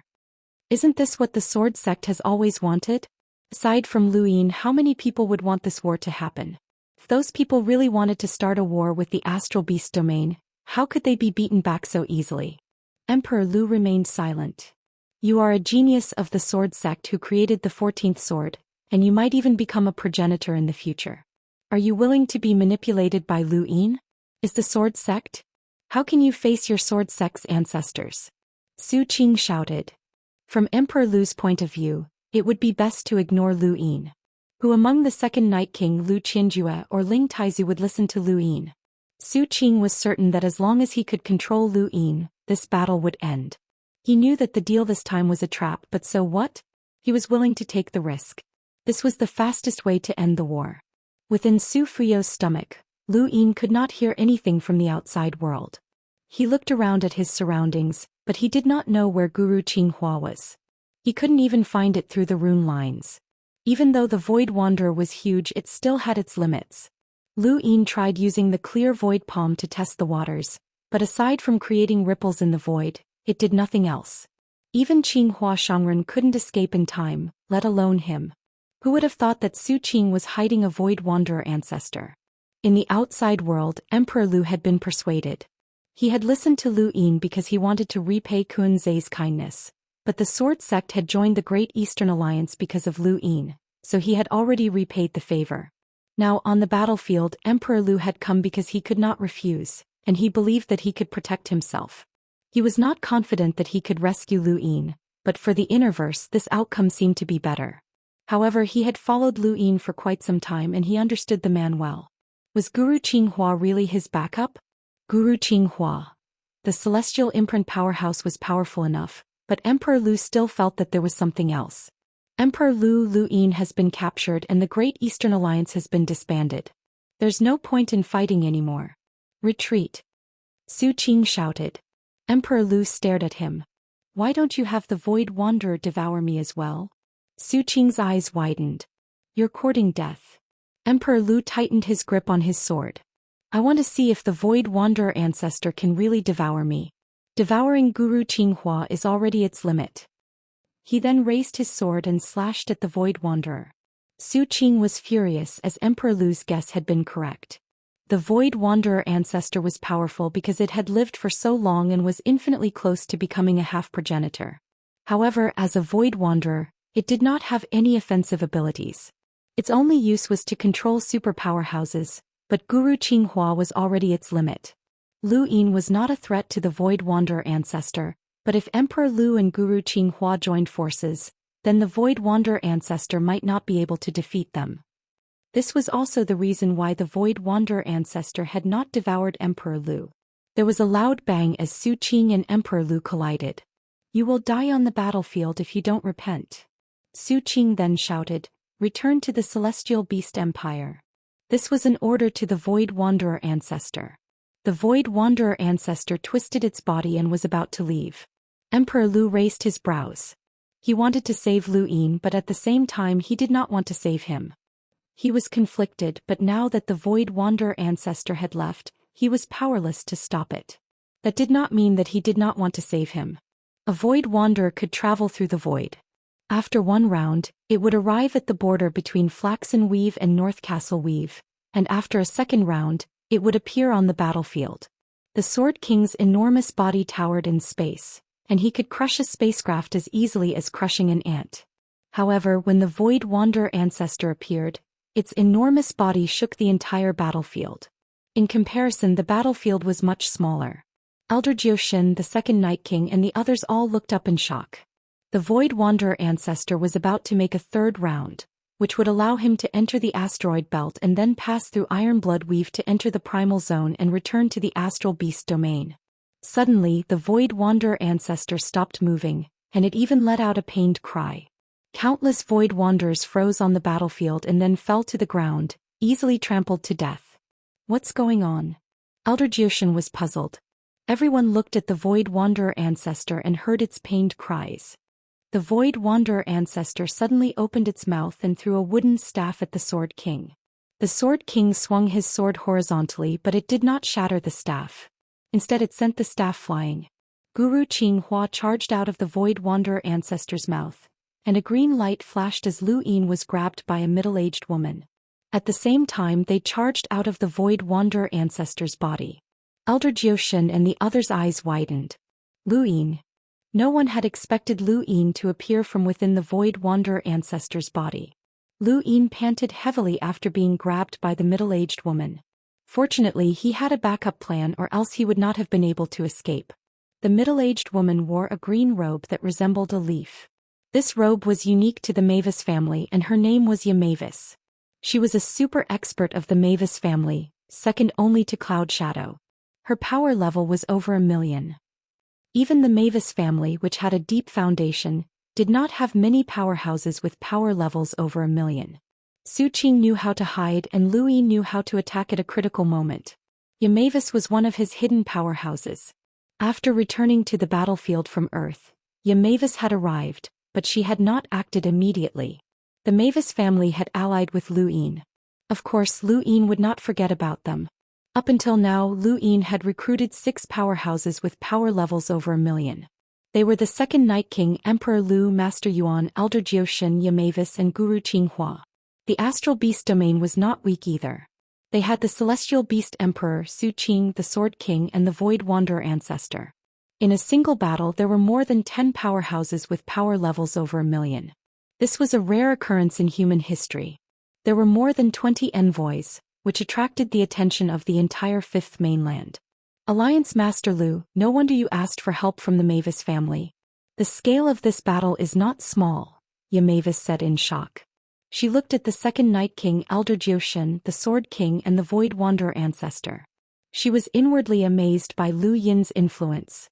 At that moment, lightning flashed as Su Qing returned. He looked at Mavis with a solemn expression, his fingers trembling. This Lu Yin was still hiding something? He had thought that he had hidden it well, but he had failed time and time again. Lu Yin had hidden it even more fiercely. If this brat was not eliminated, then the Astral Beast domain might face a calamity in the future. The Lu Emperor had also arrived and he looked at Lu Yin deeply. He knew that something was wrong. Qinghua Shangren attacked, his wooden staff smashing towards Su Qing. He needed progenitor Wushang's hide. The Sword King raised his sword and slashed at Qinghua Shangren. Elder Zhou Xian's stars revolved as he used serious swordsmanship. The Celestial Beast Emperor and the second Night King's spiritual force collided. In an instant, powerhouses with power levels over 1,000,000 attacked, shaking North Castle Weave. Countless planets were shattered and even the surrounding weaves were affected. Lu Yin had Mavis and the others hold back while he hurriedly retreated with his fleet. After being affected by a battle of this level, no amount of lives would be enough. Su Qing, are you going back on your word? This battle should stop. Lu Yin barked. Su Qing sneered. I should be the one saying that to you. Qinghua Shangren does not belong to the Great Eastern Alliance. Since you're helping him deal with me and deliberately starting a war, then we can forget about our previous deal. Lu Yin shouted, Fine, we'll stop. This is between you and Qinghua Shangren. He then ordered the Great Eastern Alliance to retreat from the battlefield. The second Night King and the others were stunned. They were really retreating? Mavis was flabbergasted. She had thought that Lu Yin had invited Qinghua Shangren to help, but it turned out that this was not the case. No one could tell what Lu Yin was planning. Even Lu Qinjue and the others who did not want to continue fighting were stunned. Su Qing was also stunned. They were really retreating? Qinghua Shangren was not surprised. Su Qing, hand over the item. He then smashed down with his staff. The Sword King was enraged. "Old bastard, you dare to provoke us by yourself? You're courting death." The Celestial Beast Emperor and Su Qing simultaneously attacked Qinghua Shangren. Many people from the Great Eastern Alliance looked at Lu Yin. Was he really not going to act? Lu Yin quietly watched as Qinghua Shangren faced the Astral Beast Domain's experts alone. Lu Yin's agreement with Qinghua Shangren was that he would tell the Daoist sect about progenitor Wuxiang's hide in exchange for the Sixth Mainland taking over the war with the Astral Beast Domain. As for how they would snatch progenitor Wuxiang's hide, that had nothing to do with Lu Yin. Furthermore, Qinghua Shangren was not stupid and he was famous for his laziness. He did not care much about progenitor Wuxiang's hide, but he had still taken the initiative to snatch it. Lu Yin was not the only one who had thought of this, as many others had as well, including Su Qing. The Sword King and the other powerhouses had surrounded Qinghua Shangren while Su Qing had left the Void Wanderer alone to travel through the void. Chapter 1876. They did not know when it had started. Perhaps it had been there for a long time, or perhaps it had just begun, but the sound of a plucked instrument could be heard in their ears. Elder Zhou Xian was the first to notice it, and at the same time the Second Night King, the Sword King and the other powerhouses also heard it. Lu Yin heard it after Master Yuan. He heard the sound of a plucked instrument and it was very pleasant to the ears. But when, bang, the Sword King's great sword clashed with the wooden staff and they both retreated. Bewildered, they suddenly looked towards the west. For a moment Elder Zhou Xian, the Second Night King, the Celestial Demon, and the others all looked towards the west. The sky in the west had brightened. The universe's starry sky was dark and boundless, but it suddenly turned pink as cherry blossoms floated in the sky. A woman walked out from the blossoming cherry blossoms. She wore a simple white dress that danced in the wind, and her bare feet stepped on the petals. She was full of holiness and her fine black hair was tied up in a unique bun. Her upper body was covered in a thin veil, and she held a three-stringed instrument in her hands as she slowly walked over. The woman's appearance could not be seen, but the veil on her face was embroidered with a cat-like pattern. It was mysterious, but it also carried an indescribable sense of wildness, which contrasted strangely with her fairy-like temperament. No one knew how long the woman had been there, and no one had noticed her from start to finish. It was only when the beautiful music became even more arrogant and cheerful that the crowd was unwittingly drawn in. Lu Yin watched as the woman changed the starry sky, and cherry blossoms filled the sky as she approached. He felt his scalp go numb and the extreme sense of danger woke him up. His eyes turned into runes as he looked over, but in that instant he felt a stabbing pain in his eyes and he hurriedly covered them. This was a stabbing pain from boundless rune lines, and he had experienced this several times before. With his current strength he could even see the all-heaven imprint, but he still felt a stabbing pain. There was only one possibility. This woman had surpassed the all-heaven imprint. She was a half-progenitor. The Sixth Mainland Lan Xian, Master Yuan said solemnly. His expression was solemn and filled with fear and disbelief, as if he should not be seeing this person here. Lu Yin was confused. Lan Xian? One of the Daoist sect's remaining 3 half-progenitors? Master Yuan replied, "That's right. The Neo-Human Alliance attacked the Daoist sect and 93 half-progenitors died. Lan Xian, and she's the only woman." Elder Zhou Xian's eyes narrowed. Half-martial ancestor was on the same level as his senior brother, and it gave him an indescribable sense of danger. On the other side of the battlefield, the Sword King retreated as he watched Lan Xian approach. He tightly gripped his sword hilt. Only a half-martial ancestor could cause him to feel fear. That's a half-martial ancestor. Su Qing's expression turned ugly.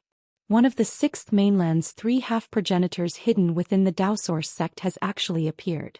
He suddenly thought of something and looked at Guru Qinghua. It was no wonder why this heavenly imprint had dared to make a move, as he actually had the support of a half-progenitor. When had this half-progenitor arrived? As soon as the half-martial ancestor appeared, the battlefield froze. Everyone looked at her. Even the unruly giant star beasts didn't dare to make a sound at this moment. They stared at the west in fear and vigilance, watching her pink world approaching. Esteemed Qinghua held the wooden staff in his hand. He raised his feet and crossed the void. He arrived not far from Lan Xian and entered the pink world. "It's rare to see such a grand battlefield," Lan Xian said. Her voice was graceful like a flowing stream, making people feel very comfortable. In particular, there were traces of gentleness in her voice that made people feel weak all over. Lu Yin felt the same way, as this was his first time hearing such a voice that could make one's hair stand on end. He immediately wanted to see what she looked like behind the veil. Everyone present who heard her voice had a fierce look in their eyes. Her simple words had dissolved the bleak and austere atmosphere of the battlefield. She clearly hadn't used any battle techniques, and it had only been a single sentence. Sometimes sound could be used as a weapon. Lan Xian didn't look at anyone, but she also seemed to be looking at them. I'll play a song for everyone on such a battlefield. This trip wasn't in vain. As she spoke, her elegant fingertips traced a thin string, and that familiar plucking sound echoed through the heavens once more. As the first note rang out, the flames of war in everyone's hearts were ignited. No one gave any orders and the battle began once more. It was as if these people had been hypnotized and the flames of war burned even brighter. If they didn't want to kill their enemies, then they wanted to burn themselves. Lu Yin wanted to stop her, but he was stopped by Elder Zhou Xian. You can't stop her. That's Lan Xian's strength. The Great Eastern Alliance's fleet fought the astral beasts once more, and only the envoy-level powerhouses resisted the urge to fight.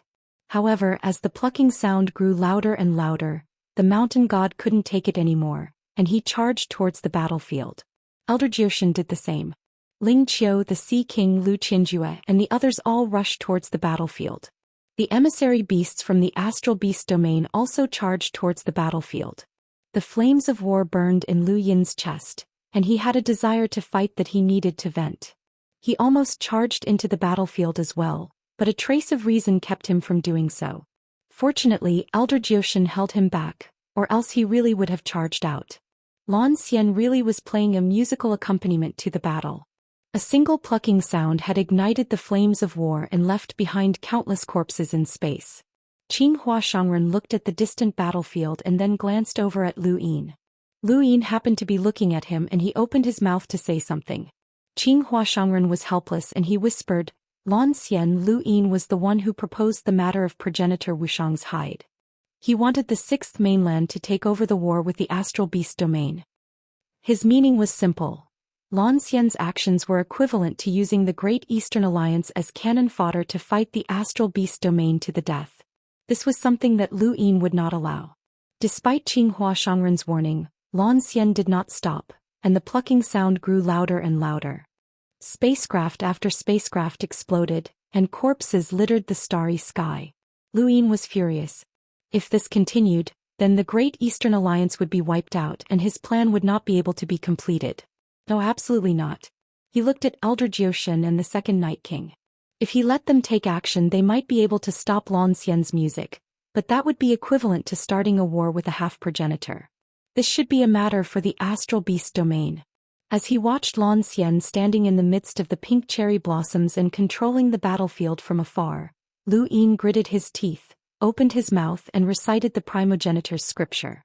The heavenly Tao bestows, swallowing and spitting out hundreds of rivers. The ancient earth reflects harmony, imitating the high sage.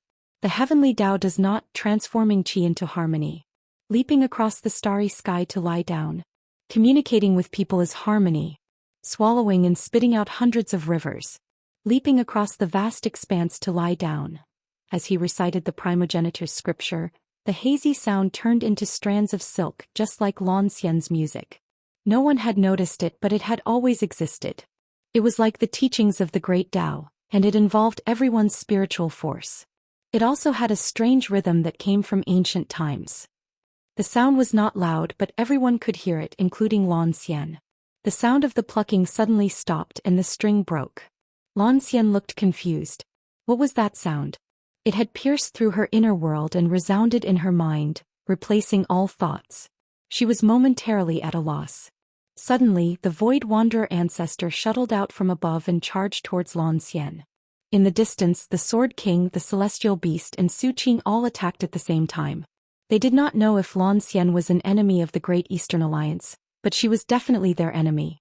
The Astral Beast domain had invaded the Outerverse, and once the Great Eastern Alliance withdrew, the continent would take over. Lan Xian wanted the astral beast domain to fight to the death with the Great Eastern Alliance. Lu Yi knew about this, so he had stopped her. Su Qing knew about this as well, but he was powerless to stop her. Now that Lan Xian had suddenly revealed an opening, Su Qing decisively ordered everyone to attack her while she was unprepared. Even if they could not kill a half-progenitor, they could at least force her back. He had never expected that this war would attract a half-progenitor. Lan Xian's appearance had disrupted the astral beast domain's plans, and Su Qing needed to salvage the situation.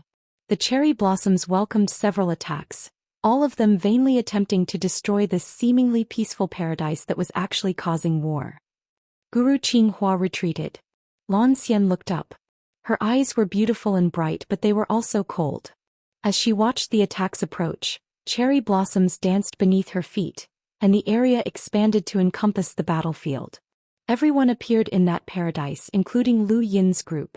At this moment, cherry blossoms danced in the sky and on the ground. It was very beautiful, but it caused Lu Yin's group to feel numb. Each cherry blossom was like a blade hanging over their necks. These blades did not fall towards Lu Yin's group, but rather towards the Sword King and the other powerhouses. The Void Wanderer Ancestor, the Sword King's Great Sword, and the Celestial Beast's spiritual force were infinitely close to Lan Xian, but they were also infinitely far away. They were clearly just a few steps away, but they could not cross that distance. The cherry blossoms wrapped around the Sword King's great sword, and the Sword King watched helplessly as his great sword shattered. His body was enveloped by the cherry blossoms, and with a roar, blood splattered everywhere.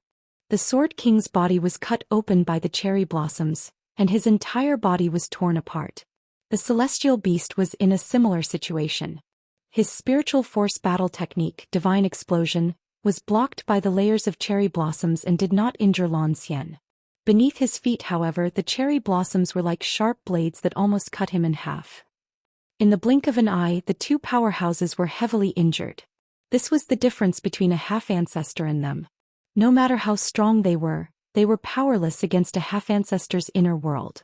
Blood dyed the cherry blossoms red. Lu Yin's eyes flickered with shock. This was not the first time he had seen an inner world attack. He had faced a half-ancestor's ambush before, and he had also seen inner worlds collide. However, this was the first time he had actually entered an inner world and fallen into such a desperate situation. As long as Lan Xian was willing, a single cherry blossom was enough to destroy him. Elder Jioshan clenched his fists, almost unable to stop himself from revolving his stars. As a powerhouse, his life and death should not be controlled by others. He understood half-ancestors better than anyone else. His senior brother had once said that no matter what, he could not fall into a half-ancestor's inner world. Once he did, he could only resign himself to fate. He wanted to break out of the inner world and escape, but the Sword King and the Celestial Beast's fate made him apprehensive. If he tried anything funny, he could not guarantee that Lan Xian would not attack him. However, the possibility of her attacking him was very low. Su Qing's expression changed. The cherry blossoms around him danced, causing him to feel a chill. He looked up at the retreating Void Wanderer Ancestor and said, "Use it." Just as he finished speaking, a cherry blossom cut off his arm. Lan Xian looked at him with a strange and curious gaze. What other methods did he have to make these giant beasts resist her? Qinghua Shangren watched Lan Xian easily suppress a powerhouse and helplessly shook his head. A half-ancestor was indeed a half-ancestor, and they were on another level. Lan Xian was much younger than him. Back when he was still a cosmic imprinter, Lan Xian had only just made a name for herself, becoming one of the Daoist 3 heavens of the 6th mainland. When he became an all-heaven imprinter, Lan Xian also became an all-heaven imprinter at the same time. Now he was still an all-heaven imprinter, but Lan Xian had already become a half-step ancestor.